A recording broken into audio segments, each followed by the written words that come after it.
Hey, what's up, everybody? Perfect selfies? There's just so much going on, and I know that I said that I would come back on the 31st to come into the new year, but I just could not mention what is happening in the city of Minnesota with all the scamming of the Somalis. It has come to my understanding by looking into the YouTube streets. Nick Shirley, who is a young man who actually went to Minnesota and he did some investigating.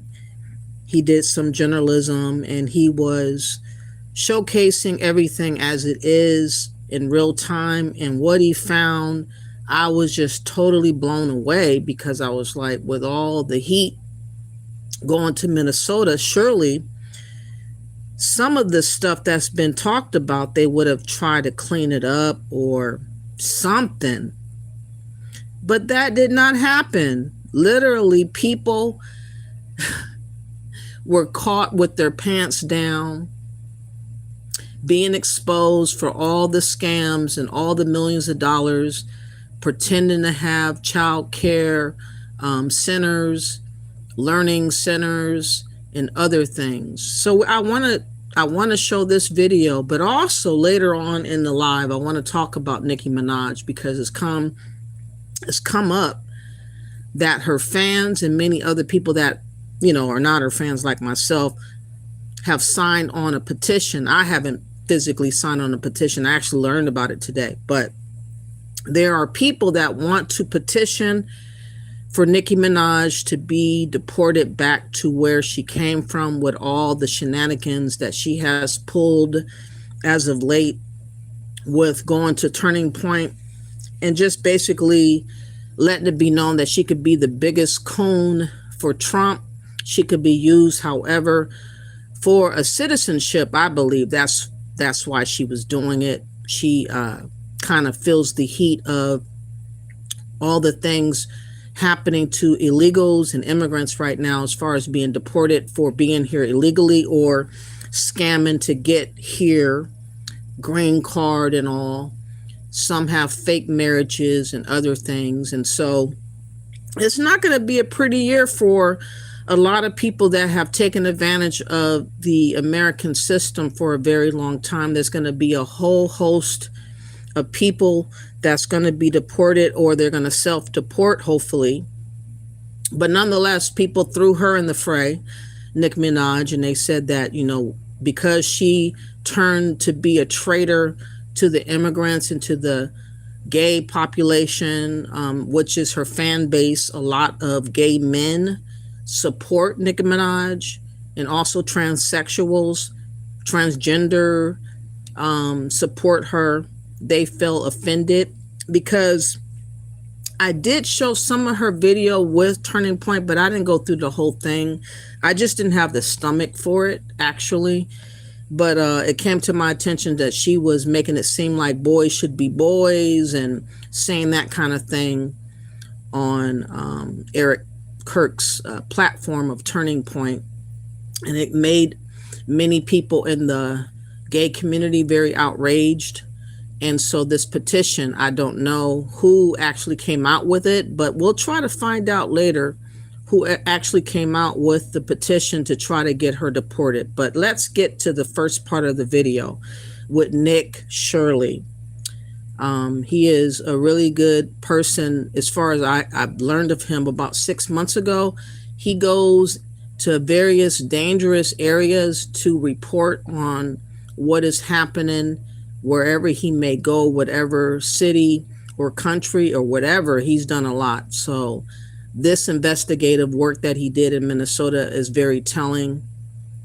And I just couldn't wait until the 31st to talk about it. So fair use of all videos for educational, for observational purposes, and for entertainment, not meaning to impose, but to inform, for us to see and know. Let's go. Please hit the like button if you could, by the way. I would greatly appreciate it. You said play Heat Abnormal next on your computer. It's a good song. Trust me. Abnormal. I don't know what that is. Is that a musical? What kind of music is that? Is that an artist? I can't play artists on here. But let's get to Nick Shirley. He's going to get right into it. He is going to be popping up to different places in Minnesota to let us see what's really happening on the ground. Hello, we'd like to ask where the money's going. What do you guys think about the fraud that's taking place here in Minnesota? I don't think anybody is enabling fraud to happen. Hold Governor Walz accountable for this. What was this money spent on? 1.26 million. What was that money spent on? Answer the question. Are there children? There's no children inside this building. Potentially the largest fraud scandal in U.S. history is taking place in Minnesota, as literally billions of dollars have been funneled through Somali-ran fraudulent businesses. So much fraud, it could actually almost replace the entire GDP of Somalia. These fraudsters have worked hand in hand with the Minnesota government as they enabled billions of dollars to be given to fraudulent businesses underneath welfare purposes. Some of this money eventually landed in the hands of terrorist groups in Somalia, like the Al-Shabaab, and others enriched themselves all at the U.S. taxpayers' expense. And in this video, we will break down all of the fraud from start to finish, from going to the fraudulent businesses and confronting the people who are making millions of dollars from the government. And we will also be confronting the incompetent government leaders who let this fraud happen. And to make this happen, I met up with a man who's been doing his own investigation for years now, as he has seen the fraud firsthand. His name is David. Let's get into this and be prepared to be shocked. How deep is this fraud here inside of Minnesota? It is far worse than anybody can imagine. You heard it's 7 to 10 billion and maybe more, and now the numbers have been revised and put out there publicly that they think it's more like 8 billion. How I got involved is that where my office is here in Minneapolis, I'm sort of in the heart of all of this fraud. And I would see these childcare centers. I said, well, there aren't any kids there. It's the middle of the day. And all I see are a couple of guys standing out front smoking. And then I'd go by another daycare and I'd see the same thing. I said, well, where do these kids play? And so I started to go online and look, and I said, this place is licensed for 80 children. They had 0 children. Every time I went by there, they never had a single child there. Then I started to see all these transportation companies going around, and it was always a Somali driver. And I said, well, that's great. They're out there transportation contributing, but they never had a passenger, never, ever once. And I said, well, what is all this transportation? What are they doing?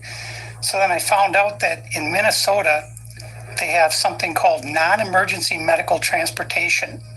So this is going to the dentist's office, therapy, whatever it might be. And I said, well, how many of these companies are there? And the research came back that there are 1,020 of them, and more than 800 of them are Somali owned. Nobody from the state of Minnesota ever cross-checks to see if any rides were ever actually provided. All they did was write the check. So right here, That is extremely hard to hear, because there's so many things that are going on with homelessness and vets right now. And they never have anything set up for them to just simply walk up and get access of benefits to help them out from being homeless, or help them out for extra money, extra attention to see about them. Different services provided are not there like it should be. And somehow Somalis have been only in America for about 30 years. And they just have the connection to go get help right away without anyone like overseeing over their activities. It definitely is sounding as if, others are deeply involved. I hope that this will bring about a clearing house of sorts, so that everyone that's involved, I'm pretty sure a lot of Democrats will be founded out. I know Tim Walz is on the list, and I'm sure alongside of him, there are plenty of others that know or are contributing to the effect of what the Somalis were able to get away with and conceal.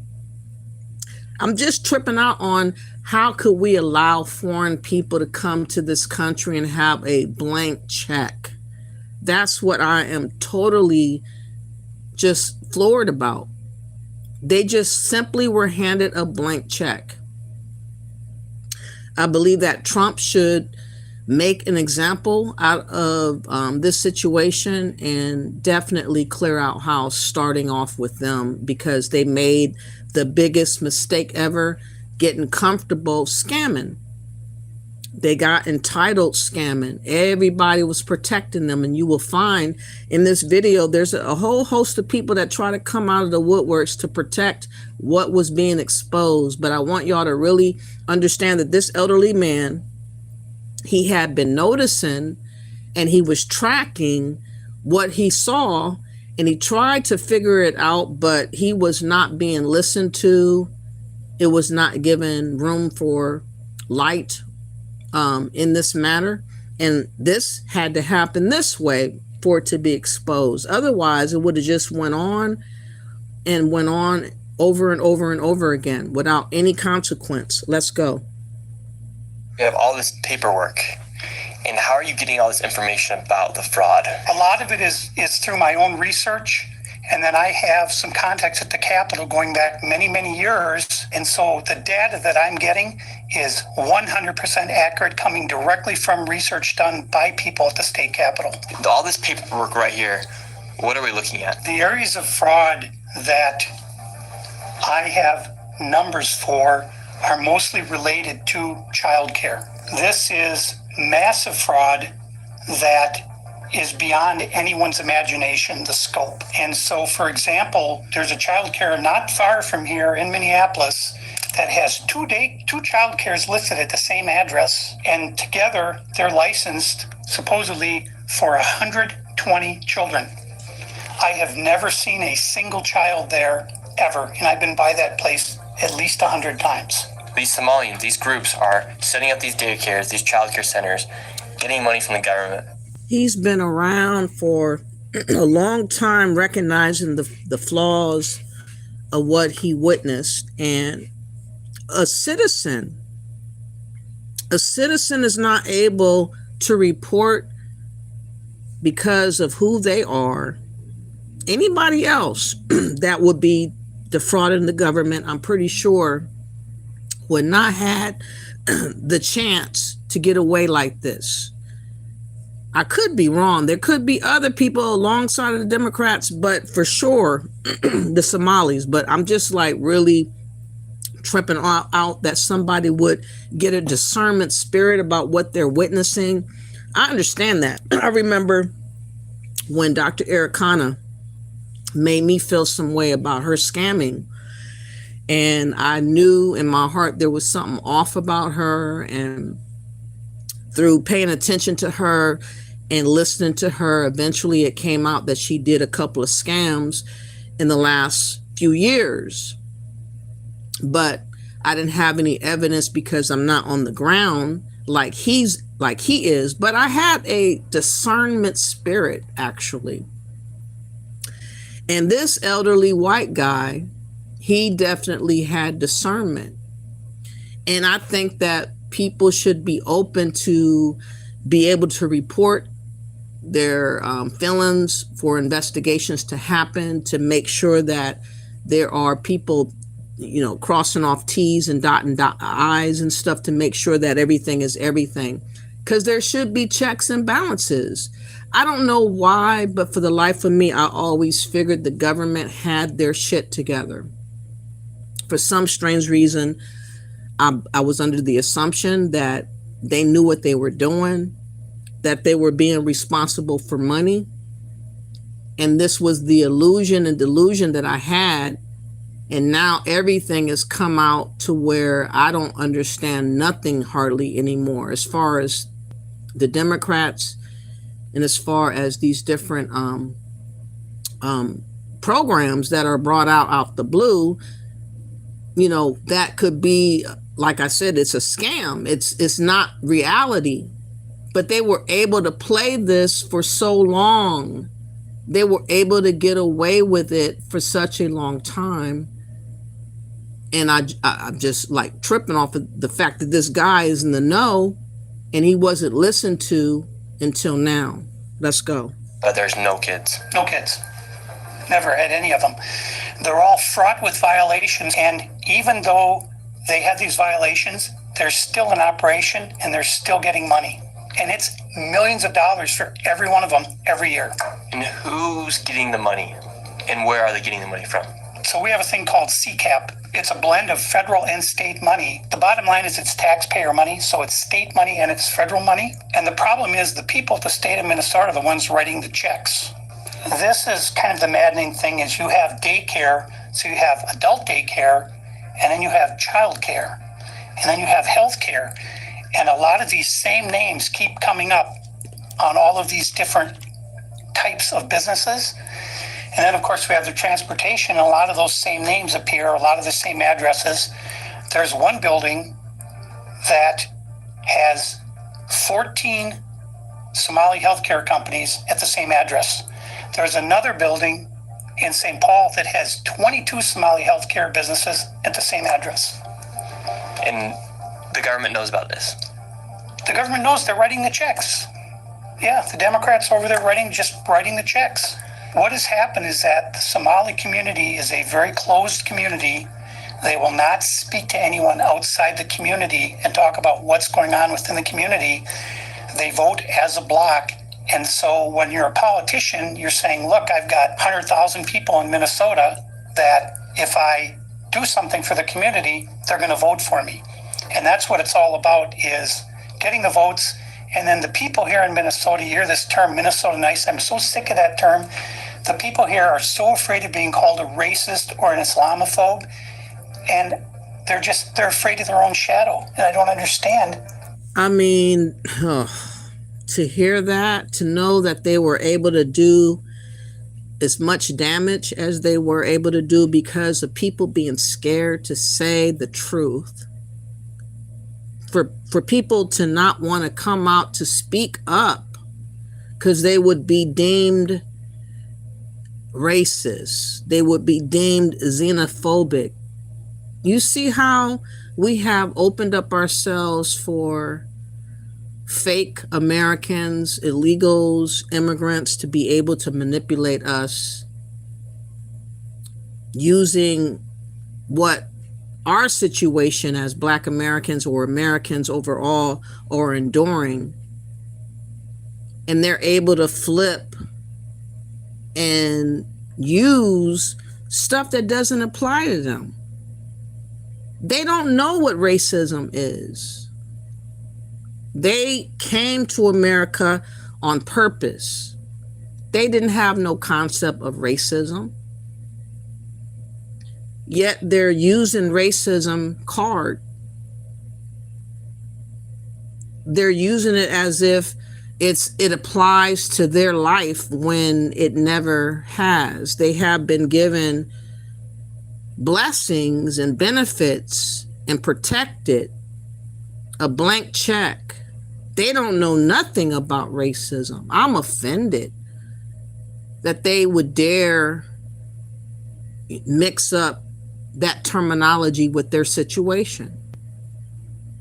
But that's what liars and scammers do. They just throw shit up against the wall, piece shit together, and they end up manipulating people based off of a lie. And, you know, I just hope that Trump maybe gets like a whistleblower hotline where people can be hired to collect different information about different scams, because I'm pretty sure that it's a lot deeper than just this, but this is pretty damn deep.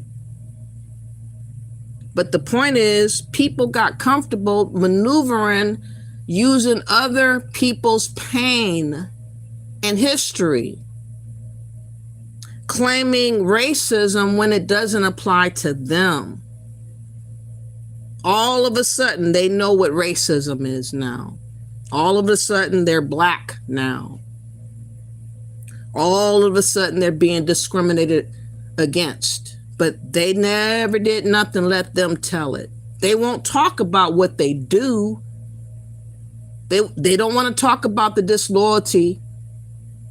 They don't want to talk about the non-assimilation. They don't want to talk about the fact that they are allegiant to where they came from, and that's all it would ever be. But they're able to leverage a falsehood. I'm offended. I am really offended. We got to get up out of the gutter of thinking that people can, play that card, whoever they are. It has to make sense, y'all. In other words, it has to align with the truth. It cannot be something that someone could just pull out of the thin air and apply it to a storyline that's not reality.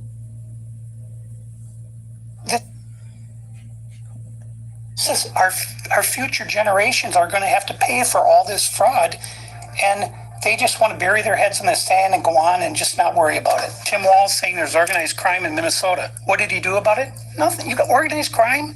What are you doing? This is the Minnesota law, which mandates that anyone who knows of fraud and is a state employee must report that fraud. It's Minnesota Statute 3.971, Subdivision 9. Not only that, but Walz is also guilty of misconduct of a public employee. When I look at the world as a whole and I look at fraud, the Twin Cities is ground zero. The fraud is worse here than anywhere else ever in history. Anywhere. We're going to go confront these people. We're going to go to these daycare centers. We're going to see what. And the Democrats got a lot of explaining to do. How are you doing, Ja? Is it John Jamina Music? How are you doing? Thank you for coming through. Please hit the like button. We're really going to go deep dive in this. I might say some things a little bit brass, I guess. I'm not very feminine like sounding. I don't know how to console people with just telling the truth. I'm not here to play. There's a lot of stuff about to happen next year, and there's a lot of cleaning up. Like, I think ASAP should be happening in this country to set the tone of what we're going to be doing to clean it up, because we all collectively as Americans should want to be on the same side as far as wanting to support all the things that come out and how we need to clean it up to get rid and deal with people and other Democrats or whoever they are that are a part of this. They all have to be outed. None of them should be protected. I don't want none of them protected. But it seems that to me like the Democrats have had a nice cushiony little system of sorts of being very dirty in how they maneuver and why they were maneuvering this way with the Somalis. It appears to want to keep them loyal so that they can keep votes and that they can stay in power. The Democrats really thought they had it made with Kamala. They really thought that she was going to win. And they really assumed that they had it like that. And I think that a lot of people made a lot of mistakes assuming that she was going to come in power, and it did not happen. It did not happen. So all these things that are coming out is because they got careless and they got comfortable and they felt entitled and they got, fat off the hog, so to speak. What's actually happening? Okay, so we have to be careful because these people are very violent. They're exceptionally violent. Now, with all of David's evidence, we headed out to the streets of Minneapolis to see how much fraud we could uncover in one afternoon. Where are we going now? We're going to a place called Mako Child Care, which actually has another child care registered at the same address called Mini Child Care Center. So we should see lots of children if there's this child care center, especially if there's two. The two of them combined are licensed for 120. And how much money have these child care centers received? None of those vans had moved in 6 months. None of them. In 2020, One of them received 1.3 million in 2021. They got 987,000. In 2022, they got 714,000. That's the last I have for that one. And then the other one, 1.604 million in fiscal year 2025. Fiscal year 2024, they got about 800,000, and in fiscal year 2023, they got $904,059. This place right here. Yes. We're outside of it. Well, this is actually two daycares are registered here. One of them is Mako, which you see on this sign. The other one is Mini Child Care Center. And between the two of these child care centers, they're pulling in about $3 million a year. And there are no children. Every facility as you go to, the windows will be blocked out so you can't see in. There's nobody here. You won't see a single child at any of these facilities. There are indeed no windows. All the windows are blacked out right here. All right, let's go in. No. And the child care center is locked. Should we ring the doorbell? Try to get in, ring the doorbell. Nobody showed up. They're open 7 days a week, 7 a.m. to 10 p.m. it says here on their sign, yet there's absolutely nobody here.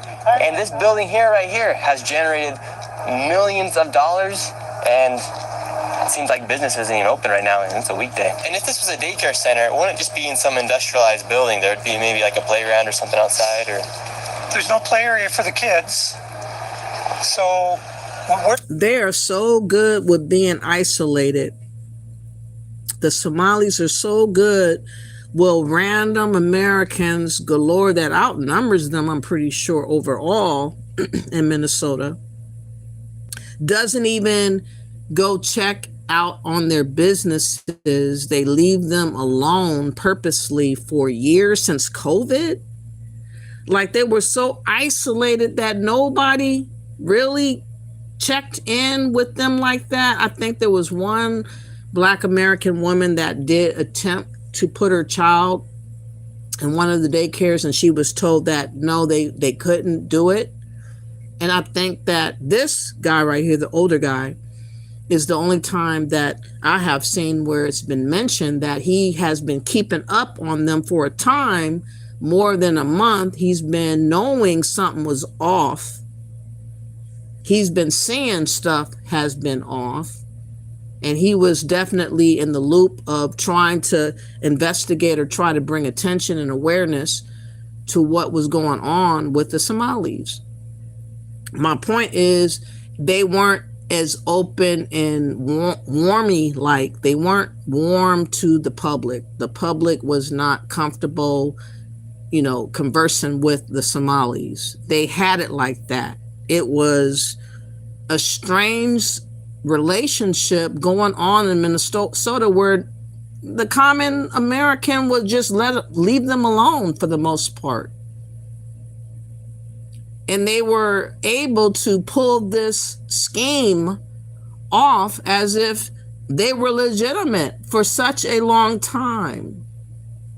That's the part that's just really flooring me. Like, how could they play it off and nobody ran up in there? I mean, I would hope that people would go and research or review, rather. They would review a business that's collecting millions and billions of dollars, like quarterly, that they would check to make sure that it was operational with that kind of money that was just forward to them. Why didn't somebody have the duty to make sure that what was stated and what they claimed was actually so? They were just allowed to make up shit. Man. Where are the kids? Where's anybody? How can there be nobody here? And it's like this every single day. I've never seen a single child here. In 9 years, I've never seen a single child at this building. Right there. Oh, then now it looks like we already got the Somalis coming through. Yeah, they're coming. The word's out. Hello, is this your daycare? No, can you tell us why there are no children? Have you ever seen children's child care center? Doesn't know if she's ever seen a child here. Alright, let's go to the next location. And the fraud only gets more from here. Make sure you stay till the very end of this video to see exactly how much fraud we find by the time we are done. And before we go to the next location, I want to show you something super interesting about the flags of Minnesota. And here in Minnesota, if you take a look at the Minnesota state flag, they recently changed it, and it very much so resembles the flag of Somalia. And really quick, I want to tell you guys about the sponsor of this video, Opus Clip. What used to just be an AI clipper has now become the most powerful AI growth tool for creators. Right now, over 10 million creators and businesses have used Opus Clip to help them gain over 60 billion views. I've used Opus, and I've even had my friends use it, and it helped my one friend with nearly just 100 followers get a video up to 30,000 views. And it's super simple to use. All you do is you upload a video or copy. Okay, I'm going to fast forward that just a little bit. But before I do, I was trying to look to see, because I had heard that there were whistleblowers in reference to what was going on there in Minnesota, but they were made to feel some kind of way about bringing up what was going on with accusations of being racist and other things. So I'm trying to find a real quick clip of someone talking about what they were trying to expose and maybe when they did. You know, bit by bit, information's coming out about what happened. But my problem is there should never be people that come from another country able to have that type of leverage, man. It don't make sense at all. Like, they should be abiding and reviewed until they pass tests in time to be determined whether or not they should be allowed to just run rampant. Not just given a free ride of a blank check to do whatever they desire to do. I mean, what the hell has America turned into? Where was I when all this shit happened? Because we didn't see it in our community. None of this type of care or consideration was brought to our community. But look at this real quick. You work hard for your money, and we are committed to tracking your tax dollars. That includes the millions meant to take care of Hold on. Reporter Jay Cole's Let me fast. child care center had 36 serious safety violations, but was still paid more than $11 million in taxpayers' money. And I think you're probably aware of the Channel 5 investigation that's just showing a lot of problems. Which caught the attention of state lawmakers who asked state regulators some tough questions. It's interesting to me that a news reporter can come up with a lot of this information, and yet afterwards, I'm not sure what the state agencies are doing to prevent this. Fraud is a crime. But troubles with the CCAP program go back more than a decade. Did you raise your concerns to the Department of Human Services? Yes. I spoke with the Office of Inspector General numerous times. I talked with this whistleblower whose identity we're protecting because they still work as an auditor, who was hired as a Ramsey County forensic auditor to investigate fraud in the CCAP program. We were the ones that came up with $100 million a year in CCAP fraud in 2013. The team of investigators uncovered 4 daycare centers exploiting the CCAP program, all of its owners charged with fraud in the CCAP program. And the whistleblower says there were dozens more. How much fraud is there? We identified 60 some odd suspicious cases, other cases. But the whistleblower says nothing ever happened with those 60 other cases. Personally, I want to know why. I think this is a much bigger issue than just 60 other cases this whistleblower was aware of back in 2013 and beyond. And this person is hiding in the dark, not able to express him or herself and reveal the truth because of fear. And we are the so-called Americans here, but we got to hide in the dark. We can't boldly just direct the authorities and officials to know that defrauding the government is happening and scams galore are going on. We can't just talk simply and easily without any fear. What has happened to America, y'all? We have been hijacked. These are red flags, signs, clues that this country has been hijacked. This is ridiculous. A handful of bad actors. This runs deep and it runs all the way to the top of some departments and agencies. So if you and your investigation found 60 cases in the CCAP program that were questionable, they could be combined over $100 million. Yes, easily. And when this was all given to state lawmakers, you alerted them 12 years ago to this problem, and your response and your reaction to what's going on now is what? I have been in shock that nothing has been happening except for the last couple of years. There are so many agencies that should have oversight of this. Despite charges in those older cases, prosecutors have not announced charges in the newer investigations. We, of course, will be watching them closely for you. All right, let me see what you guys have to say before I continue. I'm just really taking all this stuff in. When I first saw this video with Nick Shirley, I was like, you cannot be kidding me that this was going on to this degree and it was so easily to figure out and nobody cared. Nobody cared. All right, let me go back up. John Nima. Okay, thank you for being here. I really appreciate you. It strictly says, I just hope and they didn't take money from cancer research. I wouldn't be shocked if they did. They don't have any moral code.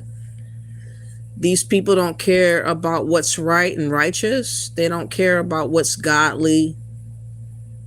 They see themselves against America. They see themselves as wanting to get the most as they can get from America and make their home country better off of our taxes for free. You said, I don't want to fall into darkness. Childhood cancer research. Okay. JC Lowe says, because it's the people that work for the state is the problem that's auditing them. They should fire the people that work for the state. Tom says, wow. Christopher says that narrows it down. This whistleblower's name is Steve. Well, they could have lied and said his name, her name is Steve, just to switch it up. I would not. If I was a whistleblower and I was really scared, I would switch up my gender if I'm covered up like that to even make it more unpredictable. Like that would be the smartest way to go if you're really wanting to trick somebody and not let them know who you are and you're still working for the department and all that kind of thing. You have to, go out of your way to trick them. You said, I think a lot of the people got rich. Yes, definitely, Tommy. Definitely. All the wrong people got rich. That's why these attitudes about illegals taking over and immigrants taken over by the Democrats being so nonchalant about it. They all are very enriched right now. They're millionaires right now. They don't have no qualms about selling out America because they're good. And it's hurting America overall long term. It's really hurting us right now. But I'm going to get now to Nick. And I'm going to fast forward a little bit to get back to this video. Please hit the like button. Please share and subscribe. I would greatly appreciate that. 1,000 views. And it's super simple to use. All you do is you upload a video or copy it. And right now, for you guys watching this video, Opus is going to hook you guys up with a sweet deal. You'll get 1 week free and 3 months. Fiscal year 2023, $727,336. This next one is literally one block away, and this one's also generated nearly $3 million in the past 3 years. Let's see if there's any children. Let's see if any of the buildings are open. Here we go. All right, we've arrived to ABC Learning Center. All the windows are blacked out. Let's see if anybody is here. This door is locked. This facility is licensed for 40 children. 0 children. I've come by this place 100 times. I've never seen a child here, ever. The only thing I've ever seen is someone standing outside smoking. What's crazy about this is that last daycare center is that green building right there. And the other daycare center right now is right here. These buildings should be operating as they're receiving literally millions of dollars. I knocked on the door, and to my surprise, somebody actually answered the door. Hello? Can we speak? I would like to check a child in the daycare. Why? Can I speak to a manager? Where can I get paperwork to file for my son? I wanted to put my son Joey in daycare. And after a few questions, the lady went silent. Looks like little Joey Shirley ain't going to daycare here. And now where are we going? Now we're going to Sweet Angel Child Care. We're in the middle of a strip mall here inside of this neighborhood.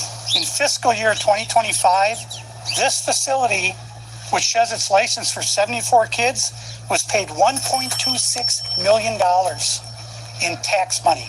And there are no kids, and all the facilities are the same way, all of them. Let's see if anyone opens. Yeah, let's see. Once again, I try to find a spot for my son Joey, and they would not open the door. I want to put my son Joey in daycare. Cuz I need a spot to put my son Joey. Yes. Is this your daycare center? No, what there? What's happening? But I just want to put a child in daycare, but all the daycare centers seem to be closed. No one's opening the doors. You work here? I was, yeah. What's happening? Where are the kids? Yeah. It says it's licensed for 74 children. Right here, state of Minnesota. Where are the kids? They got paid $1.26 million in fiscal year 2025. It says they have a capacity for 74 children. When? Where are the kids? Right here. State of Minnesota website. You work here and you don't know? He don't know nothing. He's standing up there acting dumb as fuck. He don't know nothing.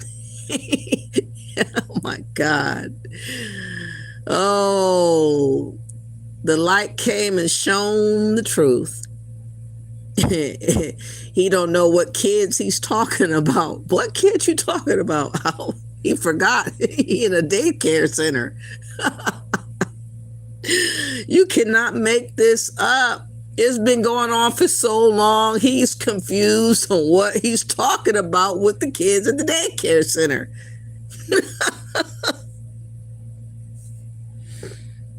I don't know. I was there before. I don't know what's going on. Were there any kids when you worked here? He's there. Kids there. How many? I don't know. You don't know? Yeah. You worked here. Okay, well, then you're not of any help. Can I put my son in a daycare here? No, I don't know. Can I speak to someone? No, I don't know. No? Yeah, I would like to see if I can put my son Joey here. Who's your son, Joey? My son Joey. Can I check out daycare center? How do you know my son? No. He's a liar. I'm the owner. Do you put your kid here in this daycare? No. There is one child in there. Yeah, I'd like to know if this is a legit business. Me, I'm scared of you too. How come? Look at how entitled she's getting. And her go-to is to say she's scared of Nick Shirley because he's a white man. She already got that covered. I'm going to use the card of the white man, the racist, white supremacist white man. She don't know nothing about that. What the hell is going on? She knows nothing about it. She is secluded, isolated with her own clan of people. Don't even really know English like that. Don't have conflict or conversations like that. And she's using that out of the thin sky. Oh, you're a threat. Let me get back a little bit more, just a little tidbit. Okay, let's listen to this again. Listen to her aggression. Listen to how she just falls right into the scheme of lying, talking about racism and everything. Put my son in a daycare here? No, I don't know. Can I speak to someone? No, I don't know. No? Yeah, I would like to see if I can put my son Joey here. Who's your son, Joey? My son Joey. Can I check out daycare center? I'm gonna do my son. No. Liar. I'm the owner. Do you put your kid here in this daycare? No. There is one child in there. Yeah, I'd like to know if this is a legit business. Me, I'm scared of you too. How come I explain everything? You're scared of me? Yeah. Why? So you're cutting. Because of my color. You said you're scared of me because of my color. Does that make you a racist? Yeah, no. But No. you said you're scared of me because of my color. I'm not saying you're racist. You said you're scared of me because of my color. That makes you a racist. So right now, This is my they're all case. getting mad because he's showing the paperwork don't of this know that. business being registered as a business. 74 children, no children. We saw one child when the lady opened up the door. So now they're all getting mad. I like his style. You go, Dick Shirley. Oh, wow. We need bold Americans that are able to get it out. Obviously, we got to get it out of the mud to expose this shit because we have been rocked to sleep, y'all. Most of us have been rocked to sleep. We've been saying lullabies of lies. And you got to be bold and kind of like impose your will onto the nutty bars and the nonsense and ridiculousness of what is transpired with these fools allowed to get away with all this mess because of the Democrats. Ain't nobody setting up people that come from another land like this but the Democrats. We saw all the illegals coming through the border for 4 years. We saw all this money that came out of the thin sky to help out illegals that, as far as I could tell, there was never no money for a lot of stuff. Not for school, not for neighborhoods, not for the community, not for crime, not for police, and other things that's needed, homelessness and everything else. You couldn't find a lot of programs in that regard, but suddenly there's billions of dollars for Somalians. Billions. They're saying upwards of $8 to $9 billion in the last 6-7 years they found somewhere, somehow, for them. This shit is crazy as hell. What's up, Pinky? Thank you for being here. My goodness, I'm so embarrassed that we have become a weak nation. But I'm glad that Nicki Shirley is shedding light, and hopefully, I know that Trump's not going to be playing, and he got to put the hammer down on these people. He cannot show no remorse. He cannot show no nothing. We're going to back him. There's a lot of propaganda going on, though, in regards to Black Americans. Of course, you got a lot of people saying, oh, Black Americans, they're not for this. A lot of people want to say we're not for this. We are for immigrants getting the hell out of here. We're for these fraudsters being hemmed up and dealt with. Yes, we are. We're not siding with people that's trying to use the races and discrimination card, and it doesn't apply to them. I'm going to let y'all know that off the top. It doesn't apply to them, and we're not siding with the bullshit of lies that they're making up as they go, scrambling, attaching themselves to histories that doesn't apply to them. We're not doing that, y'all. Somalians or whoever you may be, none of this shit applies to you. We're calling you out. We're going to set the record straight. We're not settling for the bullshit of lies of you using something that doesn't apply to you, and we're going to try to make it work for you. No. Get your own struggle. Get it out the mud. However you get it without using us, though. We are not your sacrificial lamb. You can't just grab our history anymore.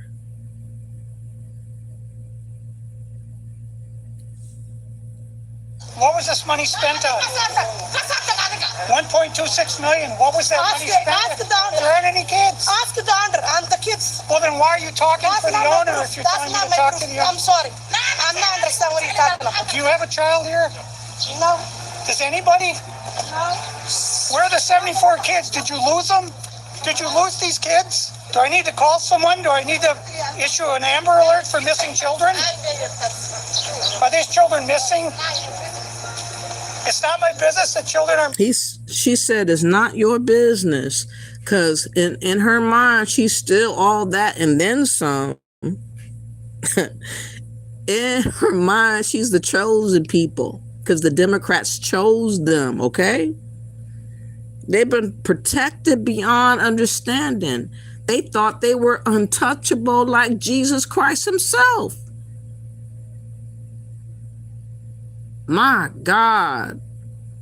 The Democrats have created monsters. And Trump is going to have to deal in a very harsh manner with this situation to make us feel confident again. Because if you handle this and drop the ball and handle this really lightly, it's going to give the green light for others to pull this or think that they'll never be addressed. They will never be dealt with.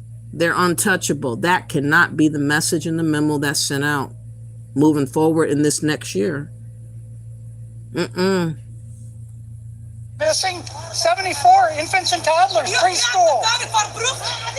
The proof's right there. There's no children anywhere. It's from the state of Minnesota right here. I think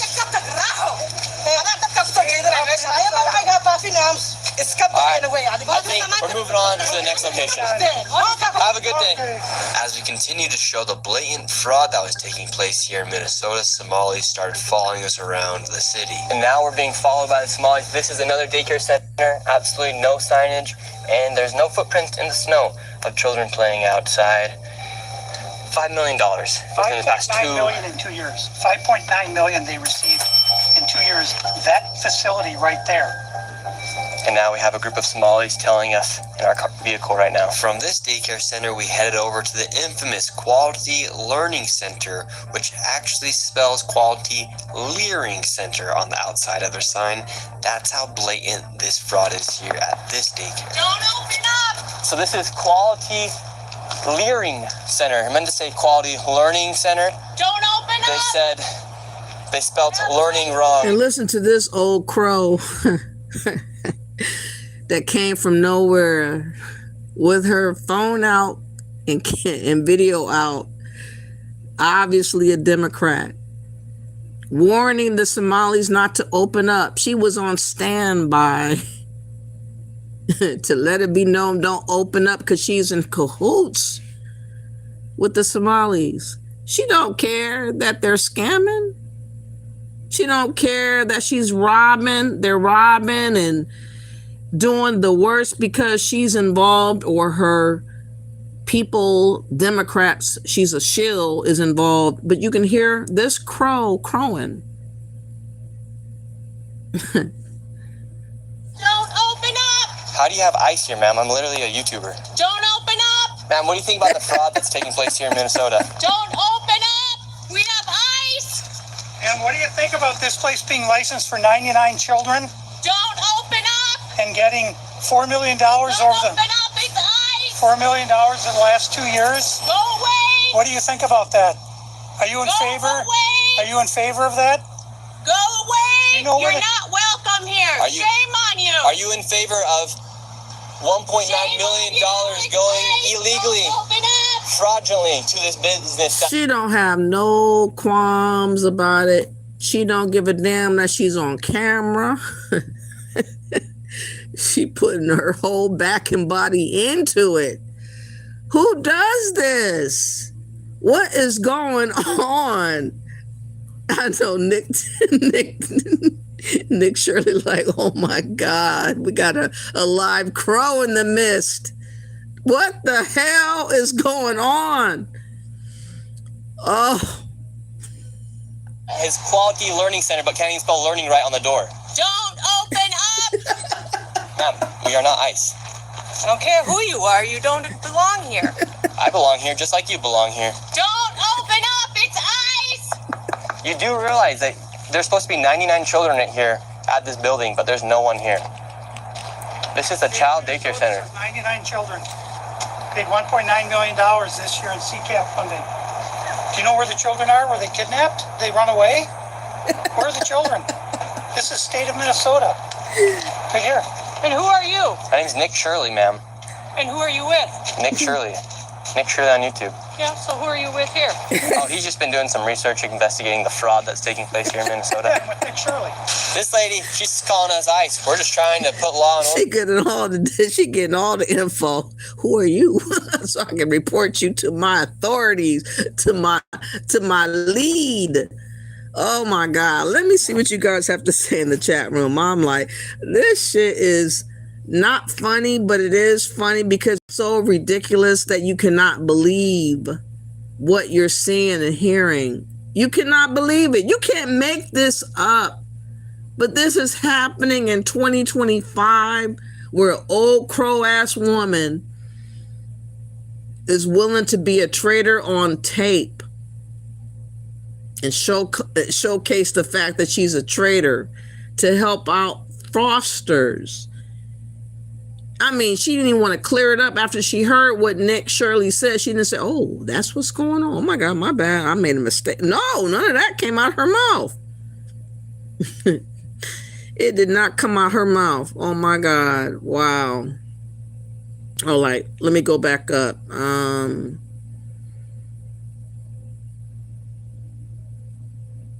You said this is crazy and going on and all the tax money. Exactly, Tommy. I'm like really embarrassed. I cannot believe that we have, I mean, we are the best country in the world. We have so much that we have provided globally, and to be this like lax, to be this vulnerable, I never imagined that we would ever be this, especially now. But we are being exposed in so many levels. Christoph says that, okay, I read that. You think a lot of people are getting rich? Yeah, no kids at all. None, Tommy. AI, what you doing, Smart City says the man in the high castle says God bless America. Yeah, we definitely need to pray, y'all. If y'all don't know how to pray, y'all need to start praying. Tommy says this makes me sick to my stomach and so sad. Exactly. 74 kids and ain't nobody around. Not a whisper. Come on now. I mean, they didn't even have 5 people at all times inside the building to just play it off. I mean, they got so bold that they didn't even think that they had to play it off. At least we got to have 5-6 people making a lot of noise all day long, so in case someone does put their ear up against the door, they can hear kids. None of that.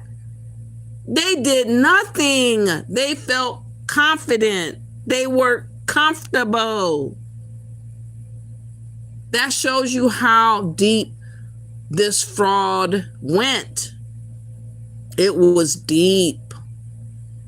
You said pay attention to details. The kids are valuable. Yeah, exactly.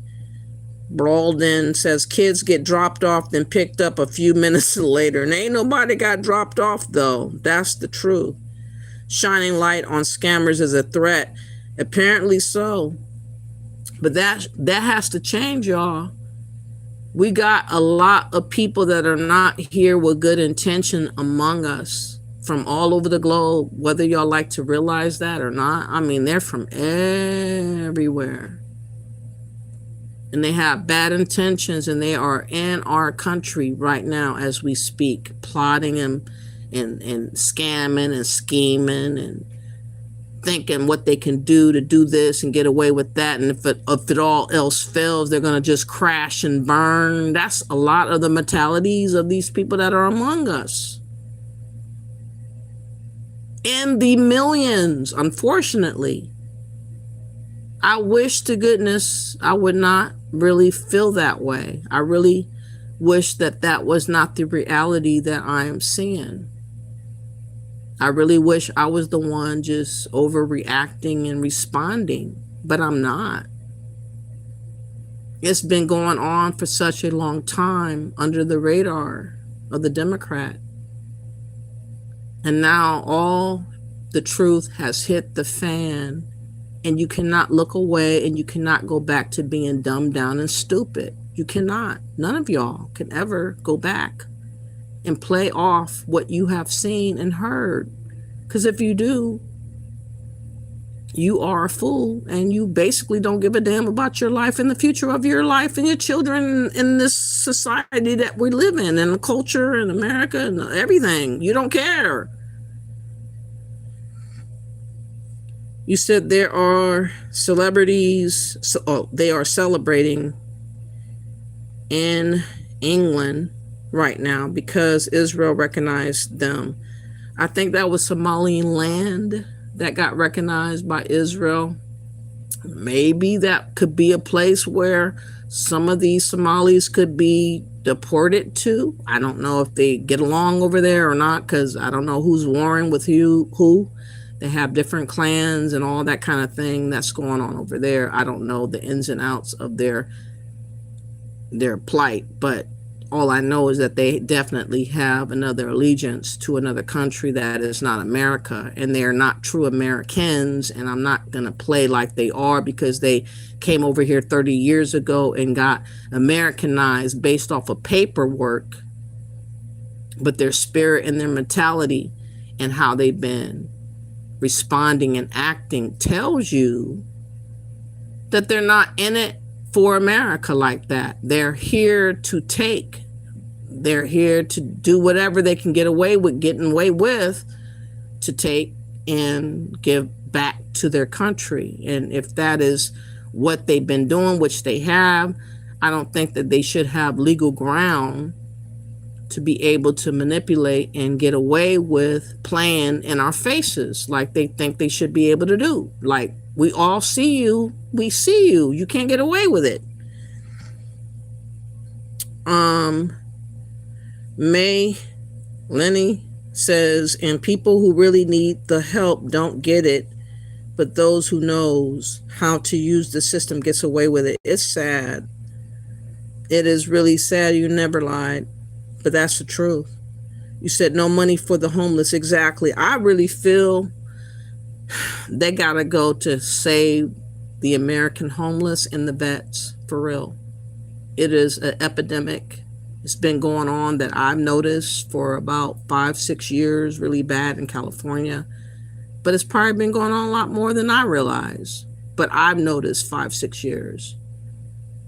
Just imagine if we had the money that they stole towards putting it back into our community and our people to clean up and house them and treat them and all these other things, other programs that should be available. But they make up supporting kids. Oh, it sounds good. Oh, we got a daycare for kids. We got an autism problem. Just said whatever came to their head to say. Think about that.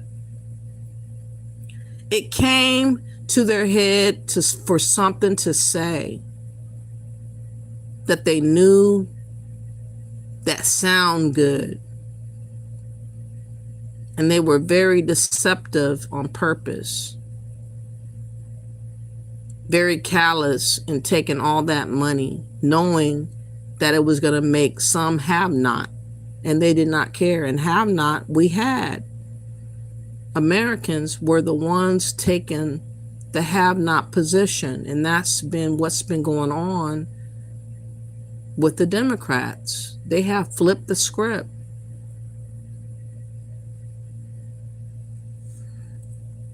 You said billions of dollars. We are talking about exactly, Tommy.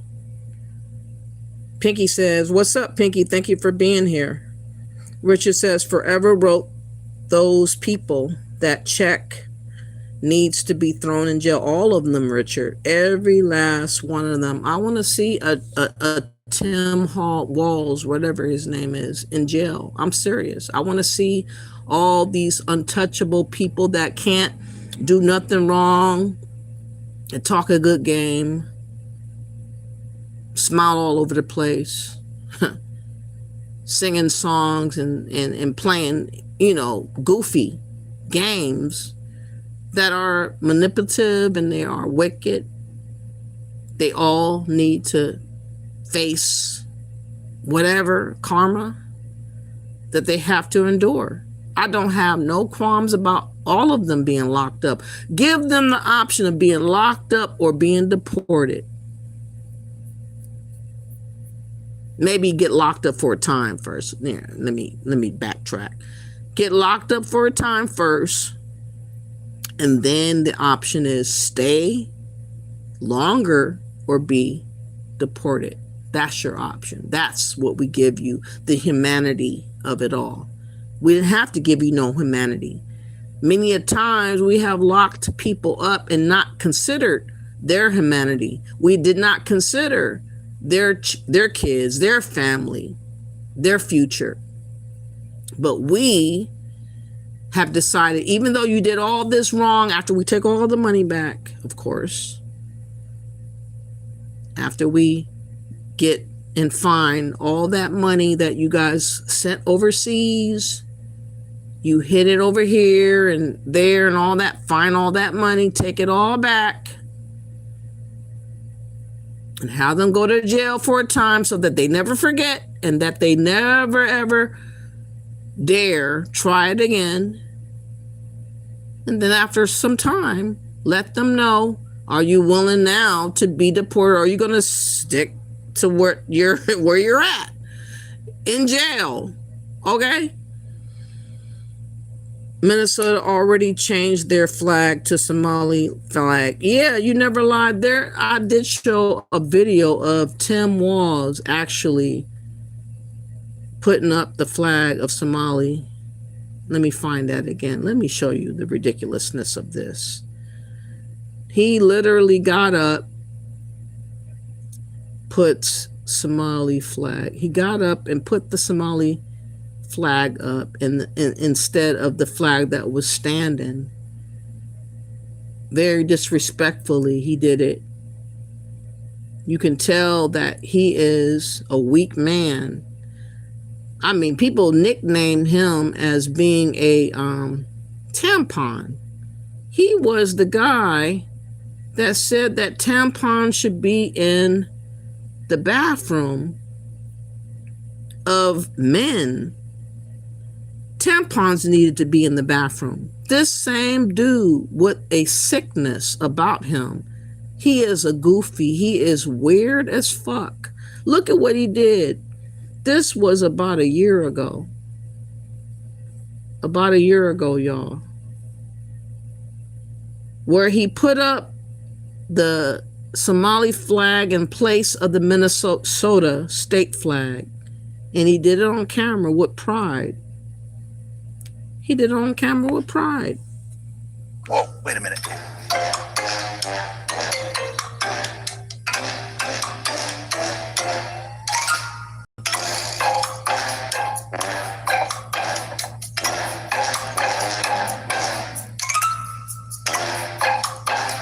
There, that's better. That's what we got going on. He got to suffer the consequences of that bullshit, y'all. This disloyalty to America, being a traitor to America, should not be accepted. Think about all these other countries, such as China and other places. If you did something that was treacherous, you would be put unalived. They wouldn't play with you. Everybody everywhere wants to keep us pimped and tell us we got to be filled with humanity. We got to care about the whole entire world when they don't, where they came from. They don't got to do it, but somehow they think that they can pimp by using our past of America against us and flip the script. These foreigners have utilized and tapped into learning our history and using our history as tokens for their maneuverings and manipulation and lying, and that should be not allowed to have happen under no circumstance. It doesn't make sense. It doesn't make sense. Let's get back to Nick Shirley. I really want to show the whole entire video because I was so impressed with what he showed. It was just perfect on how it all came out naturally without even forcing it to come out. And it was just so revealed. But after all this video broke, so many videos have followed since, and everybody's on the prowl to deal with this situation. I'm pretty sure that the new year is going to come up with a lot of karma and consequence for what we see right here, right now. This lady, she's calling us ICE. We're trying to put law and order back in the streets of the United States. Get rid of all the fraud. Have you ever seen children at that daycare center right there? Where? Yeah, it's right there. It says the child, you've never seen daycare. I haven't seen anybody in there. We're going to educate you on something. So what do you think about this daycare center? They spelled learning wrong. They've received over $1.9 million this year alone, and they're supposed to have 99 children here. I don't see it. 9 children. Have you ever seen any children here? None at all. None. This year they got 1.9 million. Last year they got 1.5 million of your tax money for 99 children. We just want to know where are the kids? Right. Where are the children? I don't see them. I've been here since 2017. I haven't seen anybody like Never that. seen a child here. Nope, not at all. And so you've never seen a child here for 8 years? Nope, not at all. And how does that make you feel knowing that this place is receiving $1.9 million? It's disgusting. I mean, what the hell? They stealing the money. That's a federal grant, too. That's, if they get caught for that, it's a federal offense. I know, I studied law. And do you think Tim Walz should go to jail for all the fraud that he's enabled here in his state? That's him doing this? Heck yeah. He's got to be held accountable for this. I mean, there's no rhyme or reason what's going on here. It's simple. It's nothing there. It's a parking lot. And look, they even spelled learning wrong on their sign for a place that's supposed to be educating children. That's crazy. I mean, who runs it? Who supposedly runs it? Somalians. Oh my God. Oh, where? Yeah, it's just, I've never seen nobody here at all. So how long have you been living here? Since 2017. You've never seen a single child walk in that building? No, not at all. So this daycare center is literally just a place to traffic money. $1.9 million just this year alone. And this guy's been living here for 8 years and has never seen a single child walk through those doors. There's no windows either. And the only window they do have, the door, is blacked out. Yep, I see that. I've never seen anybody go in there.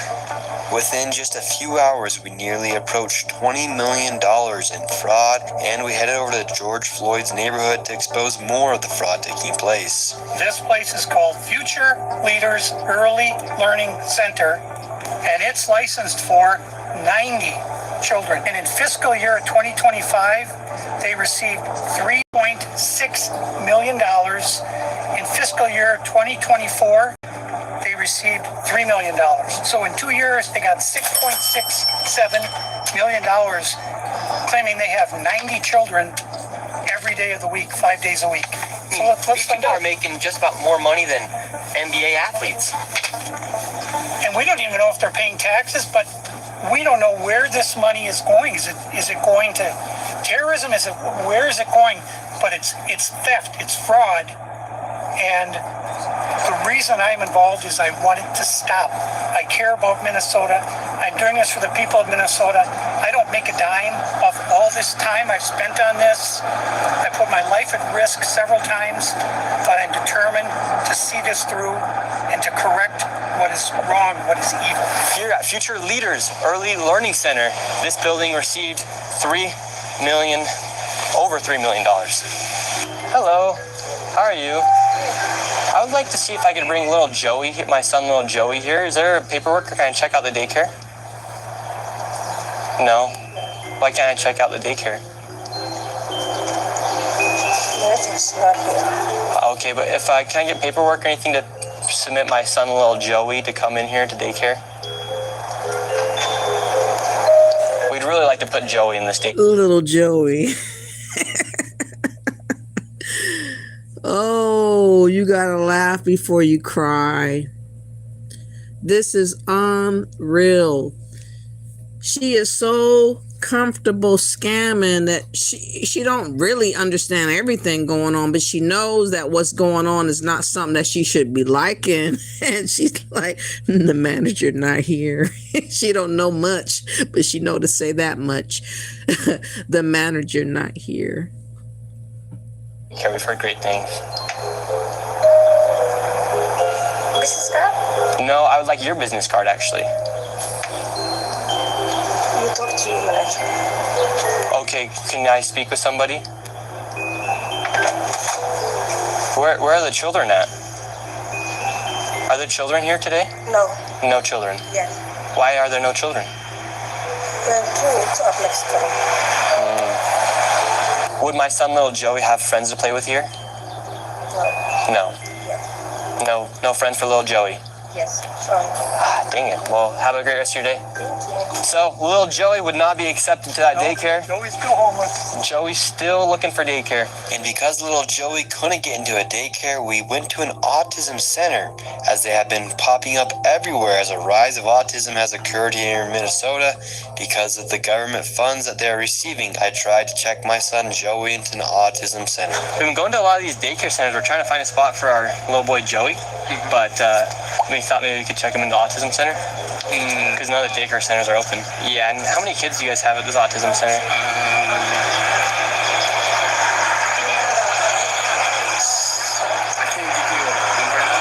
Like more than 5? Probably, so you don't really know? Yeah. What do you guys think about like the fraud that's been labeled on the autism centers here? What do you guys do think about the fraud, or how come the autism centers are popping up? What news? Are you a news reporter? My name's Nick. We're doing a little documentary trying to find little Joey a spot to put himself in one of these centers here. Because there's... So why are you asking us about the fraud? and stuff like that? Yeah, because we want to make sure we're going to legit business if we're going to bring our little boy Joey here. This is not a police but that's our number on the 11th. But this is we can't let you guys see. Okay, thank you. So once again, little Joey, he can't even go to daycare, and now they won't even accept him if he has autism. And again, no kids. Couldn't tell you how many kids they serve. After being able to provide no evidence of them actually being an autism center and a place where a child could go, they shut the door and we headed to the next fraudulent daycare center that was just around the corner. We're on to the next location. We're still trying to find little Joey a place to go to get some daycare. So where we're going now is a place called Super Kids Daycare Center. Interestingly, this daycare center was shut down when it was called Creative Minds Daycare, and it had received $2.45 million this fiscal year 2025. They had to shut down because there were so many violations, and they went and they just reopened under a new license, and they renamed the center Super Kids Daycare Center LLC. So they got shut down, then started another one. Literally the next day. Creative Minds Daycare, $2.45 million got sent to this daycare center. We have empty parking lot. We do have a bus here. This is different. We'll see if we see anybody. I knocked on the door. Absolutely nobody was inside. And once again, no children could be heard anywhere. So David, once again, another child daycare center. We have a bus out here. No one's inside. Licensed for over 50 kids. No children anywhere. But yet, millions of dollars every single year. So the sign says Creative Minds Daycare. They got in so much trouble. They had so many violations that they had to shut down, and they reopened the next day under Super Kids Daycare Center. You see 3801 Portland, 3801 Portland, which is where we are. So that's fraud right there alone. Millions and millions of dollars, and again, the kids are missing. Where are the kids? You'd think if they had the same address, that whoever's inside, we're working at the Capitol here inside of Minnesota, would just say, oh, maybe that's a red flag. They just write the check. Human service. They just write the check, y'all. But what's more than that, Kristi Noem claims about 50% of Minnesota visas are fraudulent. Listen to this, y'all. It is crazy out here.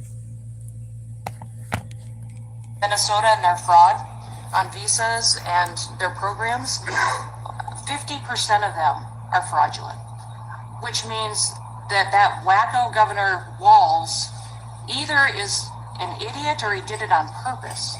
And I think he's both, sir. He brought people in there illegally that never should have been in this country, said they were somebody that they're not. They said they were married to somebody who was their brother or somebody else.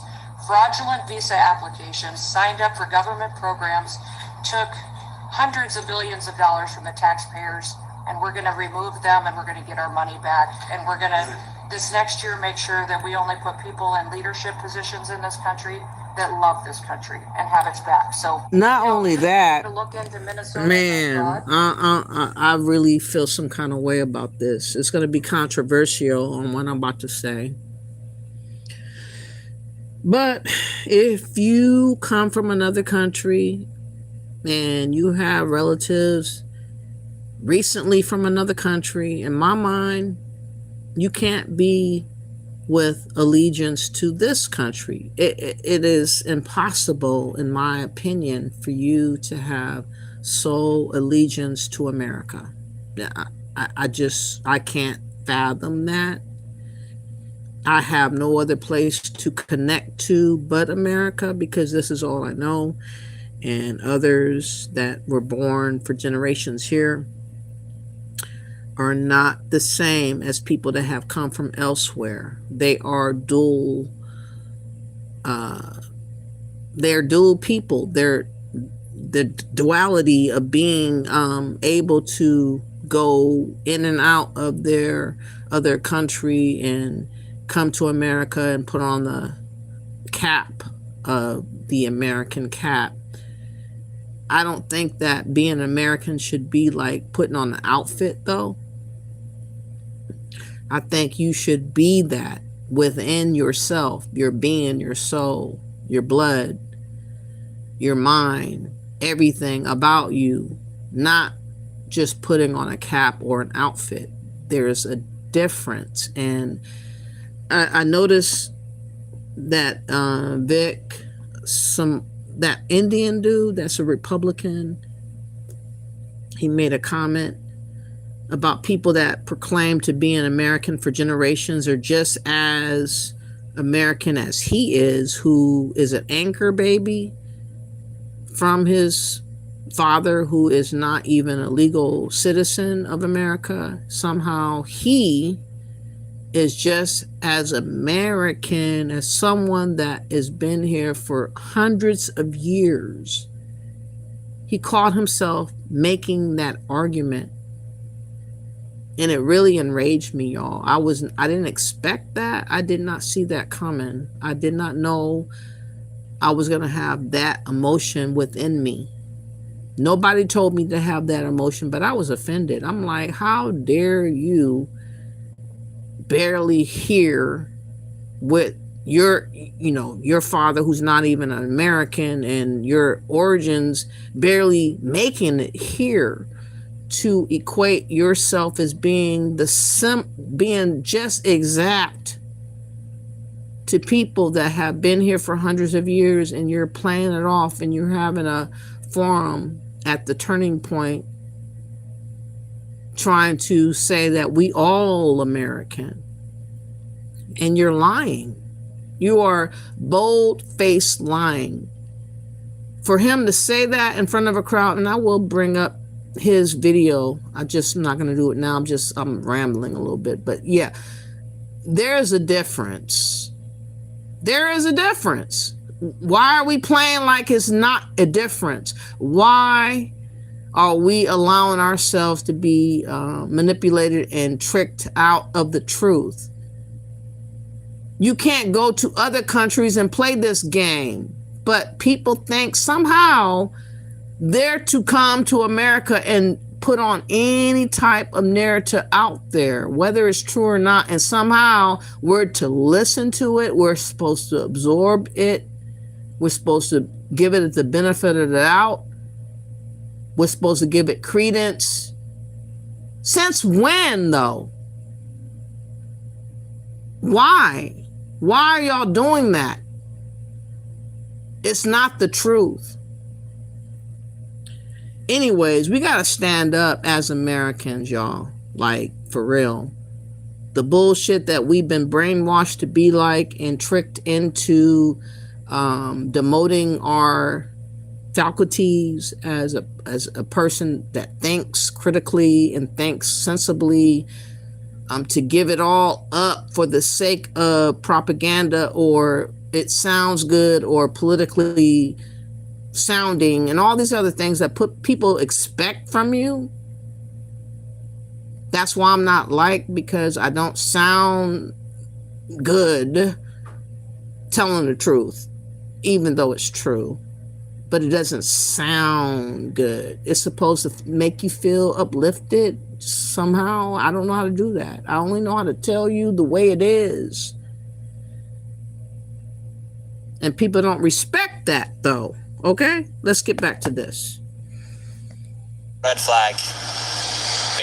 They just write the check. Human Services, they got to clean out the whole bunch. They're the ones who enabled this fraud. How can you not look and say, wait a minute, these two are registered at the same address? On top of all of the child care centers, that's just only a small piece of the fraud. What other fraud are they committing here in Minnesota? So another major piece of the fraud is the home health care industry. Where we're going now is a building that has 14 Somali-owned home health care companies in the same building. 14 of the same healthcare companies in the one building. 14 home health care companies with different names in the same building. How bad has Tim Walz managed the budget here inside of Minnesota? So the last biennium, we had an $18 billion surplus. This biennium, we have a $6 billion deficit. That's a $24 billion swing in one biennium. How in the world can you burn through $24 billion in 2 years? This is how, right here. This is a huge part of it. And so would you say a lot of that is fraud that's taking place here in Minnesota? Absolutely. I would say better than 90% of it is absolute outright fraud. And a large percentage of this fraud is from these healthcare companies that are charging the state millions of dollars while they actually aren't providing anything. In fact, the FBI just did a raid a few days ago on a building similar to the one we are about to enter. Inside of this building, there were 14 of nearly the exact same businesses offering the exact same services. Right here, you have a list of all of the healthcare companies. Loads of them right here. We want healthcare. No, it's okay. Yes, we'd like to speak about getting healthcare here. No. Why can't I get healthcare here? No, wait. Warning, you are under video surveillance. No trespassing, security armed. This is the strangest place I've ever been to get healthcare. Just a bunch of different places. Healthcare here, healthcare right here. Another healthcare company right here. There are 3 healthcare companies inside of this building right here in this room of 7C. Now we have another Helping Hands Home Care LLC, another healthcare company. Present Help right here. We're looking for the best rates of healthcare here inside this building because we have so many options. Who can we talk about getting the best healthcare? I don't know. No? Sorry. All right. We will not get any healthcare here. David, this is one of the stranger places I've ever been. It's literally healthcare every door you go to, yet nobody will give you a rate. How much money do you think's been funneled through this building? Every year, I would say 50 to 60 million at least. And finally, we were accepted into one of the daycare centers, and they actually took down our information to give us a rate. However, when we left, we were then met with the police. We received a complaint that someone matching your description were in this building harassing the individuals who sit here. Oh, we're checking out the rates for healthcare. Because there's 14 healthcare companies inside this building, so. Okay. Well, that's not what he said. He said there's 14 companies here, and he's trying to assume because they're Somali providers, everyone here is fraudulent. So He's here with some kind of like propaganda. No, we're just checking. No, this is a area that we're allowed to enforce trespassing ordinance. Is there any other reason you guys are here? Well, we were checking rates. No, he's not. We were checking rates. We asked for rates. No, you're not. Okay. I'm gonna have, if you guys are all good, we're gonna step outside and we can continue this conversation. All right, let's leave. So, all right, we're getting escorted out right now. The police have arrived. We were checking out the rates, seeing what was happening inside this building. No one would really speak with us. We did go inside the one daycare center, and she actually did give us rates for childcare. Much respect to that lady. What's the problem, officer? Well, so again, we've been getting reports from multiple individuals that you guys were harassing individuals who work here. At the end of the day, this is private property, and it's one that people are allowed to ask you to leave, and it's also one the Minneapolis Police Department is allowed to enforce trespassing ordinance at this address. Yeah. So as we got escorted out of this building, the Somalis filmed us as we left, and we headed over to the next building that had 22 of the same home health care providers operating from inside of the building. Right here you have multicultural home care. And right here it says it's open, but can't even get in. Another Reliance Recovery Center. Mercy and Grace Care, Inc. Right here you have Den Den Airtrain Youth Development Association of Minnesota. Another child care center. Welcome to Bright Beginning Center. But what do you guys think about the fraud that's taking place here in Minnesota? Sorry. No comments. Can I please? Right here you have Serenity Quality Care. All of these businesses are literally the same type of business, providing the same service in the same building. Another Convenience Home Healthcare Aid Inc. and Child Friendly Space. All these companies get money from the government. Why would you have the same company essentially inside of the same building, door to door? Right here, Queenly Home Healthcare. It just does not make sense. If you were trying to operate a business, you'd want to have less competition. But here, they have all of their competition right next door. We're wondering, because we hear there's lots of fraud taking place here in Minnesota, and we're wondering, why is there so many of the same companies inside of this same building? No, I don't know that. What do you think about the fraud that's taking place here in Minnesota? I don't have any idea about that fraud, okay? That's it. What do you think about the news articles and what's being spread on the news about the fraud? Right now, you are doing something wrong. I'm just asking you No, you about don't the have fraud. to ask me, okay? Don't ask me that question again.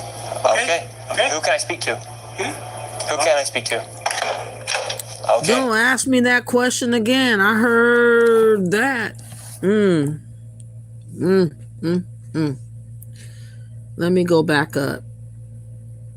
Joshua says 99 children, but the kids aren't one. Definitely they ain't got a kid in sight. Snowstorm says, D. Davis, again, it was filmed on the 16th. This was not a live stream, but nice try. And Joshua says, graveyard instead. What is this word? Calification? Whatever. Crazy how when people are watching their neighbors be assaulted and kidnapped, they get defensive. Okay. Ice is on the ground. Yeah, I'm about to show that video after I play the rest of it. Yeah, it's a follow-up. They are on the ground. I believe they got to make an example out of Minnesota out the gate for the new year. Like, that will be a present to America to boost morale, to reestablish, American first, to reassert the truth as it should be, instead of bullshitting with, oh, we all gotta be filled with lies and propaganda and the Democrats and we all one. No, we ain't all one. You can be one in your own home country. That's where you be one at, okay? Be one over there. Don't bring that be one over here thinking that shit's supposed to fly and be sweet because no. That's bogus. That's a lie. That's some bullshit. That's a scam. That's a fraud. I'm letting you all know. If you don't know now, you know. Snowstorm says, and the older gentleman lives in the area and stated that he never sees kids at these locations. Yeah, he definitely know what's been going on for a long time. And despite his effort of trying to be a whistleblower and to let the truth, he was shut down and ignored repeatedly for a long time. Like, really? That's what we doing? We gonna play dumb? That's what we doing? Like, people expect us to be playing that role though, like that's cool for us to do. Like, I'm telling y'all, black, white, please stop it. Knock it off. Just knock it off. Yeah, Tampon Tim, you said is innocent. No, Gold, come on. He definitely is not innocent. Full Metal Chad says Tim Walsh probably has no idea it's going on, but it's on him to keep tabs on his own state. No, he knows. Putting up a flag for the Somalis. The way he responded once the news came out there was frauding happening in Minnesota, and how he responded tells you a lot, though. Full Metal Chad. It tells you that he's in on it. It tells you that he's in deep. Because his response was whack. It was weak and it was whack. He was not concerned at all of billions of dollars being taken up out on his watch to the Somalis. He definitely didn't have allegiance to America.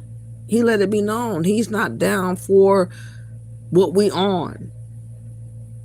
He exposed himself as being a fraudster, as being someone sold out, bent over, touching his ankles and being effed, okay, harshly. Can't be trusted at all. Tommy says Tampon Tim needs to go to prison. He knew this was going on. That's what I say. I don't have no problem with his cuddly look. He has a cuddly, like, bear look to himself. Well, I'm innocent. I can't hurt nobody. I'm vulnerable, furry, cuddly like a teddy bear. Nah, bitch. You defrauded the government in the state. As a governor, you got to go, bitch. I'm sorry.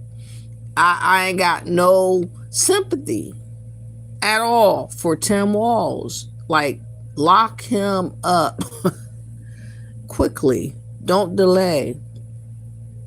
Joshua says how to get rich in America. Open up a child day care center in Minnesota. You ain't never lied. My God, if I knew it was that easy.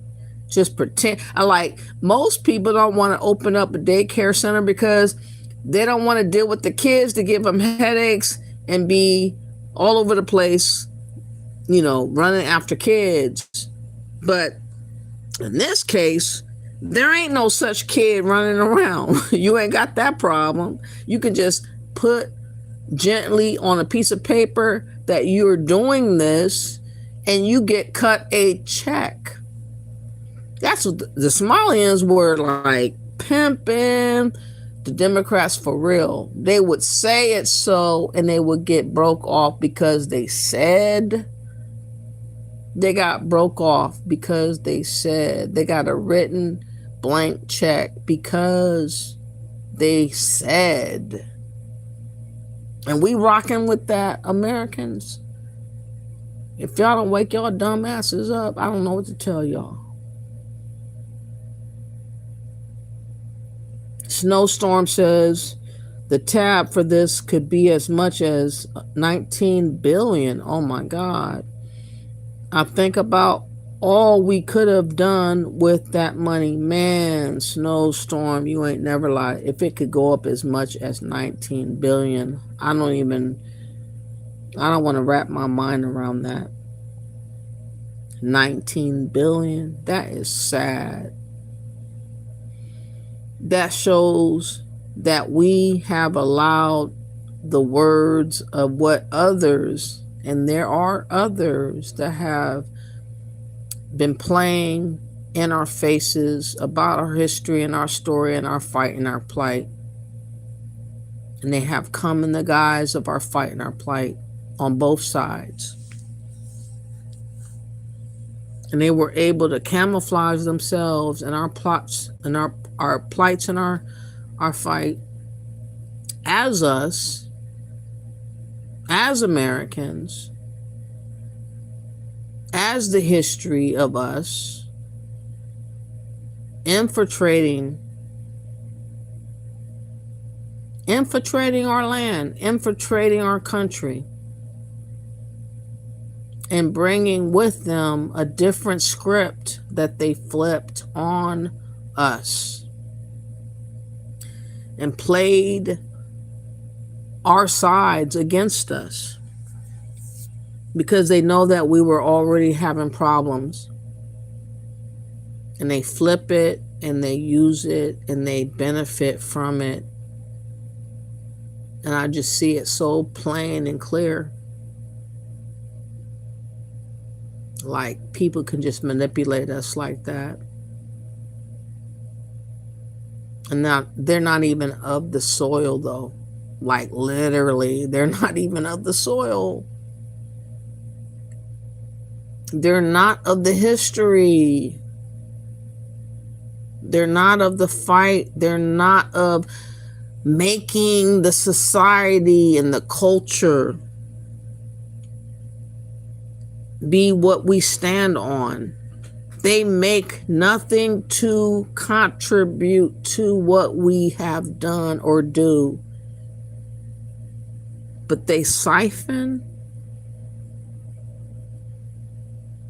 and they take away from and they snatch up and they bind, manipulate, create a facade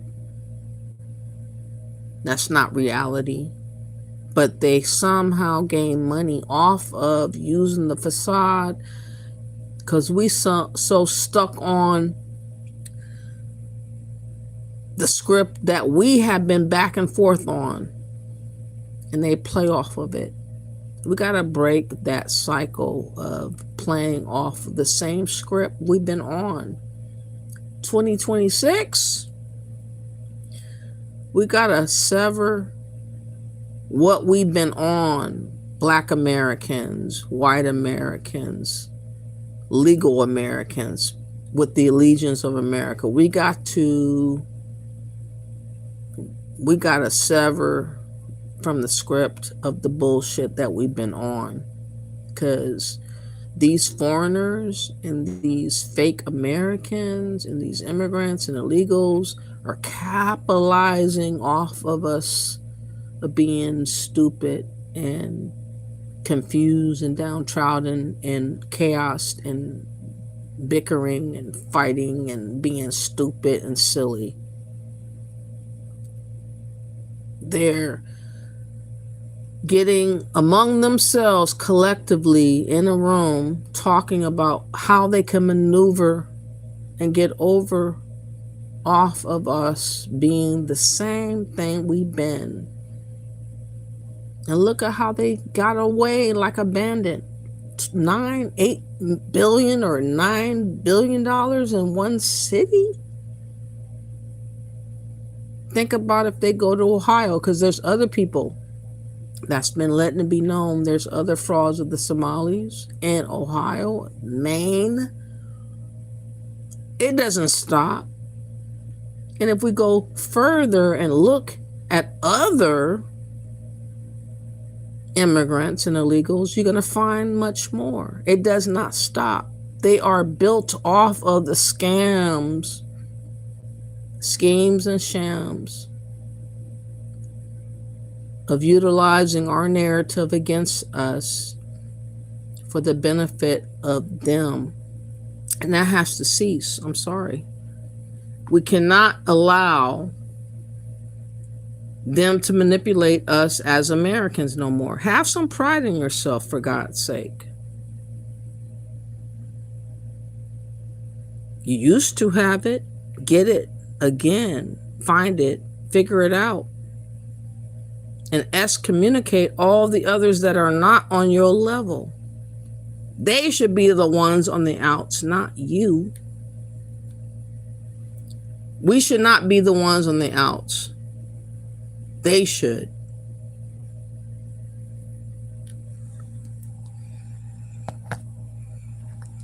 Okay, as soon as you confront about the fraud, they get angry. When these people have these home healthcare companies, you're seeing them everywhere inside this building. What kind of fraud are they committing? So there's false documentation being submitted to the state of Minnesota for services never provided. They're having forms signed in advance for services that were then never rendered. As far as a year or 2 years in advance, they'll have someone sign these forms at one sitting, and then they just file those with the state of Minnesota, and nobody from the state of Minnesota bothers to check that those services were ever provided. So they're essentially just using people, saying that they had these services provided months or even years ago, then filing the paperwork and then receiving money from the government. Right, and the Somali community is a very closed community, so everybody's in on it, and they don't want to talk, as you can see. And for this building, I'm going to give an estimate of around $30 million for how much fraud is taking place. That is a very low estimate. However, still a lot of money in fraud. And do you think there is fraud taking place here? Yeah. Do you have any idea what any of these businesses are doing? I never ask. And now, with upwards of $100 million in fraud, we headed to one more daycare. And this one gets a little spicy as we get chased out at the very end. And after this, we'll be heading to the state capitol to confront the incompetent government leaders who have enabled this fraud to happen. And I knew this video was going to be super dangerous to film because of obviously how hostile it is, and as we are exposing legit fraud happening. I did get security for this video, and I was able to do it through the Black Line Guardian. And if you guys want to help fund my security in the future, you can go down to the link down below. They're not paying me to say any of this. They came and decided to help me out for this video. You can go to Black Line Guardian, the link's down below, and click Guardian for Nick, and those funds will directly go to my security. Definitely support Nick Shirley. Like, for real, he's willing to put his neck out there. I remember a time where journalism felt more like they were involved on the ground, and it doesn't seem like they're doing that too much no more. Like, for real, they're sitting comfortably in their offices or studios or homes or whatever, comfortably on the street where the crime has already happened, the protest has already happened, whatever has already happened, and then they report.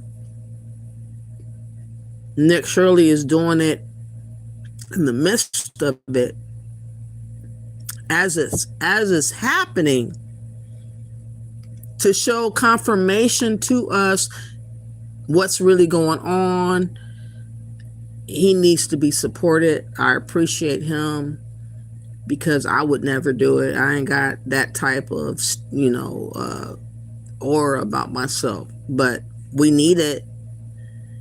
We got to respect it. We got to spread the truth so that we change and we grow and we stop doing the silly things we were a part of doing before, and we omit the things that don't make sense no more collectively as Americans. Like, for real, I understand that a lot of us don't like one another, but we got to get there for this. We got to get there for this. In future videos, as we are exposing lots of things happening, especially with this fraud. Like I said, they're not sponsoring this video. I'm just giving them a shout out because of how they helped me. So go down the link down below, click Guardian for Nick, and let's keep going. And now we're going to the next location. Now, this child daycare center, this one's different than all the other ones we've been to. Tell us about this one. This one is different because, according to the state of Minnesota, this 312 West Lake Street houses not one, not two, but three child care centers, and is licensed to hold 102 children, and in fiscal year 2025 was paid $2.66 million by the state of Minnesota. And this is the building right here. So this building alone made $2.6 million. Let's see if anybody's inside. Now we're inside of the building where there's apparently 4 child care centers. We met this lady and we followed her to the back of the building where the daycare was supposedly at. So right here we have 2 child daycare centers. We have the Minnesota Child Care Center, and then we also have Nuna. Between the two, $2.66 million. Hello. Hi. Why are you recording? Yes. We would like to know. Well, it says we're trying to figure out 102 children. Is that for this facility? What is the name? Why is it? It's from the state of Minnesota website. It says you have 102 children here in your child care. Which child care name is a lot of Minnesota Child Care right here. It's from the state of Minnesota's website. We're just wondering where the children are. where the children are. Yeah, where are the children? It says you have 102 She got Minnie Mouse. She got Minnie Mouse. Are you kidding me? Oh my God. She got Minnie Mouse behind her, y'all. Oh my God. Is that easy? Just to display Minnie Mouse? And they end like that? Come on, y'all. They end like that. No sweat off their brow. Just open-ended checkbook for what they claim, and it's a lie. Are we serious? This is hard. children here, and you got $2.66 million this year in funding, and $2.5 million last year. We're just wondering where the kids are. And who are you? My name's Nick Shirley. Nick Shirley. And where you? Which department? Oh, we are from ourselves. Yeah. Hello, we'd like to ask where the money's going. You see how fast she slammed that door?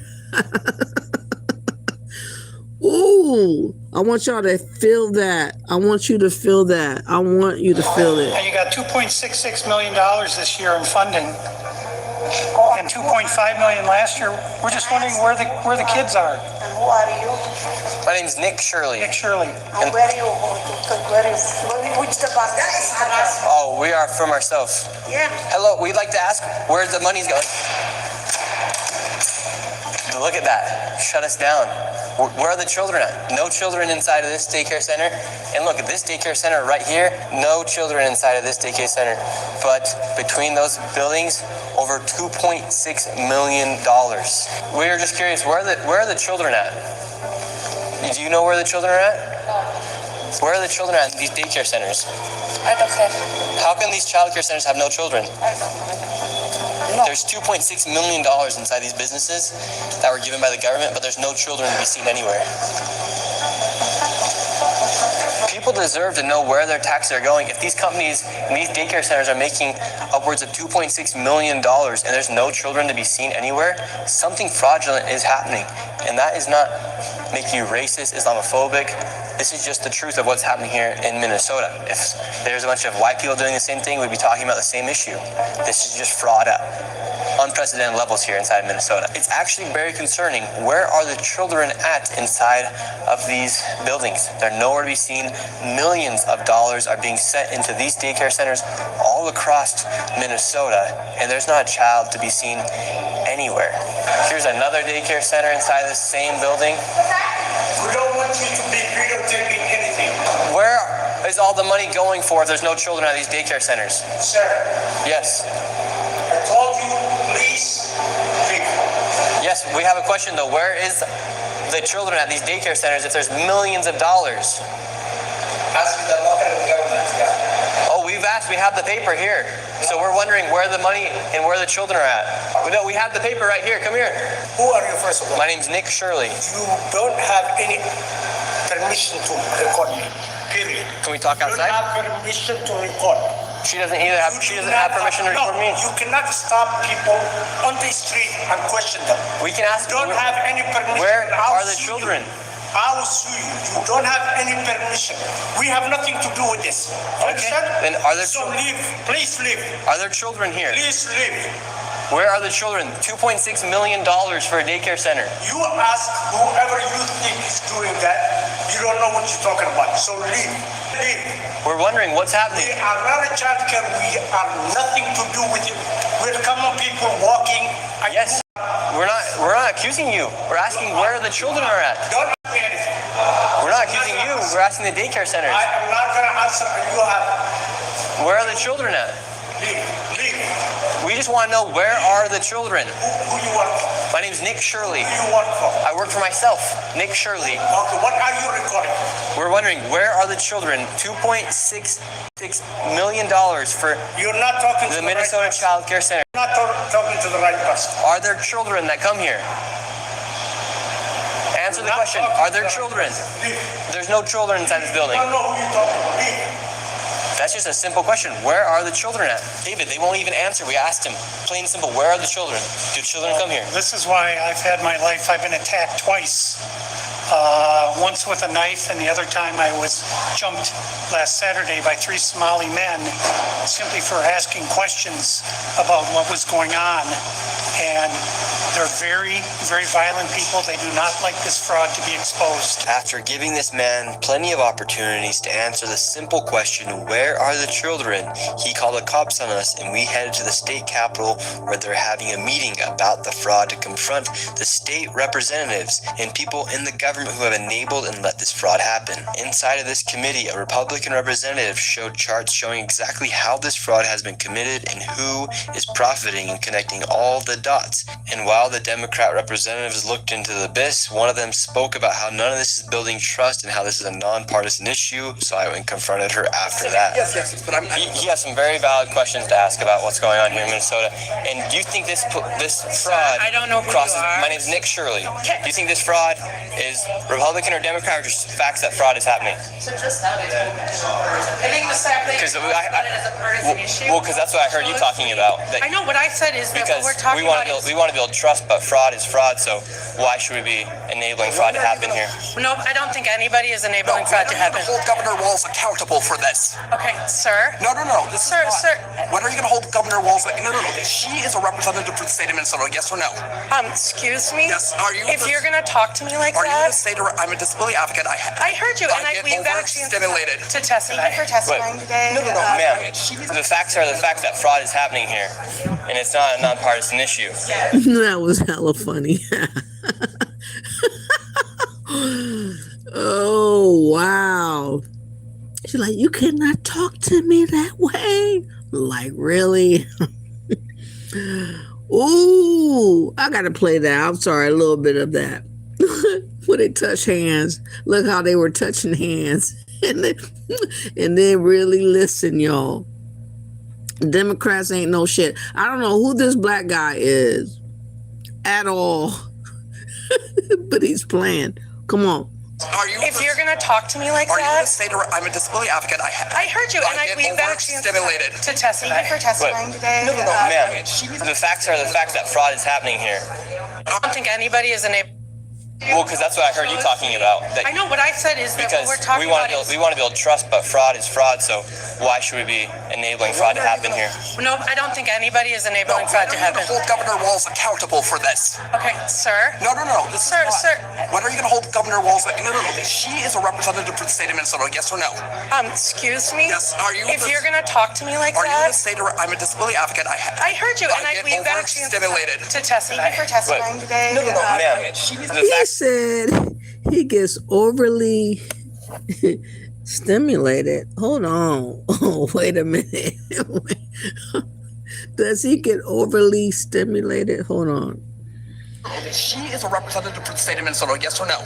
Excuse me. Yes. Are you? If you're gonna talk to me like Are you the that, state? I'm a disability advocate. I heard you, and we've got a chance to testify. He gets overstimulated. I've never heard that before.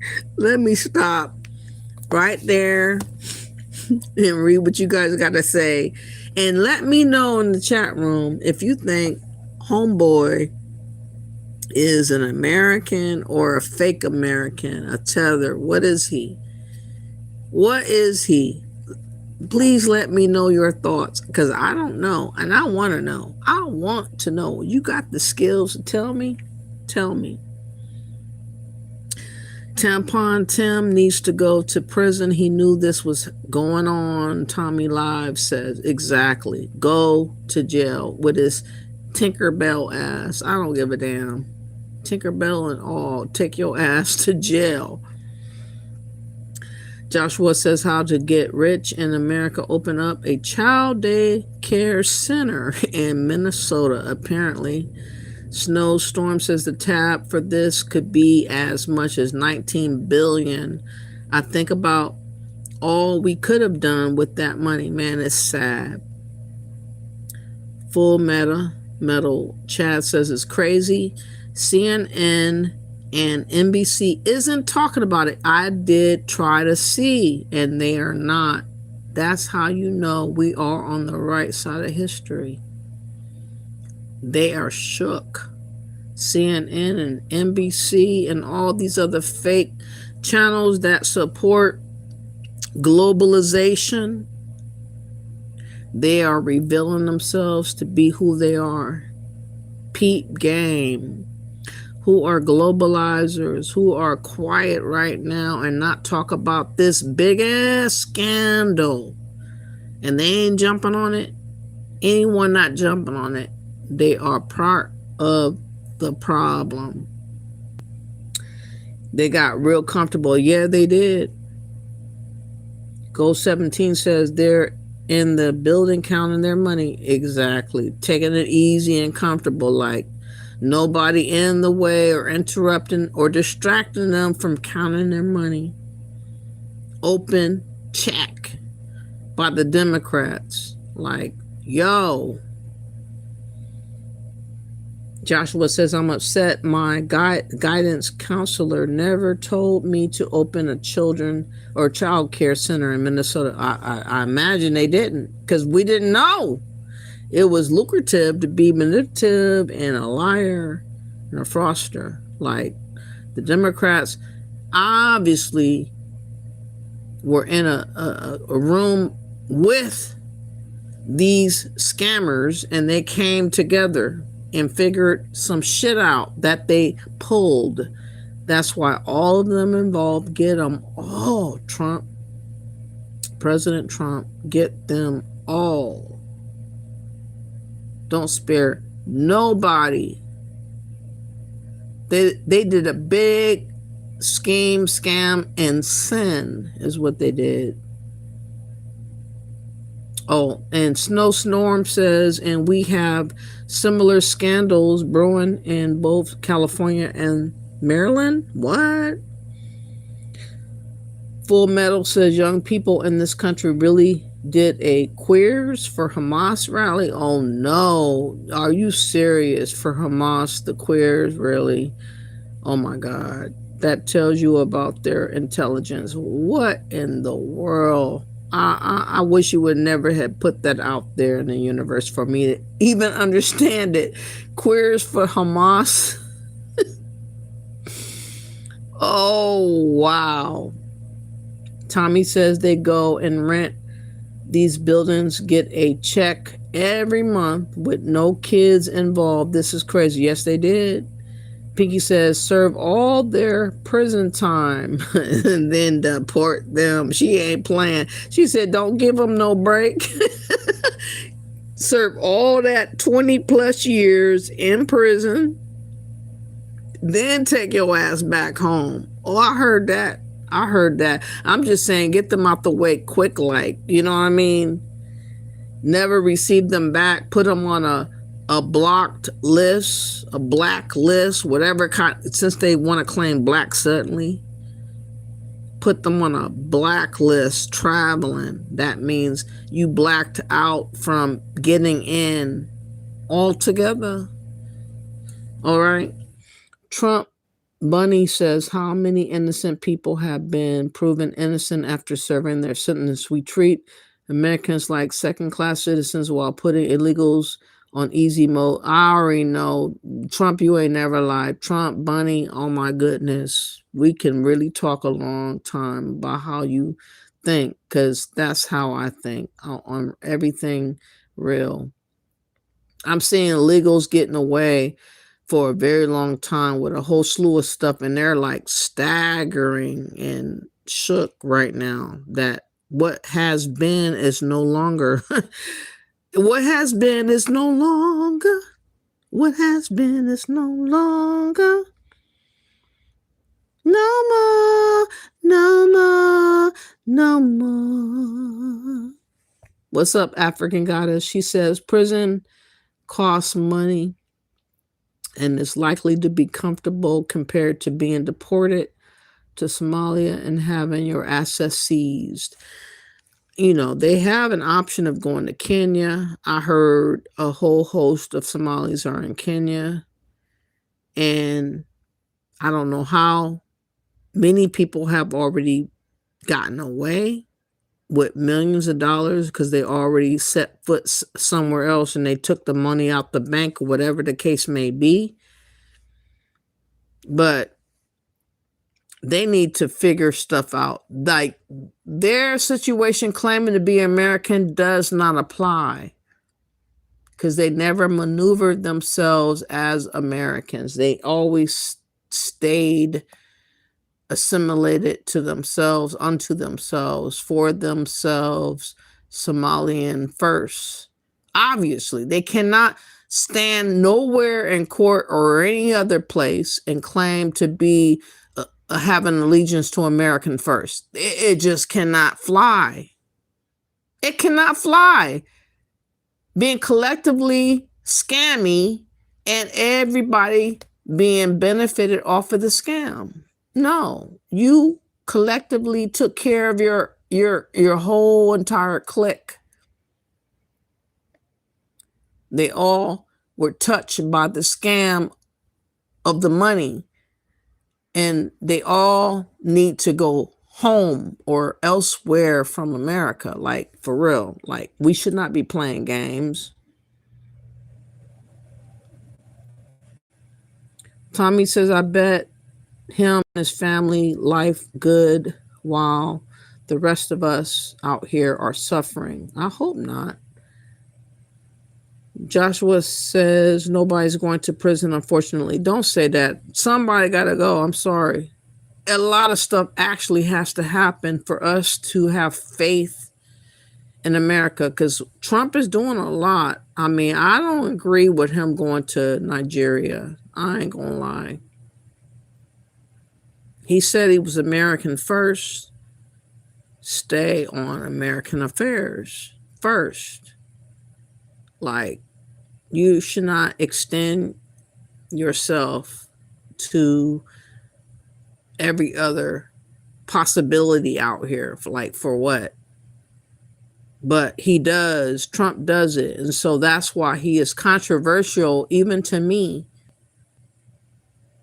Even to me. I'm only in agreement with Trump on the immigration issue and cleaning out the swamp issue. Like, literally, that's what I'm on. You said it's the tongue of the devil himself that speaks through the Quran. I don't know nothing about the Quran, and I don't want nothing to know about that Quran. Yeah, they look like aliens. You never lied, Brother Leonard. African Goddess says, look at her face. She is so shocked someone wants to place a child there. She was, for the first time, approached with that situation, and she was not used to that. She was not familiar with that, African Goddess. That lets you know that everybody left them alone to just steal and pillage and pirate the government as they saw fit without anyone in the way. Like, dang, we doing that. Paul Cameron says, make sure we check every some money and that gets food stamps too. I don't understand what you mean by that.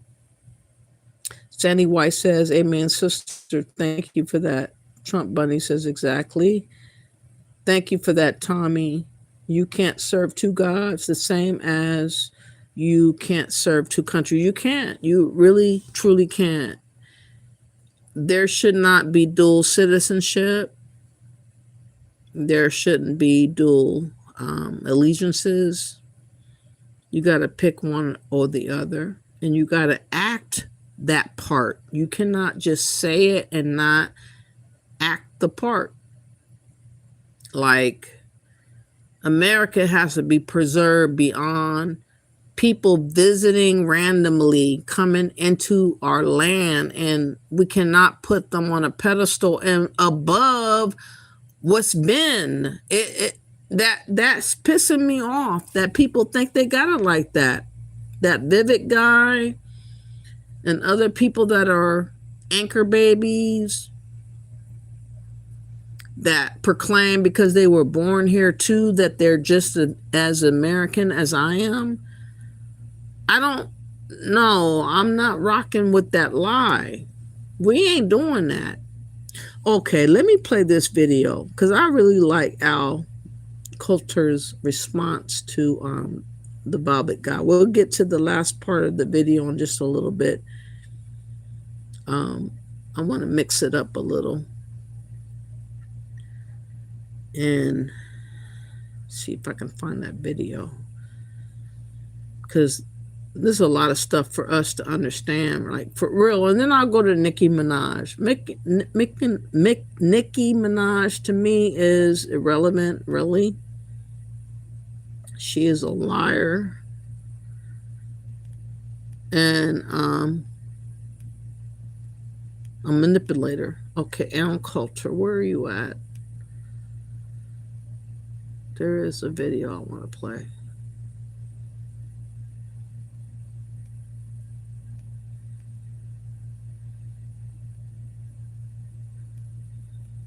Oh, by the way, I will be on the 31st of January to the 1st. I will not go out to clubs or do other stuff. So I'm going to go through an array of different topics and videos that I think I want to talk about before the 1st. Because after the new year, in my mind, it's really going to go full-fledged crazy. And I'm prepared mentally for it to go really, really wild and crazy and very fast-paced. I'm kind of preparing myself for that. So I want to kind of knock out my perception of, or, thought process on us as Americans, how we should see things moving forward collectively as Americans. I know that we have a divide technically, but we're going to have to put that on pause and look at the bigger picture. We got to do that for our survival. We got to do that. We can't let others come in the midst of us and take over and regulate. Come on. We can't have outsiders regulating Americans. We cannot. That's how I feel. But here's Ann Coulter to Vivek Ramaswamy, to his face. She told it like it was. I don't like this dude, Vivek. I will go more into detail why I don't like him. Because he thinks his Americanness is the same as my Americanness. He think it's on the same level when he's an anchor baby barely here 40 plus years.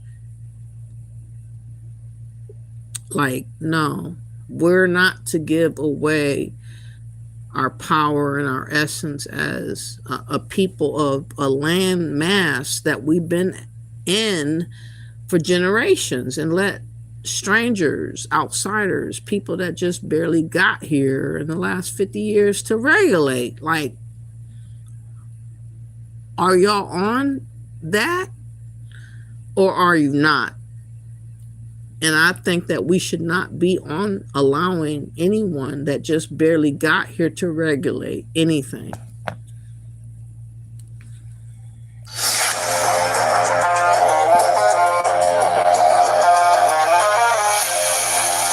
There's an N-word that you're not allowed to say anymore, but I'm going to say it. Nationalist. It doesn't have to be a bad word. We got to distinguish between two different kinds of nationalism. The first is ethno-nationalism. That's the kind people usually think of. And it's natural because most nations' identities have been built around an ethnicity or a religion or a monarch. And in that case, the track record of history hasn't been great for what that type of nationalism produces, either for a country or for its neighbors. Distinct from that, though, is civic nationalism. And that's the kind of nationalism that I think is relevant in the United States of America, because our country is defined not based on an ethnicity, not based on a language or a monarch or a cuisine or a religion, for that matter. Our country is defined on the basis of a civic set of ideals that brought together a divided polyglot and, yes, religiously diverse group of people 250 years ago. And so I don't think that that's the kind of nationalism we need to run from. I think we believe in the exceptionalism of those ideals. That's what American exceptionalism is about. It is a belief in the exceptionalism of the ideals that made this country great the first time around.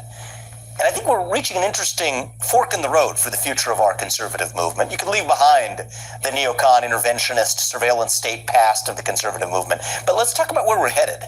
The pro-nationalist, positive nationalist vision for the future. I think there are some interesting divides that haven't yet been smoked out between, say, a libertarian nationalist movement that I particularly find appealing for the future of our country, believing in the libertarian ideals of freedom from a government that we elect, not an unelected class of bureaucrats. And yes, believing in the exceptionalism of those ideals at the same time that we believe in a national identity, the idea that a nation without borders is not a nation, a libertarian breed of nationalism versus the revival of what I see as a different kind of reactionary nationalism, one that says that we can expand and use the tools of the state when necessary to achieve our pro-American or nationalistic goals. And yes, one that does believe that there is some element of ethnic heritage that defines what it means to be an American. It ain't some, it is the soil, which you are not a part of. And the issue is having foreigner or anchor baby with connection to another landmass, thinking that they should be able to have some type of opinion when it comes to being an American. Like, nobody does it nowhere else, but people think it's okay to do it here. And I have a problem with that. Any of them, wherever they may come from whatever landmass, I don't believe that they should be sitting up here talking reckless to, they're talking reckless to us, yo. Like, this is disrespectful. It is reckless. I don't care how sweet and articulate or clean like it looks, appears. It's not respectful, though. Because when you think about what they're doing in our homeland versus what we can't do in theirs, but they come over here in the guise of being what we are when they're not. And because they say it so, we're supposed to take it as such. Since when are we supposed to be that damn dumb to take on what others that are not of us to tell us what it is?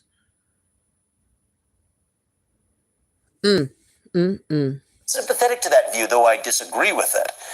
And that's why on today's podcast, I wanted to bring on somebody who's a fellow conservative, a fellow nationalist, though she frames it in forms of citizenship, and somebody who actually believes in the ideals of this country. And she frames it in such of a citizenship, which is the most important thing on this land, especially now.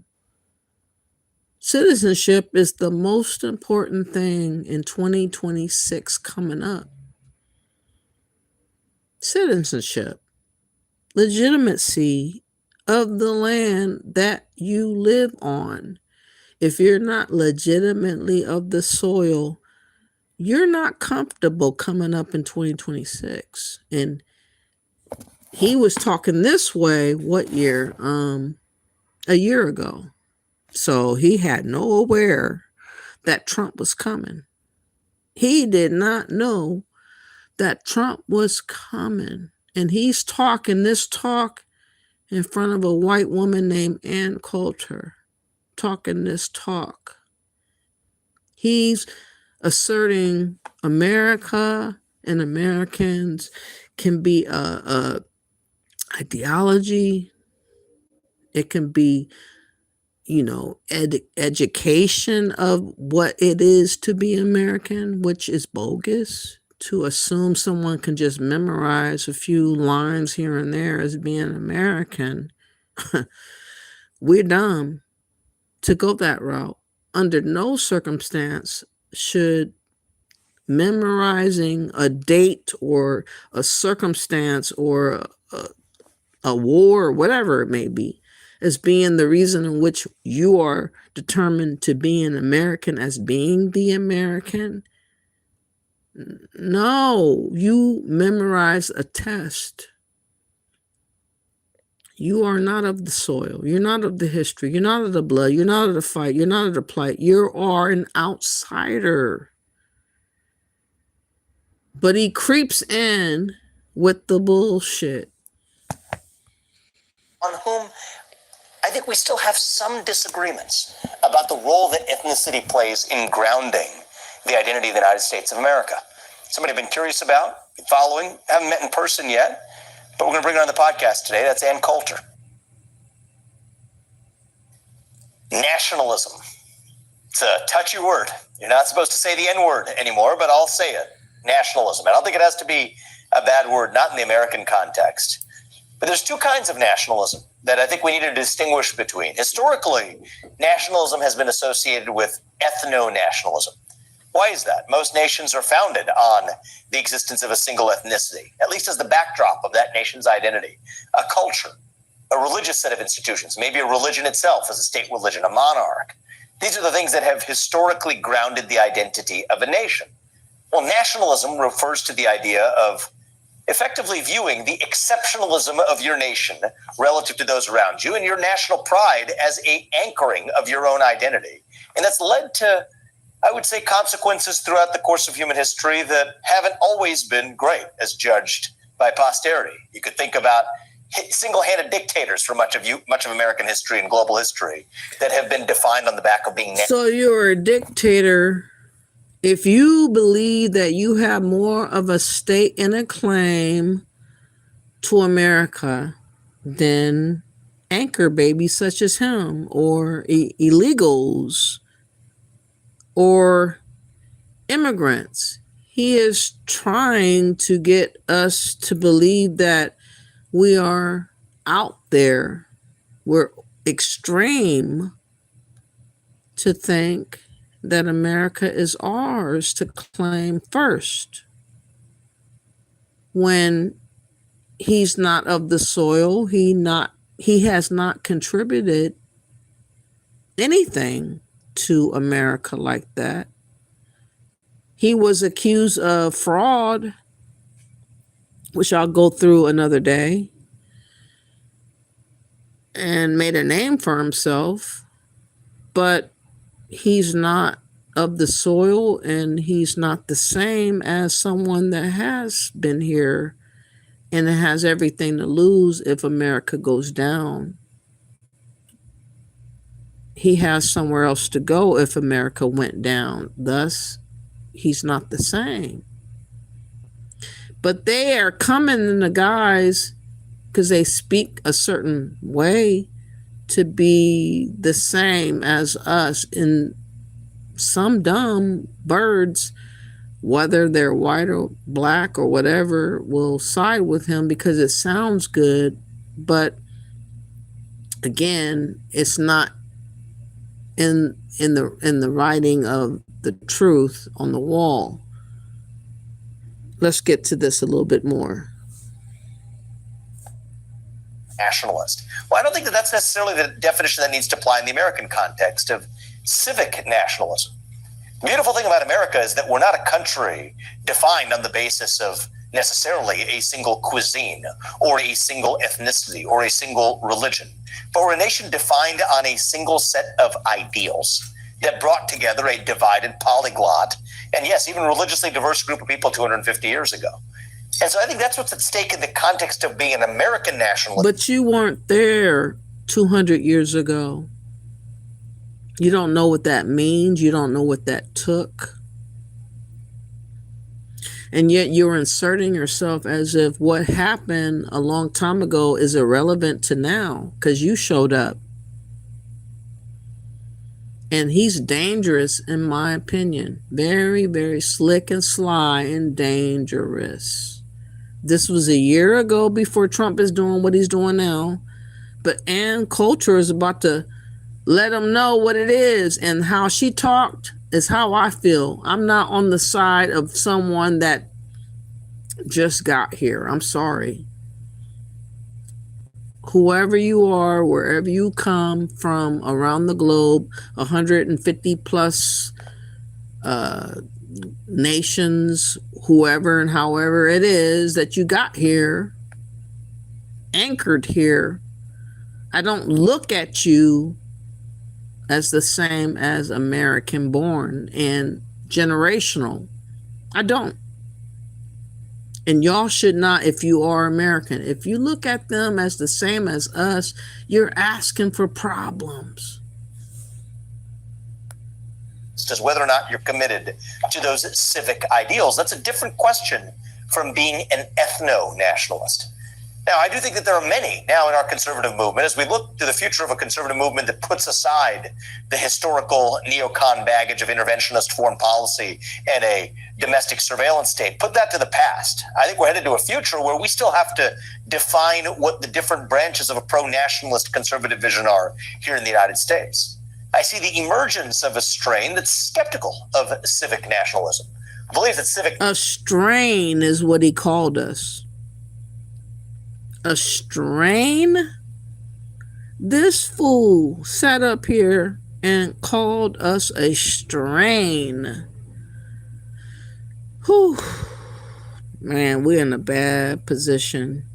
Man, we've been in trouble for a long time now. And these motherfuckers been getting away with a whole entire lot of stuff. Like, wake up. Wake your asses up. Americans, wake your asses up. Nationalism is really just a siren song, something that we can't really hang our hat on. It's too thin to anchor our identity to. A vision that says, you know what, somebody who has been here as long as fourth or fifth or sixth generation as an American, descended from people who have been here a long time ago, have a different claim on this country than somebody who may have come here as an immigrant. Yes, went through the oath of pledging allegiance to this country, but nonetheless haven't yet vested in citizenship in the same way as somebody who inherits a country that's more than just an economic zone. And I think it's an interesting discussion to have. I think the future of the conservative movement depends on where we land here. On one end of our nationalist movement, a libertarian nationalist movement that says that, you know what, you can subscribe to the ideals of this country, that you should achieve anything you want, and you're equally American as long as you pledge allegiance to those ideals. But as long as you pledge allegiance to those ideals, someone to the left and the right of me means me good in America that came from elsewhere because he said the words of an allegiance?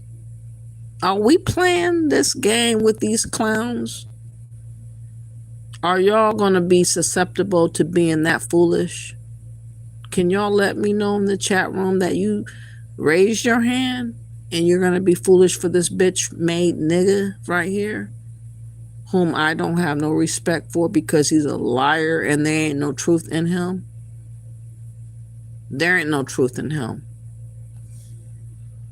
A subtext and a strain on the other side that's skeptical of that. It says, you know what? We should be open to using government as an instrument to advancing pro-nationalist ends. And there is a difference in how American you really are, depending on how long you've been here. And I think we ought to smoke that discussion out and have that open dialogue in a way that's been uncomfortable because of the Overton window that we accept around these topics. And I think we would be best served taking a truck and driving it through that Overton window so we can actually have an honest discussion about the future of where the conservative movement is headed from here, not just on the issue of national identity or nationalism or immigration, but more broadly. And that's why I brought on today somebody who I think has some thoughtful perspectives on the future direction of our country, of our conservative movement, and on this question of nationalism and national identity, somebody who've been fascinated by for a long time and have interacted with on social media, but for the first time we're having at least a live form conversation in the offline sense of it. It's Ann Coulter. So Ann, thanks for coming on, and I'm looking forward to our conversation today. Me too. Thanks for having me. That was a fantastic opening monologue. I too am a fan of yours. I'm going to make a point of disagreeing with you so that it will be fun. You are so bright and articulate, and I guess I can call you articulate since you're not an American black. Can't say that about them. That's derogatory. And that was a great opening segment. Lots of things to talk about there. Oh, and I agreed with many, many things you said during, in fact, probably more than most other candidates when you were running for president, but I still would not have voted for you because you're an Indian. Ooh, she said that shit with her chest. Oh, I loved it.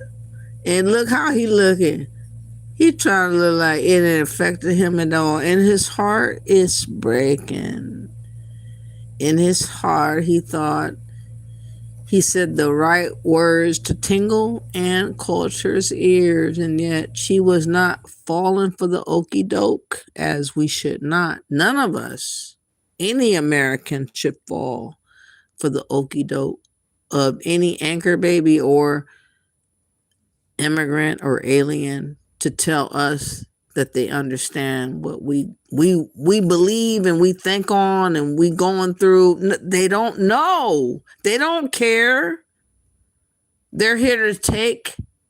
They're here to replace. They're here to displace. They're here to ravish. They're here to dominate. All the above. So for her to stand on her square and let him know to his face, I'm not falling for the bullshit that you spinning, bitch. She ain't said it like that, but that's the way it is. I'm not falling for your bullshit, bitch. I can respect what Ann Coulter did here. I ain't gonna lie. I ain't gonna lie. Because his ass was playing a game. Look at how he has his hands clasped together, trying to look perfect, picture perfect, by the way. Trying to look picture perfect, and it did not fly. We'll get back to that. And it's directly related to disagreeing with you so that it will be fun. You are so bright and articulate, and I guess I can call you articulate since you're not an American black. Can't say that about them. That's derogatory. And that was a great opening segment. Lots of things to talk about there. Oh, and I agreed with many, many things you said during, in fact, probably more than most other candidates when you were running for president, but I still would not have voted for you because you're an Indian. We'll get back to that. And it's directly related to what you were just talking about. You know, the thing about nationalism, you're totally right. It is like to use the word nationalism. Oh, it's Hitler, it's Hitler. And you know, Hitler had soup. That doesn't mean we shouldn't have soup. Hitler loved dogs. That doesn't mean you shouldn't love dogs. So I think we have to move past this. If Hitler did it, it must be bad. But I do notice when I was listening to your monologue, I don't think I do use the word nationalism. I would use a word you used in your monologue, which I liked quite a bit, and that's citizenship. There's citizenism. How about Americanism? Yeah. I'd also point out that the Bingo. Americanism. Who can claim the term of Americanism without stretching the truth, without lying and scamming and fibbing and, you know, just making it up as they go? Who is real and who is not? People that are putting on too much, putting it out there that they are American and they know not what they are claiming as being the truth. We need to call them out. Like without, they're not batting their eyes. We should not be batting our eyes. I'm not believing someone that's recently anchored to America as being American as I am. I'm sorry. They're not. They have another place that they think about. If you have another place to think about, how the fuck are you American as me? Are you okay? What the hell is going on? I'm not going to allow a foreigner to dictate to me what it is and what it's not. No, you are not qualified to say nothing. And that should be across the board with all Americans. If you're not on that, you are a dumb bird, like, for real. Only people who are not allowed to be proud of their ethnic group do tend to be Anglo-Saxons. Oh boy, you can't be proud of being white. Whereas, watch a soccer game and see, it's Venezuela, we're Mexicans. It's funny, Hispanics don't even think of themselves as Hispanics. They think of themselves as the country they're from. I think French feel very proud to be French. We saw Macron expressly objecting wokeness on the grounds that this is an American institution. We're not going to import this. So you do see basically every other ethnic group very proud of their ethnic group.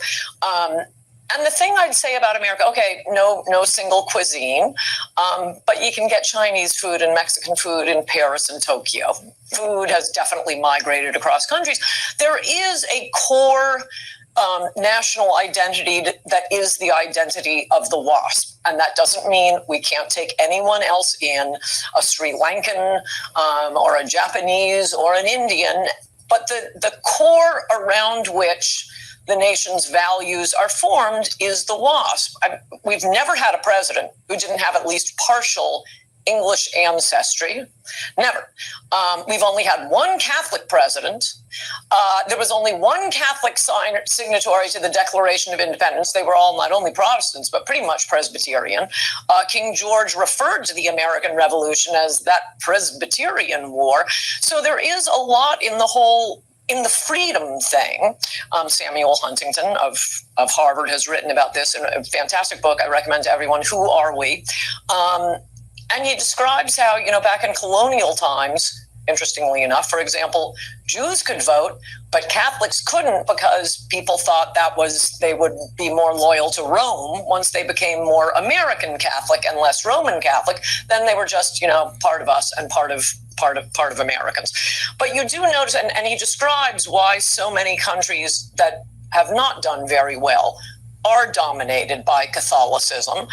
It's much more from the top down. It lends itself to an authoritarian governance, whereas Calvinists, it's between you and God. And moreover, because of the Presbyterian, I think every ethnic group has this, the WASP work ethic and the Jewish work ethic, and I'm sure there is an Indian work ethic.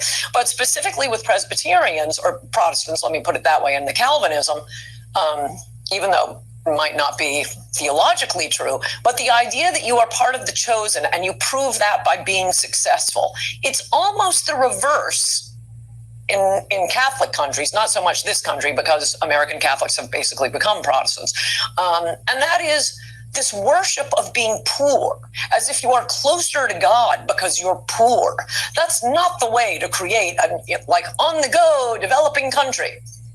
Mm-hmm. No, I think that's an interesting tour through that historical lane, but I want to pick on one point you said, which is citizenship, right? Let's talk about what does it mean to be a citizen of a nation. And it's interesting, if a lot of people trip up on this, they'll say, well, it means what you get, right? Do I get to vote or do I get some other claim? And that doesn't really work. And what's interesting is he and his kind didn't die for the right to vote, didn't die for the right to be as a person, humanity did not struggle to be seen and heard. His bitch ass didn't do shit. And yet he feels like because he showed up, because he's an anchor baby, because he was born in America, it's supposed to somehow mean significantly similar, if not the same, as someone has been around for eons. I don't have respect for this guy at all. I'm gonna go back. I wanted to show y'all just a little bit of him because I will be tapping in to him and what he spoke on, going to the turning point. He went in and he did extra. For real. I want to stay on the scamming, and we're going to close it down with Nicki Minaj, with a petition where they were trying to, hold on. They were trying to get rid of Nicki Minaj. Hold on. But look forward to December 31st. I will be live. I hope to go live and say what I need to say. But Shirley, wait. Nick Shirley said a lot. I don't want to spend the next 10 minutes wrapping up this last video, and then I'll go forward. Hit the like, y'all. Stop playing with me. And people in the government who have enabled and let this fraud happen. Inside of this committee, a Republican representative showed charts showing exactly how this fraud has been committed and who is profiting and connecting all the dots. And while the Democrat representatives looked into the abyss, one of them spoke about how none of this is building trust and how this is a nonpartisan issue. So I went and confronted her after that. Yes, but He has some very valid questions to ask about what's going on here in Minnesota. And do you think this fraud I don't know who crosses? you are. My name's Nick Shirley. Do you think this fraud is Republican or Democrat, or just facts that fraud is happening? So just I think the fact that Because you talk about it as a partisan issue. well, because that's what I heard you talking about. That, I know what I said is that because what we're talking we want about to build trust, but fraud is fraud. So why should we be enabling fraud to happen here? No, I don't think anybody is enabling fraud to happen. Hold Governor Walz accountable for this. Okay, sir. No. This Sir, is not. sir. When are you going to hold Governor Walz? No. She is a representative for the state of Minnesota. Yes or no? Excuse me. Yes. Are you? If you're gonna talk to me like Are that, you the state? I'm a disability advocate. I heard you, and we've had a chance overstimulated. to testify. Thank you for testifying today. No. Ma'am, the facts are the fact that fraud is happening here, and it's not a nonpartisan issue. How come you think fraud has been able to happen so much underneath? I think if you've government been here. listening to our hearings, we've had now 10 hearings on this. And so there's really good data from the people who both work within the administration as well as who, both Democrat and Republicans. I think what you heard today is that the Republicans who control this committee are not actually interested in solving fraud. What they're interested in is telling a story. This fraud has happened underneath Democrat leader Tim Walz. There has been Medicaid fraud across the country under Democrats and Republicans. There's fraud within the Trump administration. We have is fraud. Private providers have made government a mark. And so every person running government, Democrats or Republicans, are dealing with the issue of how to keep fraudsters out of our public payment. We're also dealing with veterans. We're dealing with consumers. I hope you're looking at that. If you look at United Health, currently is being charged with defrauding Medicare. You know who runs Medicare? President Trump. Medicaid fraud is a 50-state issue. And so, again, it is not a partisan issue. There are Democrats and Republicans who are sitting in that committee talking about it. But what you did here was the Republican chair say she's not turning information over to the one person in government who can stop payment. And I hope you print that. Thank you for coming today. Okay. Crazy. Well, This saw what happened the there. state of Minnesota that we live in, and these politicians are just walking off, thinking it's okay Tuesday, and they want to go visit the Trump. They want to blame the Trump administration. We have Democrats blaming ICE. I'm tired. My people are suffering. I'm scared for my little brother. My people are suffering, and these people just walk off.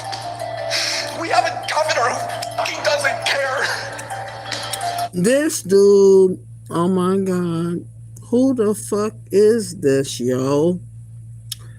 Anybody know who the fuck this bitch made nigga clown fool is? Come on. He doing too much. He doing the most. I'm gonna rewind just a little snippet. Come on. Let's go. Thank you for coming today. Okay. Crazy. Well, This saw what happened there. state of Minnesota that we live in, and these politicians are just walking off, thinking it's okay Tuesday, and they want to go. He is not us, y'all. He is not a black American. This motherfucker is foreign black. I don't know where and how, but he ain't us. He extra. He is extra. Y'all. Thank you for coming today. Okay. Crazy. Well, saw what happened there. State of Minnesota that we Oh, live shit. in, and these politicians are just walking off, thinking it's okay Oh, shit. Tuesday, and they want to go visit the Trump. They want to blame the Trump administration. We have Democrats blaming ICE. I'm tired. My people are suffering. I'm scared for my little brother. My people are suffering. What people are suffering? Come on, y'all. Come on. Look at this. Look at the game. His people are suffering. Let him tell it. He's not a black American. His people are suffering? My life. Come on. Calm down. Ain't nobody suffering, bitch. Thank you for coming today. Okay. Crazy. Well, saw what happened there. State of Minnesota that we live in, and these politicians are just walking off, thinking it's okay Tuesday, and they want to go visit the Trump. They want to blame the Trump administration. We have Democrats blaming ICE. I'm tired. My people are suffering. I'm scared for my little brother. My people are suffering, and these people just walk off. We have a governor. He doesn't care. How many more people are gonna freaking die? How many more people are gonna go homeless? And how many more people are gonna be trafficked in our freaking system? Ridiculous. Fucking ridiculous. What the hell is going on? Why do we have to have lame tards such as him in our midst? What? Oh my God. I'm gonna finish up the last video because I can't do that no more. That ain't working out for me. This bitch made it all up, but we're about to go back to Nick Shirley and finalize the video so that we have it on record. And I will show another video which the feds is now have landed in Minnesota. They about to come out the woodworks doing what they got to do to get the fraudsters hemmed up. Okay? Hit the like button. Please share the video. Don't be shy.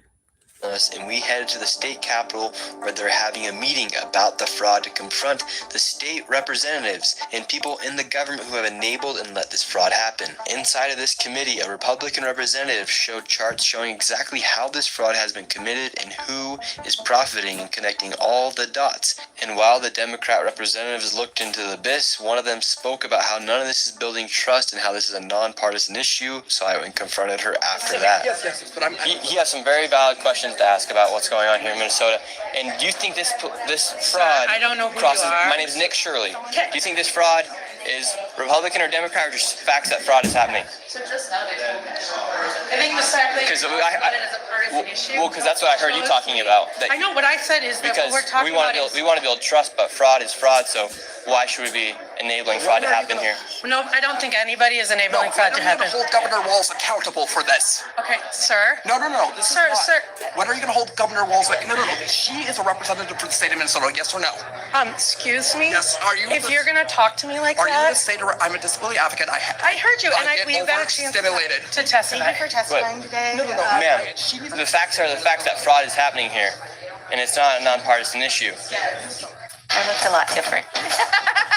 I started my degree in 1986 and 30 years later decided to complete my goals. The support system that you get with Purdue Global, just being in the military, you actually get assigned a person who will stay with you and walks you through step by step. Earning my degree with Purdue Global has given me the confidence to show me that I am not old. I can do it. This is my comeback. Start yours today at purdueglobal.edu. David Yearman. More meaningful with time. How come you think fraud has been able to happen so much underneath? I think if the you've been government here? listening to our hearings, we've had now 10 hearings on this. And so there's really good data from the people who both work within the administration as well as who, both Democrat and Republicans. I think what you heard today is that the Republicans who control this committee are not actually interested in solving fraud. What they're interested in is telling a story. This fraud has happened underneath Democrat leader Tim Walz.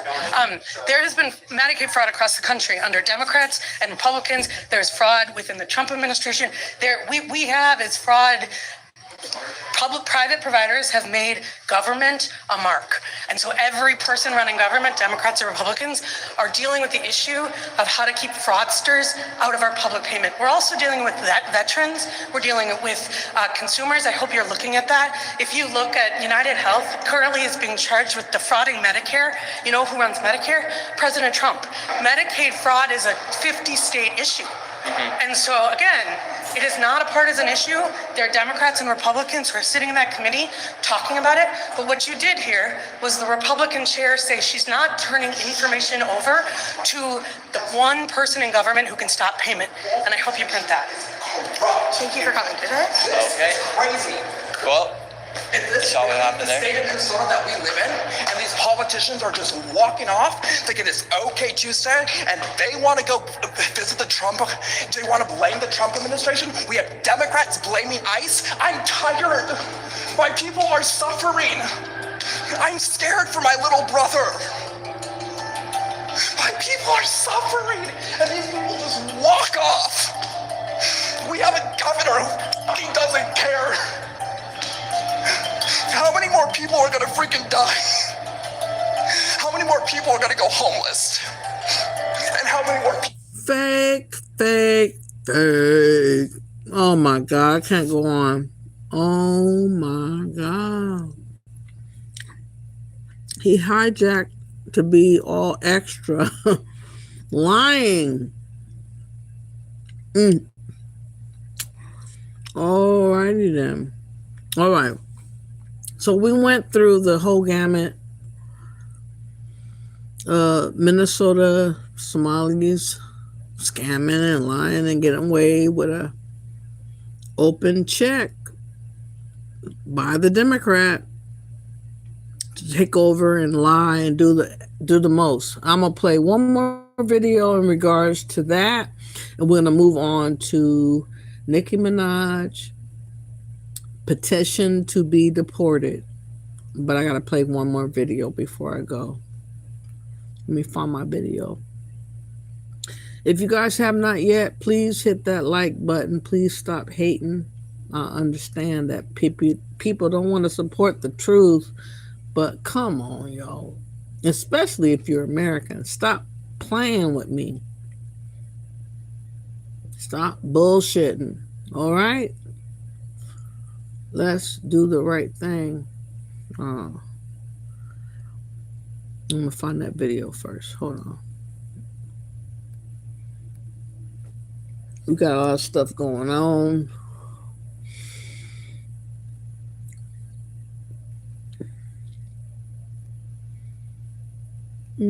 Oh yeah, here it is. They have just landed. The federal agents are on the ground probing Minnesota fraud. I wanted to play this real quick. And then we'll end it with Nicki Minaj. She's not that important to me. That's why I let her be not her last. I let her be last because she's a liar and a conniver. But let's let it be known what's going on for real.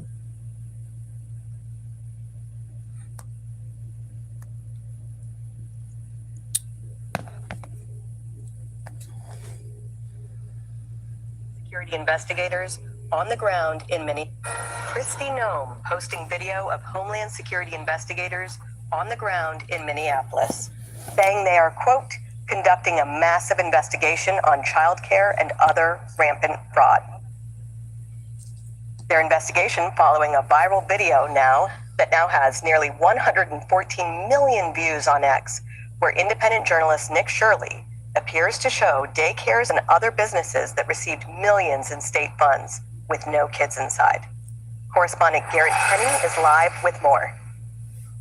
Yeah, Molly, the latest example of these fraud schemes in Minnesota are child care centers where rampant fraud has seemingly been allowed to go on for years now. Quality Learning Center is just one of the child care centers that federal investigators are now looking into. And there are plenty of red flags, starting with the sign on its building that doesn't even spell learning right. Over the past 3 years, the business has been cited for more than 120 violations for all kinds of things, including for not having proper documentation for all of the kids there. Despite that, from 2019 to 2024, the business received nearly $8 million in federal tax money, according to the local ABC station. Shirley also went to other child care centers across the Twin Cities where he says there were similar red flags. We're just wondering where the children are. Who are you? We'd like to ask where the money's going. Look at that. Shut us down. Where are the children at? No children inside of this daycare center. After Shirley's videos went viral, Governor Tim Walz's office sent us this statement saying the governor has worked for years to crack down on fraud and asked the state legislature for more authority to take aggressive action. He has strengthened oversight. Walz's office also defended his handling of the widespread fraud schemes that have been happening for years by claiming he's now taking steps to stop it from happening, including creating a statewide fraud prevention program. But federal investigators are now looking into claims that for years Walz ignored whistleblowers who tried to sound the alarm on the fraud. TurboTax and file your own taxes free in the app if you didn't file with us last year. Just file with TurboTax Do It Yourself by February 28th. Download now. At My Salon Suite, we help make your dream of business ownership possible. We provide a real place. Tried to sound the alarm on the fraud. This guy now is scrambling to make it look like he's doing something. 2 weeks ago, he created a position with a guy to investigate fraud. 7 years too late, Timmy. It's time that we find answers to all these questions and hold everybody accountable that has ripped off Minnesota taxpayers. Over the weekend, FBI Director Kash Patel reiterated that this is very much an ongoing investigation and that the Bureau believes the fraud that we've seen so far is just the tip of a very large iceberg. Molly? Thank you very much, Garrett. Well, this has been an amazing story that has really been covered for a couple years, but has started exploding more in recent weeks as we saw that some of the funding that had, some of the taxpayer funding that had gone to these groups was actually being funneled to Al-Shabaab in foreign countries, terrorist groups, and also this video that went viral this weekend showing that all of these places that had been getting taxpayer funds that claiming to be daycares didn't have any children inside of them. Griff, I'm wondering, is this your path to financial freedom, starting a daycare center in Minnesota? Gosh, Molly, I'm certainly not going to do that because it's illegal, but boy, wouldn't it be easy. And you know, it's interesting in Garrett's a report there, he was talking about Governor Walz as saying that he's pushing back, saying that he's for years tried to fight against fraud. Well, really? Is that the case? Because when you trace back how this all started, going back to Ilhan Omar's 2020 Meals Act to just get money out the door to school children who might miss lunches and all these other things, you see that it was a industrial scale fraud opportunity. And in this case, the fact that Nick Shirley went out with a camera, I think is brilliant, because there has been very little reporting from other networks on this story. And you're starting to see now, obviously, from FBI Director Kash Patel says that it's, a tip of an iceberg. Well, where are they? It reminds me, Molly, of when Bill Maluzia and I went down to the border years ago, started standing there with thousands coming across, and no other network had any interest in it. Well, now you're starting to see it, and there are convictions. And then originally, the only discussion you saw on other networks were people that were basically blasting it as, racist or targeting. Well, guess what? 71 of 78 people charged in this case are Somali. Yeah, well, let's look at how New York Times opinion writer Mara Gay characterized the Minnesota fraud scandal when she joined MS Now this morning. There's also other scandals in other states, for example, the Mississippi welfare scandal. And this is not unique to politics. Americans know that. But of course, the other factor here is that because it looks like the Somali population in Minnesota, the Somali immigrant population may have been involved in some way, those people are being scapegoated. And that community is being scapegoated in a way that certainly serves the far right. So, Marie, do you think that... Before I let it go forward, I want to see what you have to say. And we're going to, close it all down. In a minute, talking about Nicki Minaj, because I have said enough with Nicki, what's his name? Nick Shirley. And his investigation in Minnesota. But let me get to where was I?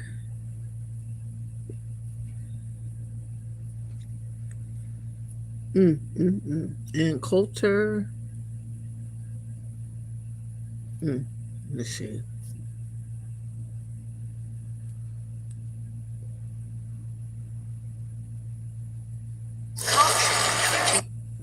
Hold up. Wait a minute.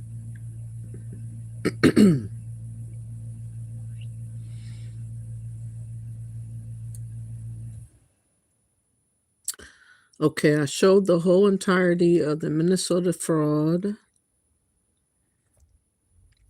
I did show Tim Walsh. He is definitely being investigated. I show Ann Coulter, who let Vivid Ramaswamy know he ain't a real American. And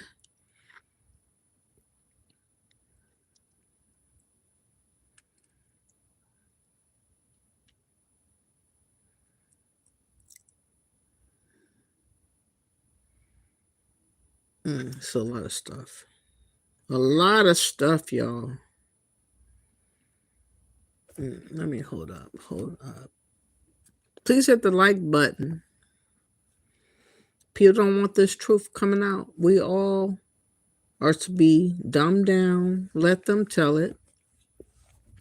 Even though we got history and bloodlines in America, they want to trick us out of our truth. And make it seem like we are against one another when they are definitely against all of us as Americans.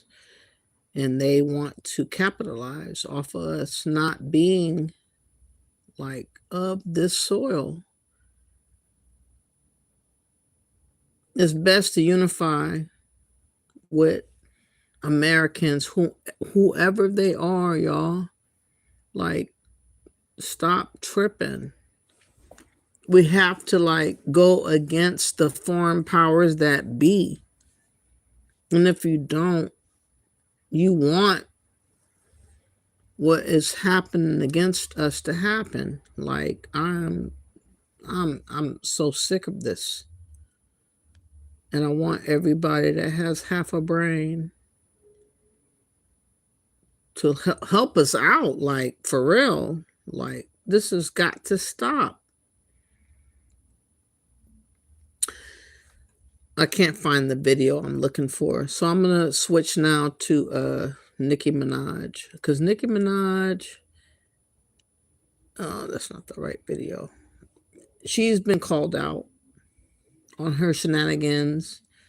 She is not a Black American, y'all. No matter what you've been told, she's not a Black American. She's not legally an American, for real. She is a green card holder at best.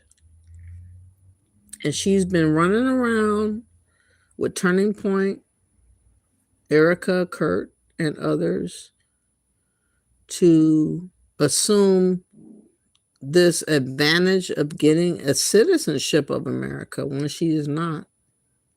I pray this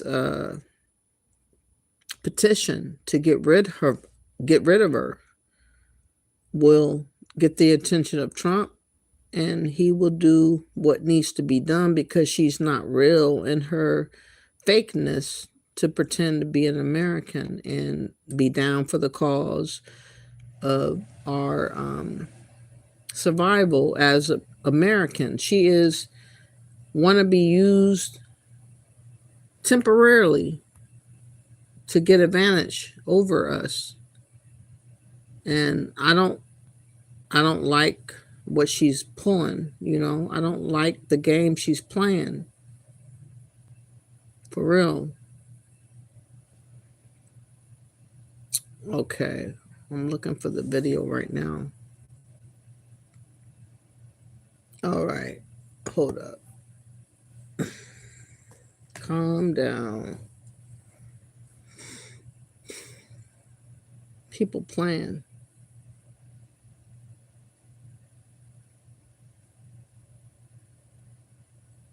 All right, here we go. So far, she has a signed petition to deport Nicki Minaj back to Trinidad. Trinidad one says $17,404, and there is another that is claiming 50,000 signatures. Petition calling for Nicki Minaj to be deported gathers over 50,000 signatures as of December 29th. A Change.org petition calling for Nicki Minaj to be deported to her birthplace of Trinidad and Tobago, driven by online outrage over her MAGA-aligned comments, has rapidly gained tens of thousands of signatures, even as legal experts point out that such campaigns carry no legal force. A viral online petition calling for rapper Nicki Minaj to be deported back to her native Trinidad and Tobago has surged across social media, reflecting a simmering backlash after her recent appearance at conservative political event. The Change.org campaign titled Deport Nicki Minaj to Trinidad has quickly amassed tens of thousands of signatures in the days since Minaj America Fest appearance, where she praised President Donald Trump and Vice President J.D. Vance and shared the stage with conservative figures. As of Monday, the petition has drawn more than 50,000 signatures and counting, a stark indicator of how sharply divided online audiences have been in the wake of the pop star's pivotal or political pivot. Okay, so she needs to go. Nobody wants her here. She got the money to be okay over there in Trinidad, is what I say. And obviously she got about 70,000 total signatures for her to being deported. Let me get a video though. That's going to bring it out a little bit more, because a lot of more people are talking about it. I'm not really on her like that. I just don't like her. That's the thing. I don't like Nicki Minaj. I've never liked her. Never liked her. I've always felt like she was full of shit and playing games, which she has proven herself to be that type. Hit that like button, y'all.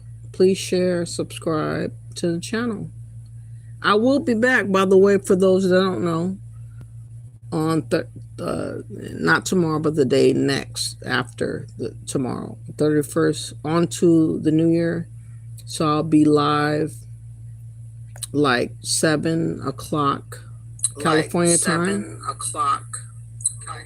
to go through an array of topics pertaining to what's coming up for the new year, what has transpired, and other news that I needed to, I randomly want to talk about. From my perspective, I want y'all to be there. Some people will be out. I don't feel comfortable getting out, going out, drinking, and being like out there like that, you know. Come on.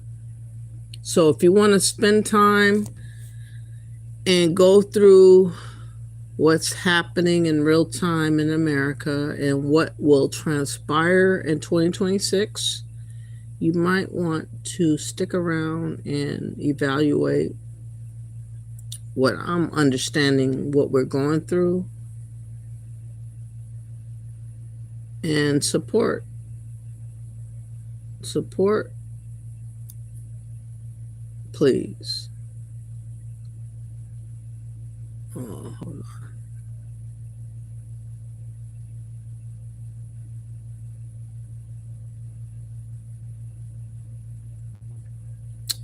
Alrighty then. Alright, I'm looking for a video real quick. For some reason, it's not showing.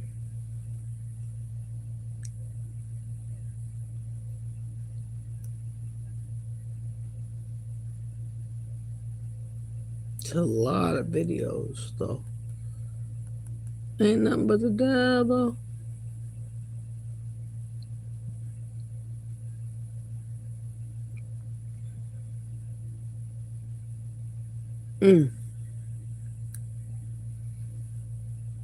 All right, so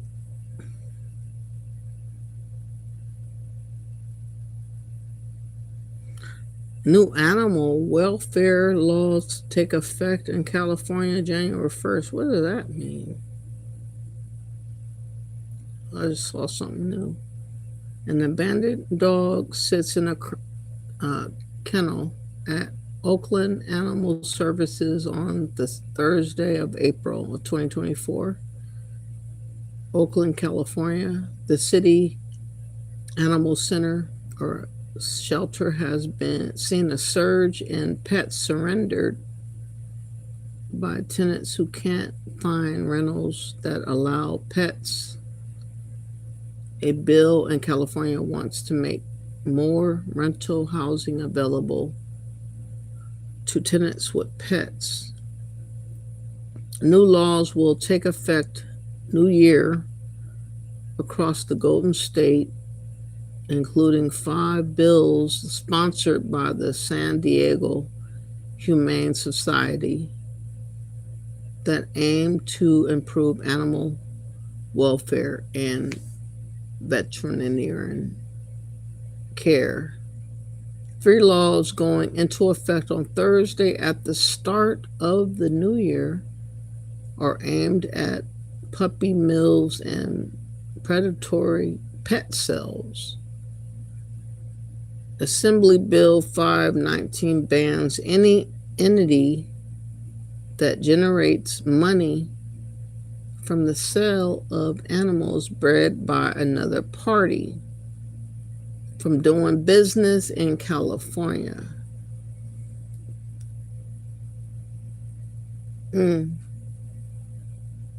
Another bill Senate Bill 312 would require, where did I just go? Those importing dogs into the state to electronically submit health certificates to the California Department of Food and Agriculture within 10 days of shipment. The law is meant to help identify unethical breeding and transport practices. In a similar vein, Assembly Bill 506 would void deceptive contracts used by online sellers.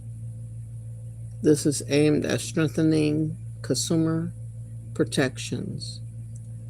Additionally, it would require sellers to refund buyers within 30 days if a puppy becomes unavailable and a buyer has already paid a deposit. Okay.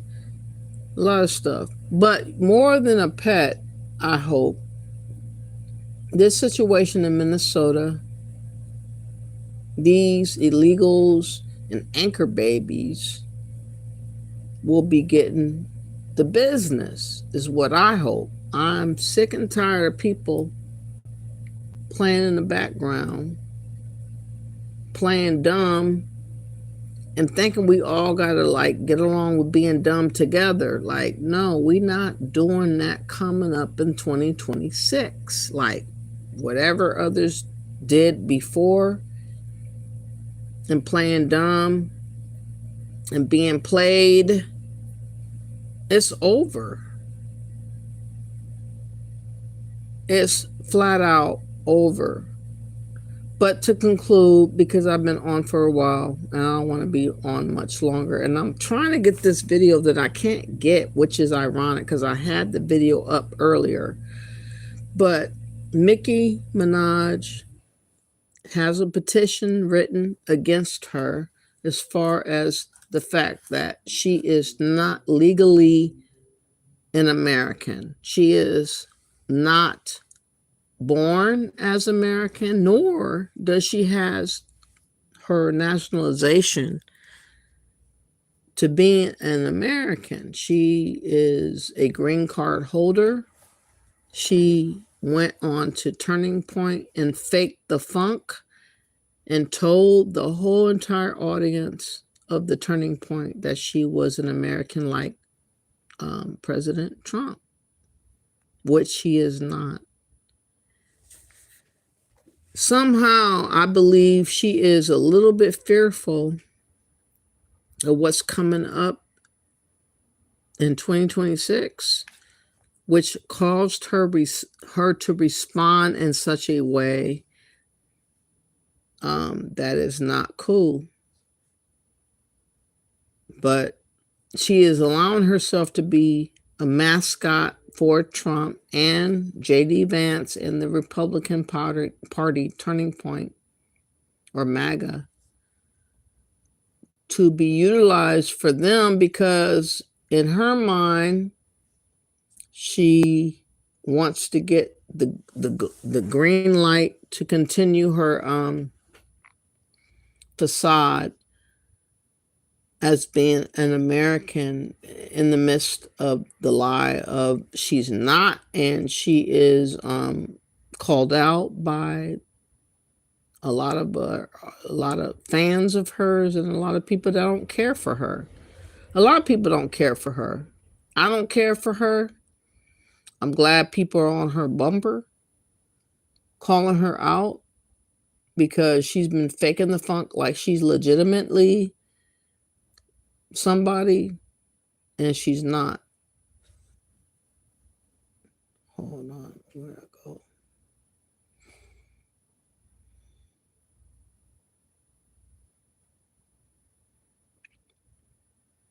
I did have a video to show. Oh, you know what? Now the Change.org has gone up to $63,504. So they're asking to deport Nicki Minaj to Trinidad on Change.org. $63,504. 5,504 signatures she has thus far, which is a lot in my mind. She can go. But I do have a video I wanted to show before I go. I almost forgot. In addition to these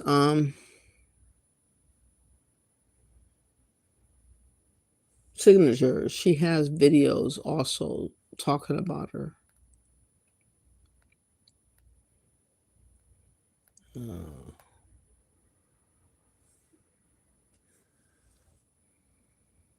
Please hit the like button. Please share and subscribe.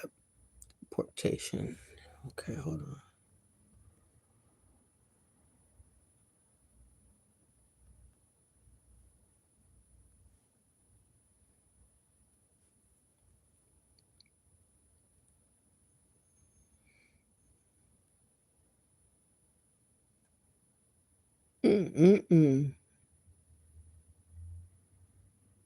All right.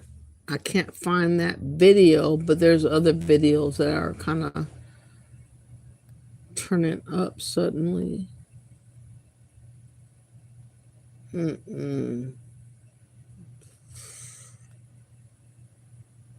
All right. Hold on. Here's this it.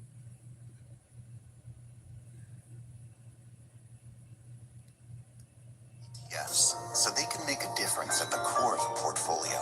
Because we don't fit molds, we prefer to cast originals. Capital Group, actively different, active ETFs. What's the secret to peak? Hold on, it's coming. It's commercial. Micro habits. It's Nolan.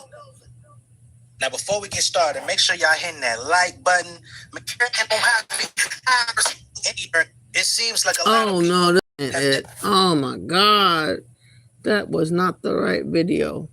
No, dude, we not doing you.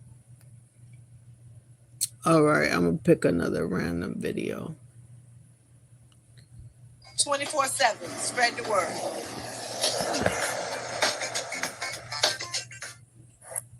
Well, a controversial online petition calling for the deportation of Nicki Minaj began circulating this week following her appearance at a Turning Point USA event in Arizona.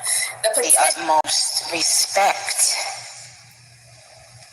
and admiration for our president.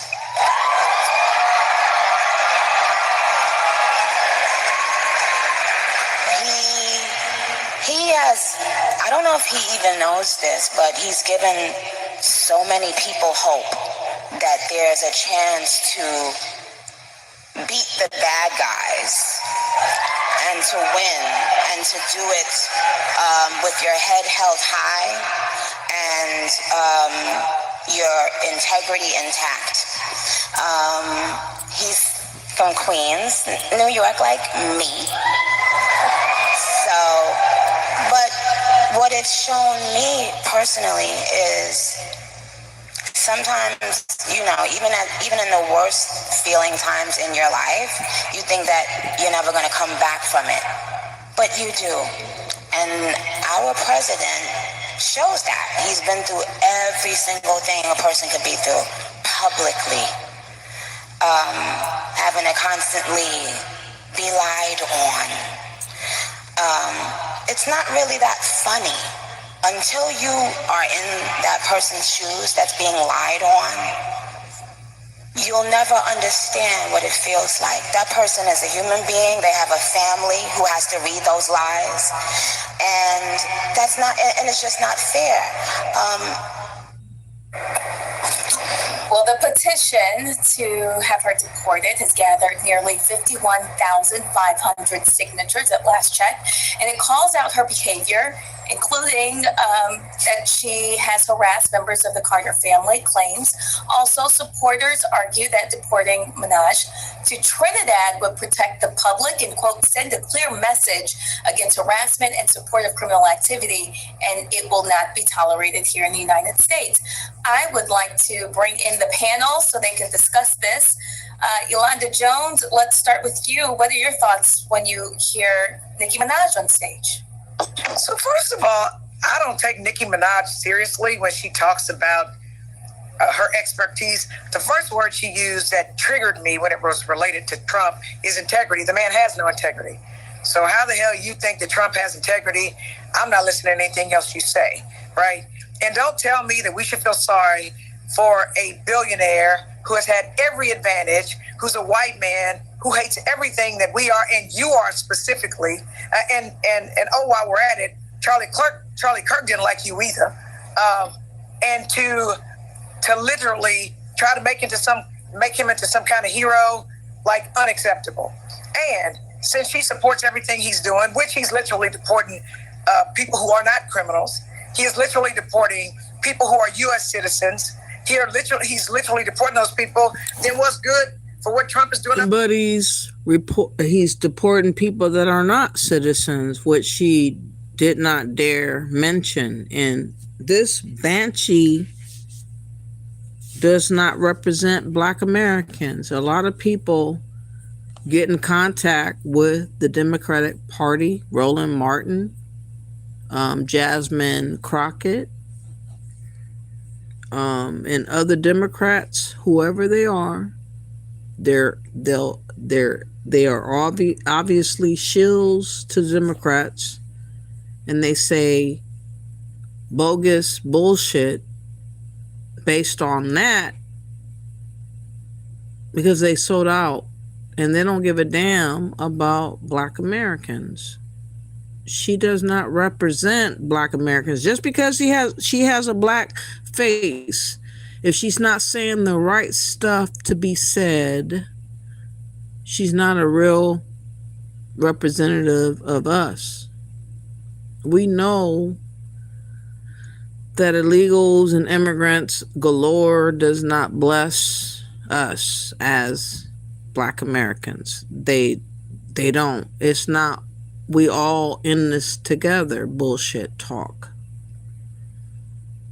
All this we all in this together is Democratic, Pan-African, lying globalist individual who she is and who I'm not. And millions of us are not. A lot of us are pretty much simplified to the notion that Democrats means poor people. And we got to wake them up from their slumber and their stupidity of thinking that that is the case when it is not. She's a fraudster. Listen to her. The people's to be good for you. So I think it should go on, and Nicki needs to, I hate to say this because I don't want to minimize her because she's a woman, but I'm going to need you to do some.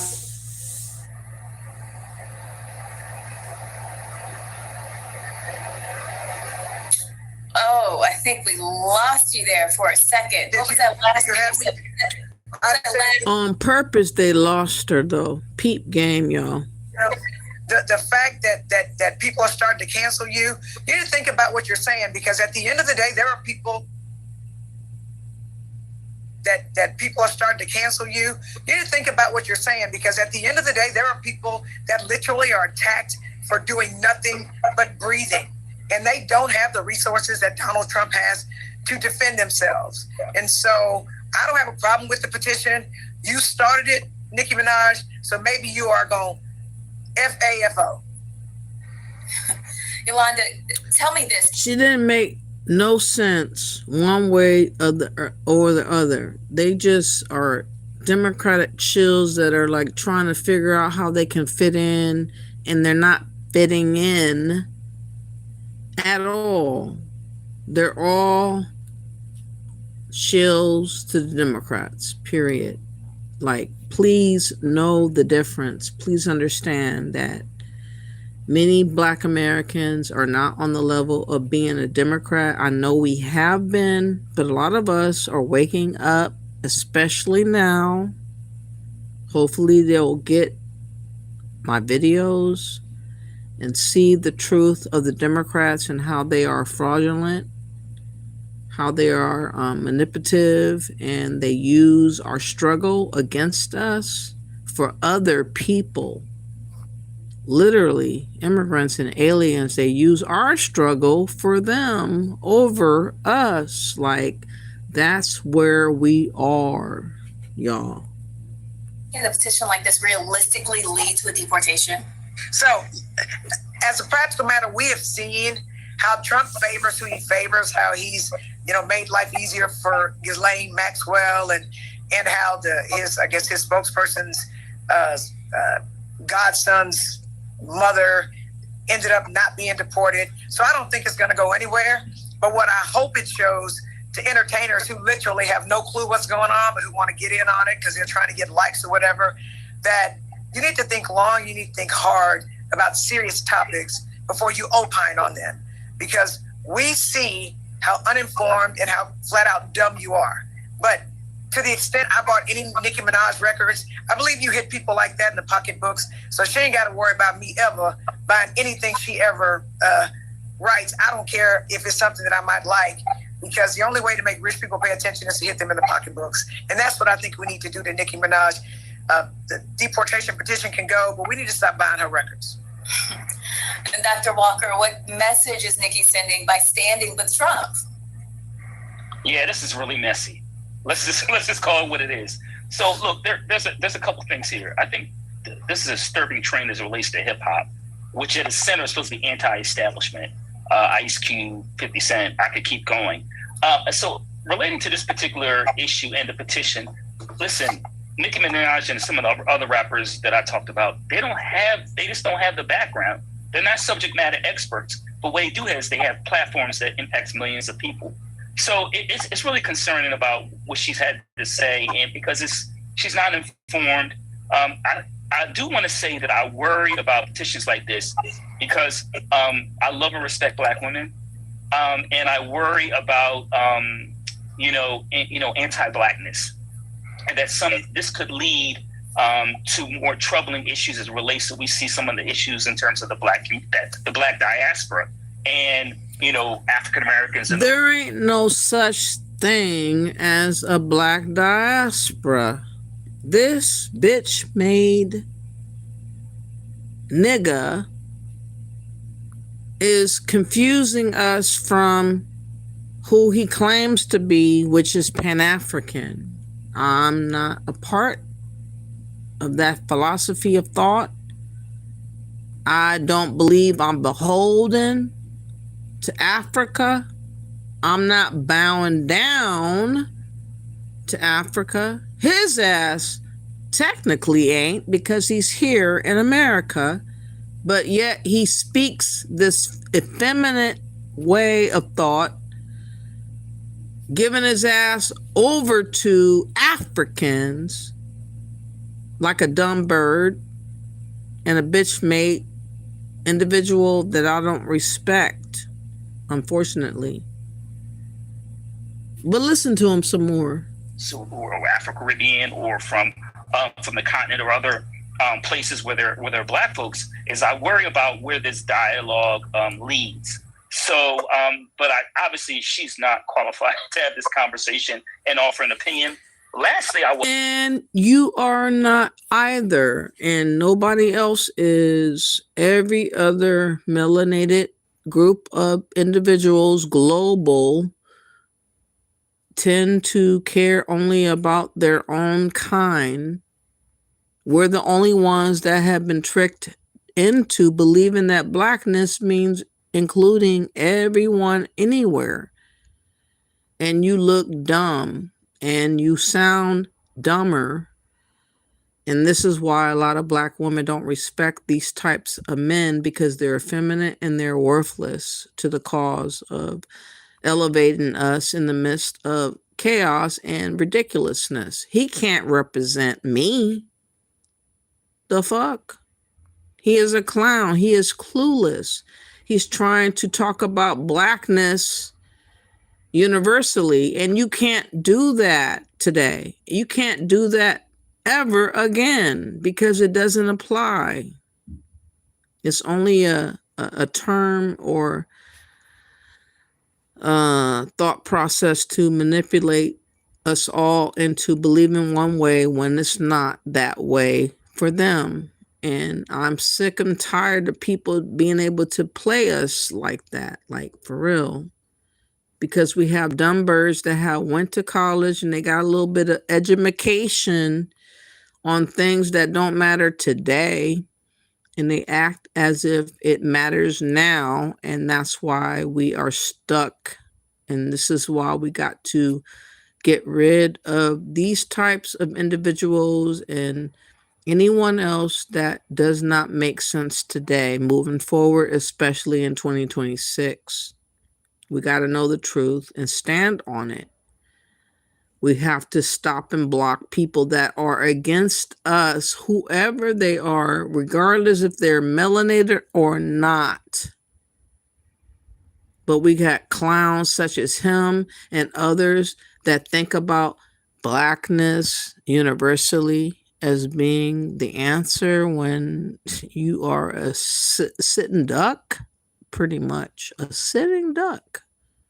How can I allow a clown like this to talk for me when he wants me to become a sitting duck? Bitch-made niggas like this and others want us to play the role of a sitting duck.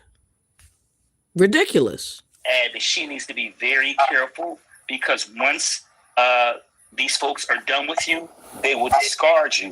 And she's vulnerable as someone who's a green card holder. She needs to be very careful. And Teresa, how do you feel? Do you feel like celebrities like Nicki should be called out when they align with power that consistently works against us? Absolutely. I think Nicki Minaj is also a part of the loud crowd of needing something from the White House. We know she has some personal matters, either from her husband or for herself, that needs to be taken care of financially. And so she is doing what other celebrities have done. Those who, didn't just stick to what we all know them for, great music.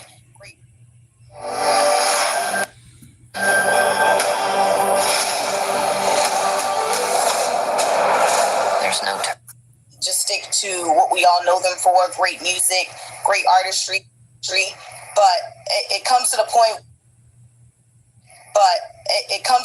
when they delve over into politics with not a full understanding of what it really means to those who don't make what they make in that tax bracket, to those who are missing funding and real opportunity that they've been blessed with. So it's always interesting when celebrities want to all of a sudden make a 180 over to the other side without actually knowing some of the crucial conversations that are happening in neighborhoods and communities that actually support either what they're doing in their mission or their music. So Nicki Minaj being canceled, I'm not surprised. Coming from a communications background, it is, I would have probably done the same thing and delete the account because, when the internet is undefeated, it's undefeated.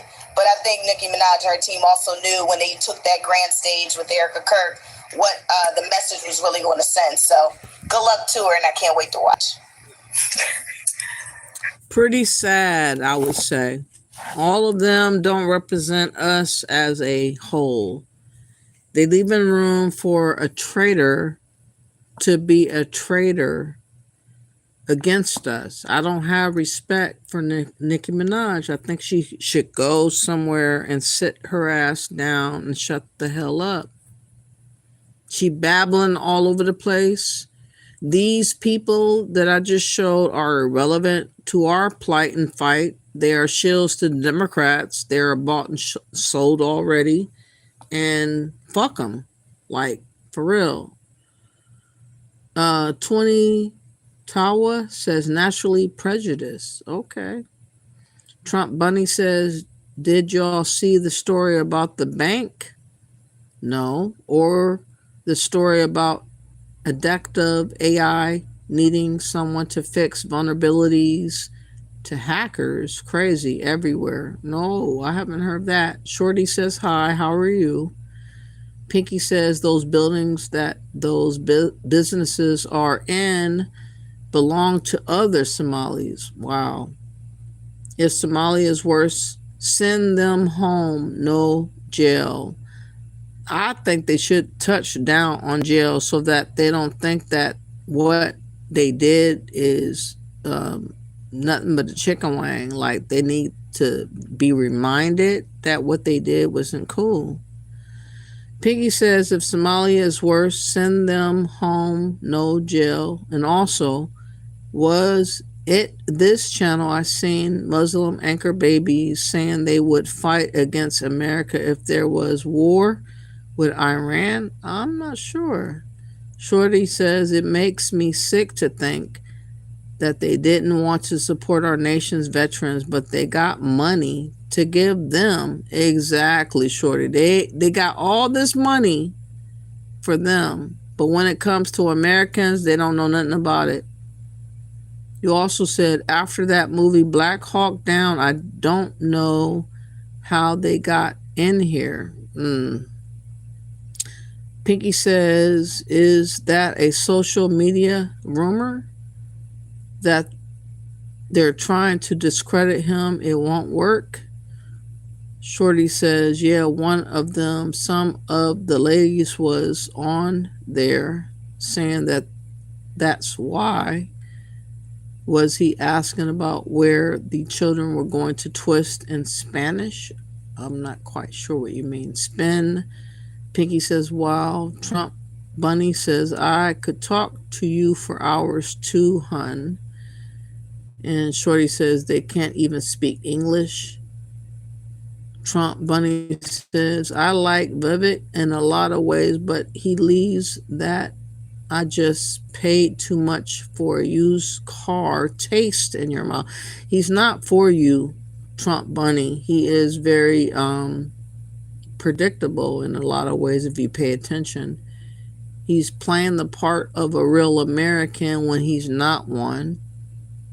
And he thinks he should be able to say the right things and know the right knowledge about the founding of America to be able to slither his way into making you believe he's as American as you. And that doesn't materialize as a fact because his mind is working in other directions that's not in America. Like any of them that come from another foreign land and their grandparents or parents talk about that other land and they have other relatives in that other land, it is impossible to be with allegiance to one country and not your home country of old.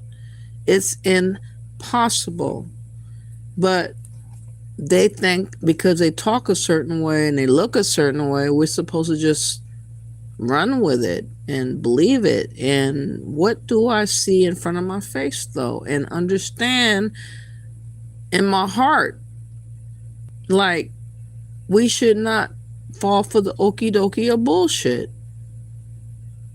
Pinky says Vivek should not be in our politics or involved in the direction of this country goes in. He has a whole country that needs work elsewhere. Exactly, Pinky. And that's so frustrating to me because he's going to act like he don't know nothing about his home country when he does. Like, come on.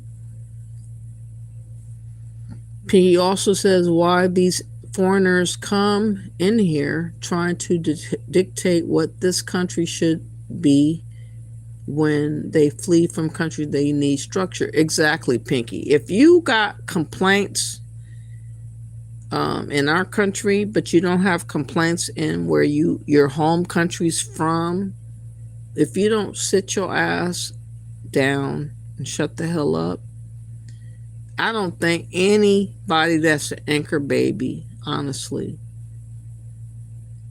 should be in power in America. Like, the way we can't be in power in their home country, they shouldn't be in power over here, period. Like, I don't know what happened to us for us to give up so much for people that has never contributed to our culture, lifestyle, and economy. Like, what are you guys on? What happened? Yes, I don't trust Vivek. Jackie, to be honest with you, he needs to sit his ass down and shut the fuck up. I don't want him near nothing. Do you know that this man, speaking of which, he was saying that he thought 18-year-olds should have to take some type of civic test, even if they are American, to prove that they are American, since the immigrants proved themselves as being Americans. He tried to equate illegals to be on the same level as an American, and he wanted people to take a test. A test. Let me find this video. You think I'm bullshitting? You guys think I'm playing? I know you do. But I'm gonna find that video. I had it a minute ago. Hold up, here it comes in a minute. But yeah, he thinks if you take a little old test, it's just as good as being born and raised for generations in America. And we are allowing clowns to feel like they're on our side when they are not. Okay, let me play this for y'all. Come on now. This is crazy. Hit that like button, by the way. Best. You can now shop their fabulous bundle packet right in store. And polling at like 0.1%, but still he has to come up with something crazy to talk about, and this I think applies. It's pretty crazy. Raising the voting age to 25 years old, that is, unless you serve in the military or something else. So still, this map showing what the country's voting may look like if only that same youth vote that he's looking to eliminate voted only. This is what these electoral maps would look like, and I think you can see why Ramaswamy wants nothing to do with that. As a matter of fact, wants it to be the reverse. Also, by the way, his team, I guess is supposed to be working for him, doesn't really agree. Most of the team has not been for this, is what a campaign advisor who was granted anonymity to discuss these internal conversations said. And in an interview, Ramaswamy acknowledged that.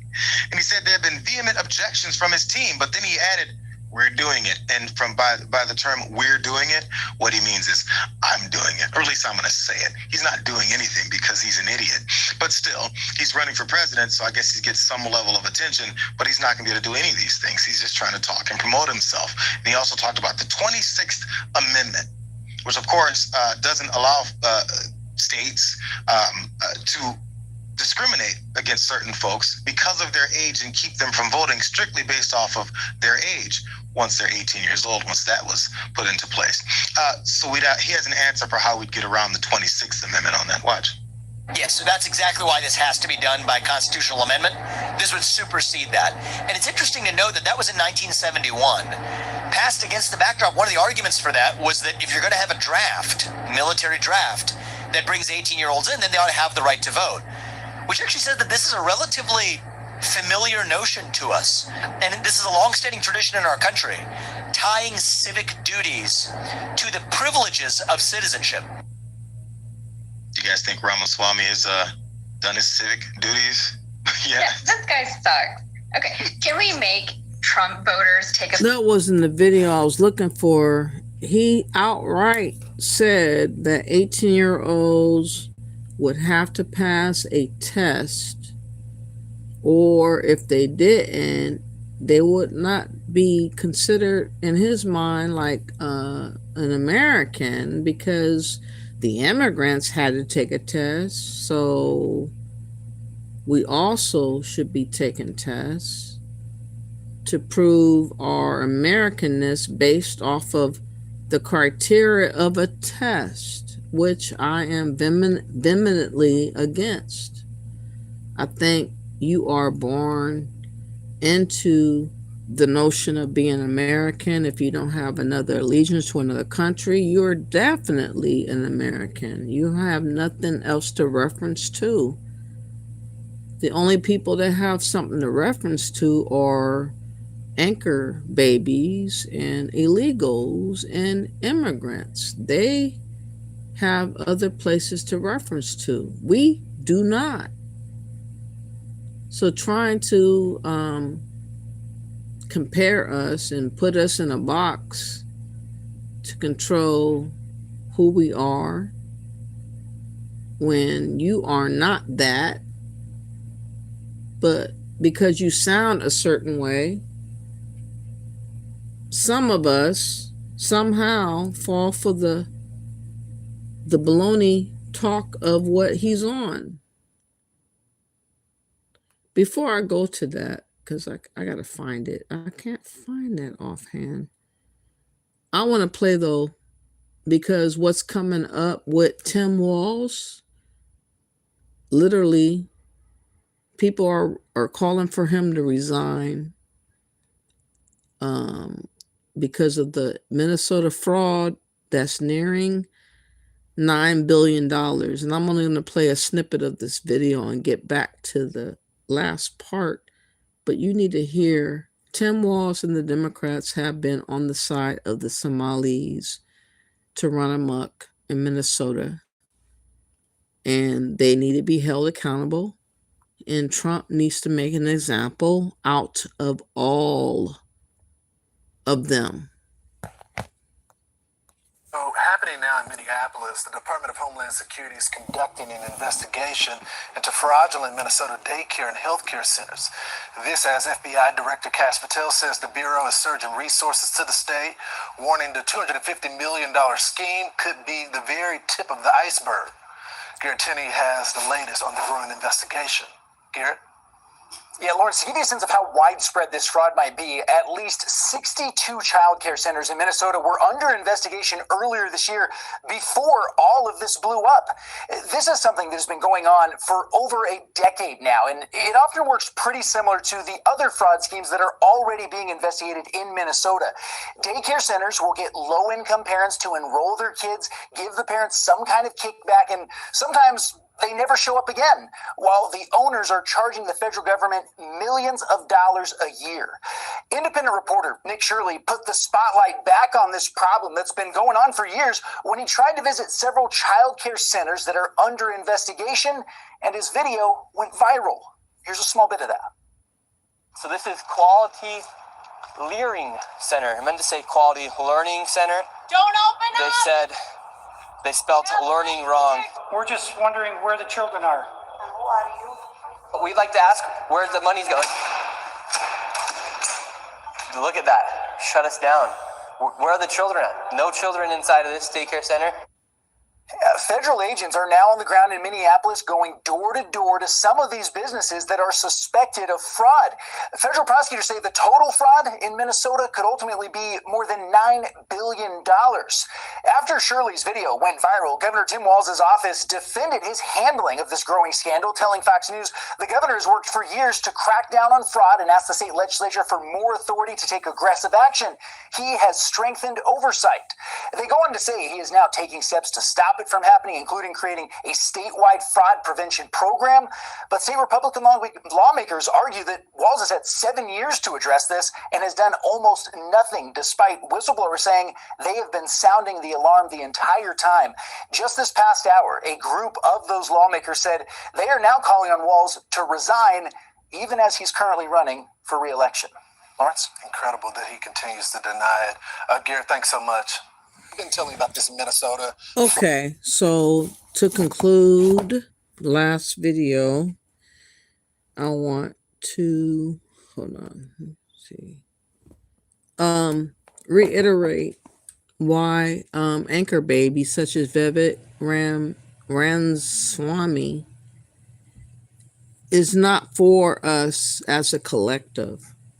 He does not really know what it means to me to be an American, because he's not an American. But in his mind, if he had access to power as a governor, or mayor, or president, he would try to force upon the populace to take a civics test to prove their worth to being an American, like checking off a box to prove that you are knowing enough to be an American versus you are the American of the soil of America. And these illegals and foreigners come along and they're trying to change the meaning of being an American, which it's sad that a lot of y'all are not mad about it. Like, it's embarrassing to see someone come from nowhere making up stuff as he goes in reference to what we are based off of what he decides for us to prove. Like, does he have to prove? He doesn't have to prove he's a fucking Indian. So why would he think that we have to prove to be an American? But that's what he thought on. Okay. You would like to disenfranchise voters between the ages of 18 and 25. Wrong. You want to increase the voting Wrong. age to 25 years old. Why do you want to do that? Well, I don't want to disenfranchise anybody, but I do think that we need to revive civic duty in this country. So right now, I think we suffer a crisis of national pride in the United States of America. So the same logic that we apply to immigrants who want to come to this country, to say that you have to know something about the country before you vote in that country, I think it is fair to apply that same logic to somebody who turns 18 and acquires their citizenship that way. And if not that, then at least to serve the country in some minimal way. So if you ask me, are we better off or worse off as a nation if every high school senior has to pass the same civics test that every immigrant has to pass? Oh my God. So Americans that have been around for centuries have to prove to him that they are legitimately Americans versus him, who's an anchor baby. What is he proving to us? And he's not us, though. But we let fraudsters and fakers come in our midst, talking a certain way, but putting on the table bullshit. Look at them. This is ridiculous. In order to become a voting citizen, I think that will make our country stronger. I think that will make our country more united. I think that will make our voting populace more informed, people more proud to be an American. There was a 10-year-old girl who approached me in Iowa last week, having heard about this policy and some of the criticisms from the left and otherwise. She printed out the 100-question test. She scored 100%, 60% is a passing score. If a 10-year-old girl in Iowa can do it, yes, every high school senior can and should too. And that's not a Republican idea or a Democrat idea. Now, I personally believe that voting rates amongst young Americans will actually skyrocket once we revive that sense of civic pride and civic duty. I also favor making Election Day a national holiday. We should make... I want y'all to know, please listen to me. This dude and others like him are our enemy. They are posing as somebody that's really coming up with some ideas to uproot people that are legitimately Americans, that should not have to prove their Americanness. The history speaks for itself. But he wants to do away with the history. He wants to do away with the lineage. He wants to have some type of say-so and dictate as a foreigner, y'all. Like, really, it is not cool what is going on and what foreigners are trying to get away with doing. But all this stuff now is being exposed by Trump, especially in Minnesota. And the last video I'm going to show before I go is the latest about Tim Walz, who is being asked to resign on all the frauds that's taken effect over there in Minnesota.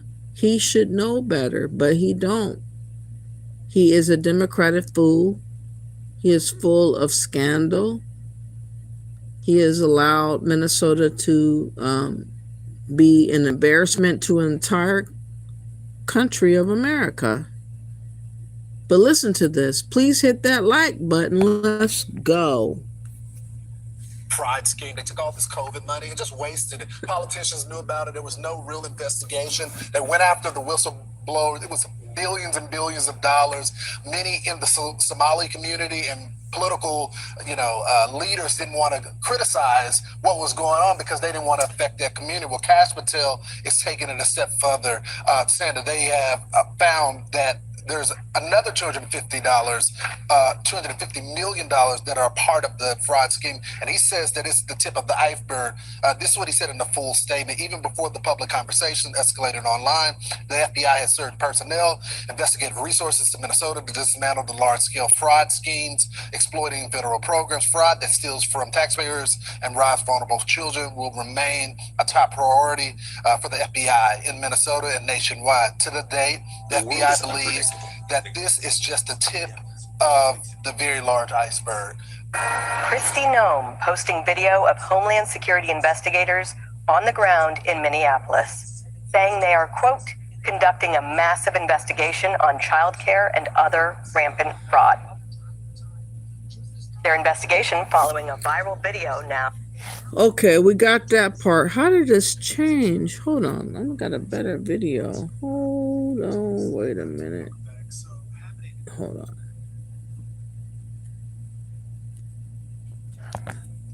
Now in Minneapolis, the Department of Homeland Security is conducting an investigation into fraudulent Minnesota daycare and healthcare centers. This, as FBI Director Cash Patel says, the Bureau is surging resources to the state, warning the $250 million scheme could be the very tip of the iceberg. Garrett Tenney has the latest on the growing investigation. Garrett? Yeah, Lawrence, to give you a sense of how widespread this fraud might be, at least 62 child care centers in Minnesota were under investigation earlier this year before all of this blew up. This is something that has been going on for over a decade now, and it often works pretty similar to the other fraud schemes that are already being investigated in Minnesota. Daycare centers will get low-income parents to enroll their kids, give the parents some kind of kickback, and sometimes they never show up again, while the owners are charging the federal government millions of dollars a year. Independent reporter Nick Shirley put the spotlight back on this problem that's been going on for years when he tried to visit several child care centers that are under investigation, and his video went viral. Here's a small bit of that. So this is Quality Learning Center. I meant to say Quality Learning Center. Don't open They up! said they spelled learning wrong. We're just wondering where the children are. And who are you? We'd like to ask where the money's going. Look at that. Shut us down. Where are the children at? No children inside of this daycare center. Federal agents are now on the ground in Minneapolis going door to door to some of these businesses that are suspected of fraud. The federal prosecutors say the total fraud in Minnesota could ultimately be more than $9 billion. After Shirley's video went viral, Governor Tim Walz's office defended his handling of this growing scandal, telling Fox News the governor has worked for years to crack down on fraud and asked the state legislature for more authority to take aggressive action. He has strengthened oversight. They go on to say he is now taking steps to stop it from happening, including creating a statewide fraud prevention program. But state Republican lawmakers argue that Walz has had 7 years to address this and has done almost nothing, despite whistleblowers saying they have been sounding the alarm the entire time. Just this past hour, a group of those lawmakers said they are now calling on Walz to resign, even as he's currently running for re-election. Lawrence? Incredible that he continues to deny it. Garrett, thanks so much. I've been telling you about this Minnesota fraud scheme. They took all this COVID money and just wasted it. Politicians knew about it. There was no real investigation. They went after the whistleblower. It was billions and billions of dollars. Many in the Somali community and political, leaders didn't want to criticize what was going on because they didn't want to affect their community. Well, Cash Patel is taking it a step further, saying that they have found that there's another $250 million that are part of the fraud scheme, and he says that it's the tip of the iceberg.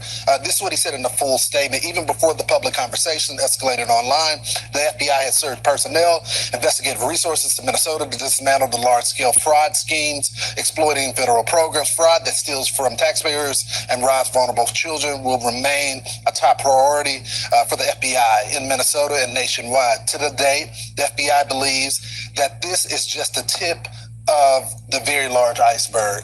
Kristi Noem posting video of Homeland Security investigators on the ground in Minneapolis, saying they are, quote, conducting a massive investigation on childcare and other rampant fraud.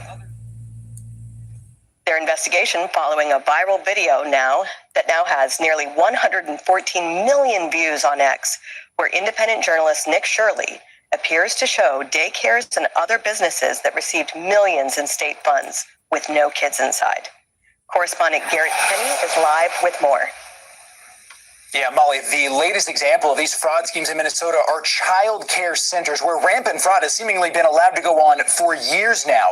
Quality Learning Center is just one of the child care centers that federal investigators are now looking into, and there are plenty of red flags, starting with the sign on its building that doesn't even spell learning right. Over the past 3 years, the business has been cited for more than 120 violations for all kinds of things, including for not having proper documentation for all of the kids there. Despite that, from 2019 to 2024, the business received nearly $8 million in federal tax money, according to the local ABC station. Shirley also went to other child care centers across the Twin Cities where he says there were similar red flags. We're just wondering We said enough. I've shown enough. It is up to y'all to really get there. We are in a very dangerous position, apparently for quite some time, where we have been played as fools by the Democrats. And they have on purpose allowed a lot of illegals and foreign persons, other nationals, come to America and usurper us, from us, the title of being a real American based off of them just showing up, and the Democrats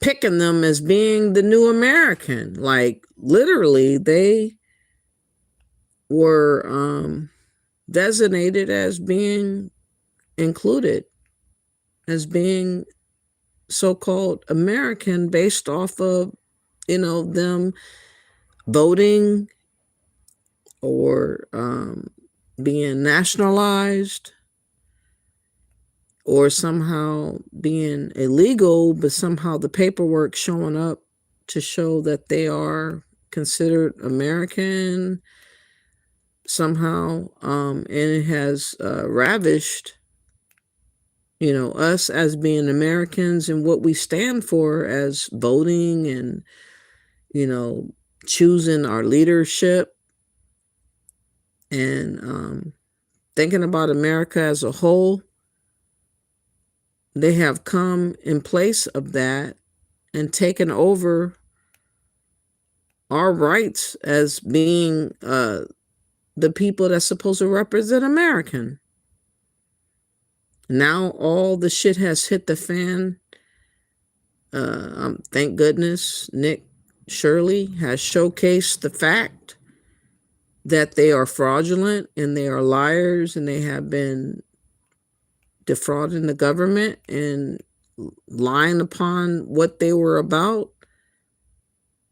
Now we see that they need to be harshly dealt with, like not gently, but harshly dealt with.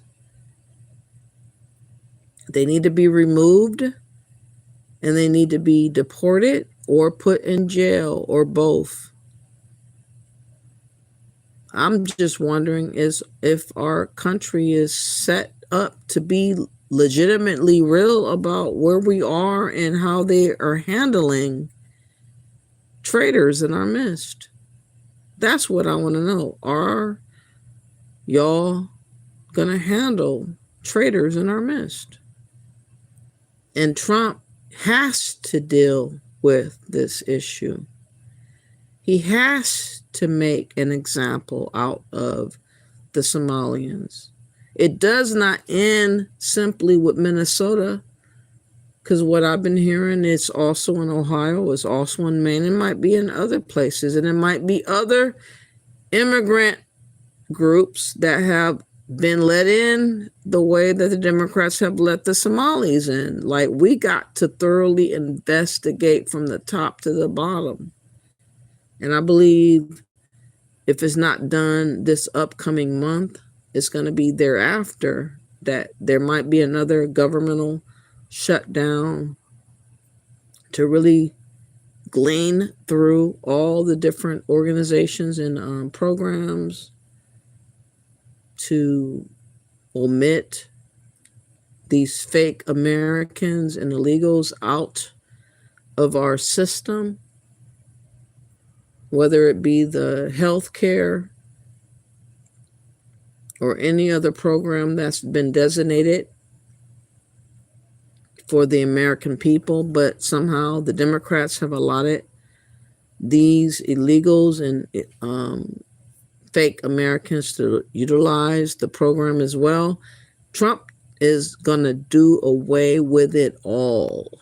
And it's going to be a harsh winter coming up. We got to be prepared for what's to come, but we have to be in support of purging the system of these deliberate fraudsters and vampires and leeches from the system. And me as a Black American and others that are listening, we have to not be tricked into believing the lie of racism and Nazi thinking because they put it upon us to do when they're trying to take advantage of us and use us for their advancement over us. They're not here as our friends. No immigrants. I don't care how nice you sound. None of you are here for the advancement of Black Americans. You are here to try to surpass Black Americans. You're here to replace Black Americans. You're not here to unify and join forces. None of that. If it was so, it would have been done years upon years ago. And now that deportations have showed up, suddenly you're interested in unifying and all this other bogus bullshit. Everybody want to be Black. Save it. Save it for somebody else that would believe in the bullshit of what you're doing, because I don't, and none of us should. If you have half a brain, you know they're on some bullshit. Let them go. Let them go. The first is going to cause a lot of people to have to get out of Dodge and leave America. Let them go. Let all the findings of all the scams that may come out, and you don't get in the way, and you do not protest, because protesting scams that are not benefiting you particularly, and you show up to benefit them by protesting with them, would make you look like a mammy. Like, literally, you're the new age mammy.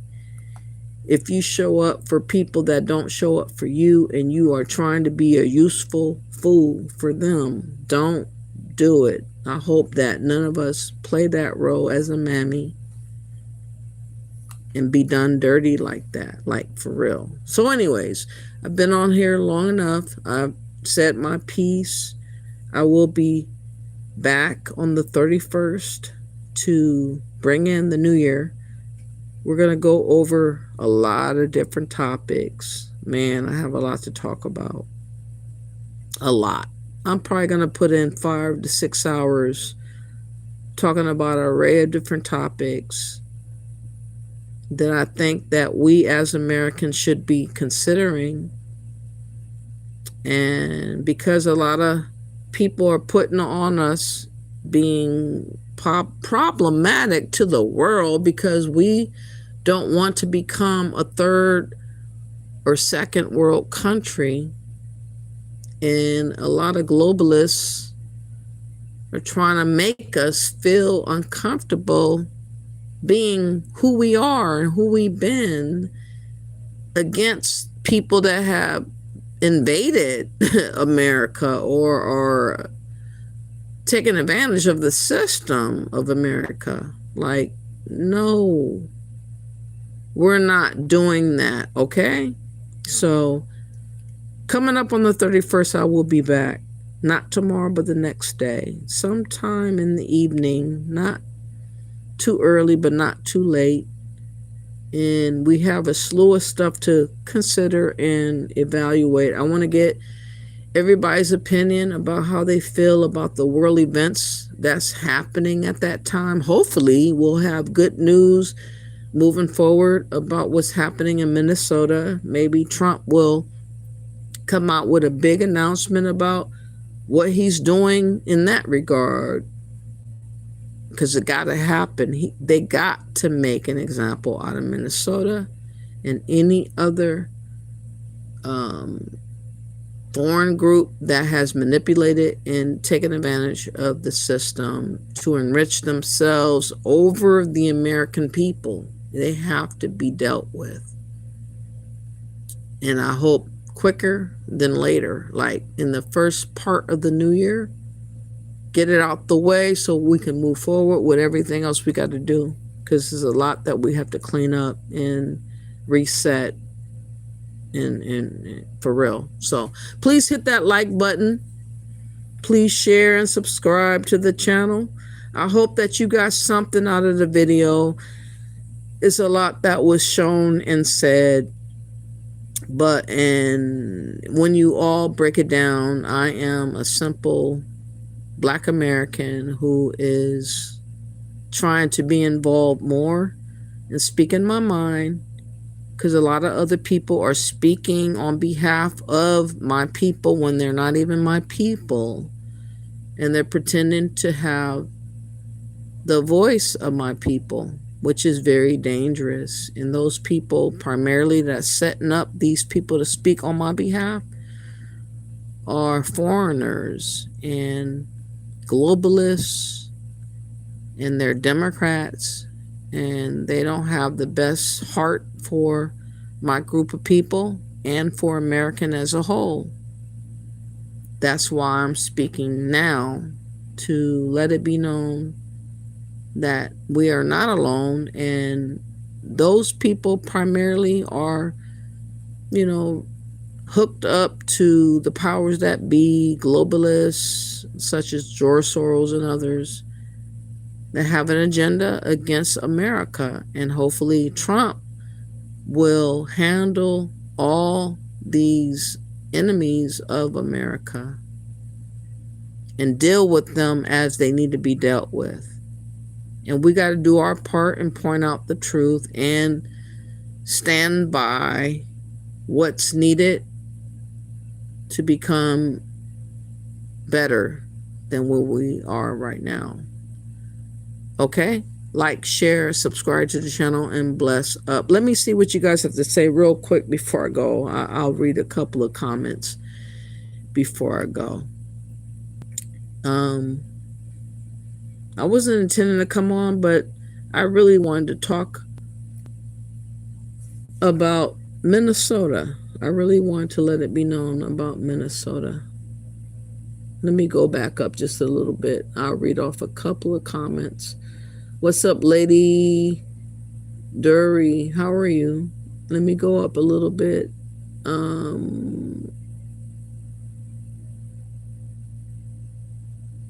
You said Joan Hills said Ohio needs Vivek. What?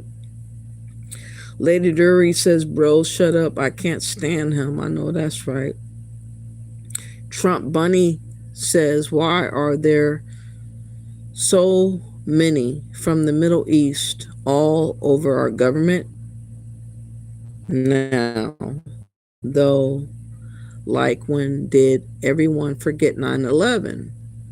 Pinky says Vivek is concerned about the future of America for his people in India. They all, Pinky, want to take over America for their land mass. In particular, Vivek of India. They all want to put the flag of their home country onto America and claim it. And we are dumb enough, a lot of us are blind to what they're doing. Joe says Nicki Minaj may have lost some woke, hateful fans, but she gained 80 million more. How so, Joe? Please tell me more. Lady says, could T understand why people were so mad during that time? Now I understand. Who is T? Vegas says, Ann Coulter, where are you? I want Ann Coulter to come through. She's like, I don't mind Ann Coulter. She tells the truth. Pinky says, go Joe rather. Baker. No, she did not that many people in that organization that will be a fan of a melanated woman. Piggy says Vivek is an anchor baby because his parents were fleers. Exactly, Pinky. Trump says, I've heard the rumors of Vivek being another one raised to run type of mentality. Trump Bunny says, I watch body language with these clips so much in the way she grabbed her stuff and went into exit strategy mode, rattling at the mouth. Okay. Pinky says, so those people are still getting paid? I don't know. Lady says, I like his enthusiasm. Solandi says, yes, he is black. Trump Bunny says, all it took was a 23-year-old with a mic to make an crumble and flee. That's sad. Lady Dury says, you've been promoted. You're one of my elite employees. That's who he sounds like. Okay. Pinky says, he's not black American. He's a melanated immigrant. Why would I dislike video fraud? It's fraud. Solundi says. Trump Bundy says, if you don't like what you are consuming, you have the power to change it. No need to, I don't know what that means. Pinky says, Nicki Minaj is melanated immigrant cosplaying as American. Exactly. Everyone is watching his videos on a lot of YouTube channels. Someone said he did a better job than law enforcement. You talking about Nick Shirley? Yeah, he did a good job if you're talking about him. Candy Cane says, don't count Nicki out. She had to protect his son, Jay, and Beyonce was after her. Candy says, big time warlock. Pinky says, Candy Cane protect her son. How? Why Jay-Z after her? Pinky says, I'm going to look for that petition and sign it. Okay. Piggy also says, I don't care that Nicki was on Turning Point. I didn't like her nasty comments about black women. She's not us and needs to talk about her own people. But that's what they never dare do. No immigrant wants to face what they left. They all want to pretend like they have a new situation and that what's the past is the past and where they are is where they are. And that's not the truth. Trump Bunny says it's a facade, but that's the industry. Pinky says Wednesday 7.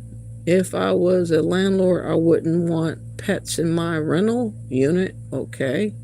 A woman married to a sex offender and has a brother that is a sex offender. Yeah, that's what she definitely has. I don't know why she thinks she should be wagging her finger at anybody. Home Rose says deport them. Yeah, I say that too. Deport them. And 361C, let's see where son-in-law Jared been getting all his money from. Okay. I don't know who Jared is. Pinky says, I know 2026 will be a thriller. Get the popcorn. Definitely. I'm going to be not nowhere on the 1st or the 31st. I'm going to be inside because it's going to be some craziness happening out there. And I don't want to be nowhere near it. Pinky says, we can't nor should we be expected to care for this world. We are not like, we're not Jesus. We're not the saviors of the world. People got to stop talking to us as if we're supposed to, save everything. Like, no, we're not doing that. Good night, everybody. Lots of immigrants trying to get the American population to war with each other, division by color. Yeah, so they can maneuver and do the most damage. For real. All right, I don't know what you mean, but you can get a timeout for all your bullshit talk. Okay, I don't like you. How about that? I don't like you. Take your ass on. Bye-bye. So anyways, I will be back on the 31st in a couple of days. I got a lot to show, and there's a lot of stuff that's going on in the world. The first is going to be very, very intense and busy. And Trump is not going to be playing with none of us, so it's best that we be on the right side of history, which is, being American first. Everything else outside of being American first, I don't want no part of it. I don't want it nowhere near me. I'm not on the side of that. Okay? For real, for real. So please hit that like button. Please share and subscribe. And thank y'all all for coming, and come through to the 31st, maybe around 6 or 7 p.m. that time at night before the New Year's is about to start. I'll be doing a live because I don't want to go out. I don't want to be in the middle of crowds and none of that. So we have a lot of videos to show and go through and talk about. Please come and join in the festivities of that. Bring your alcohol or your tea or your coffee or your food, whatever you want to get comfortable, to review different videos that's going to be relevant to the new year coming up. Of course, we know that the travel ban will be in a full effect, and a lot of different changes are happening around us. We got to be vigilant. We got to be careful. We have to be aware and be safe, especially for New Year's Eve. There are a lot of threats that are out here. Don't be the one that's clueless and lost in the sauce to be caught up in stupidity, because people are hoping that you are dumbfounded and allowed to be used for their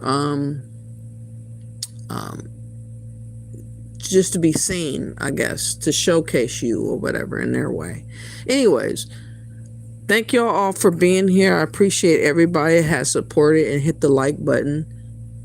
For those that have not yet, please go ahead and hit that like.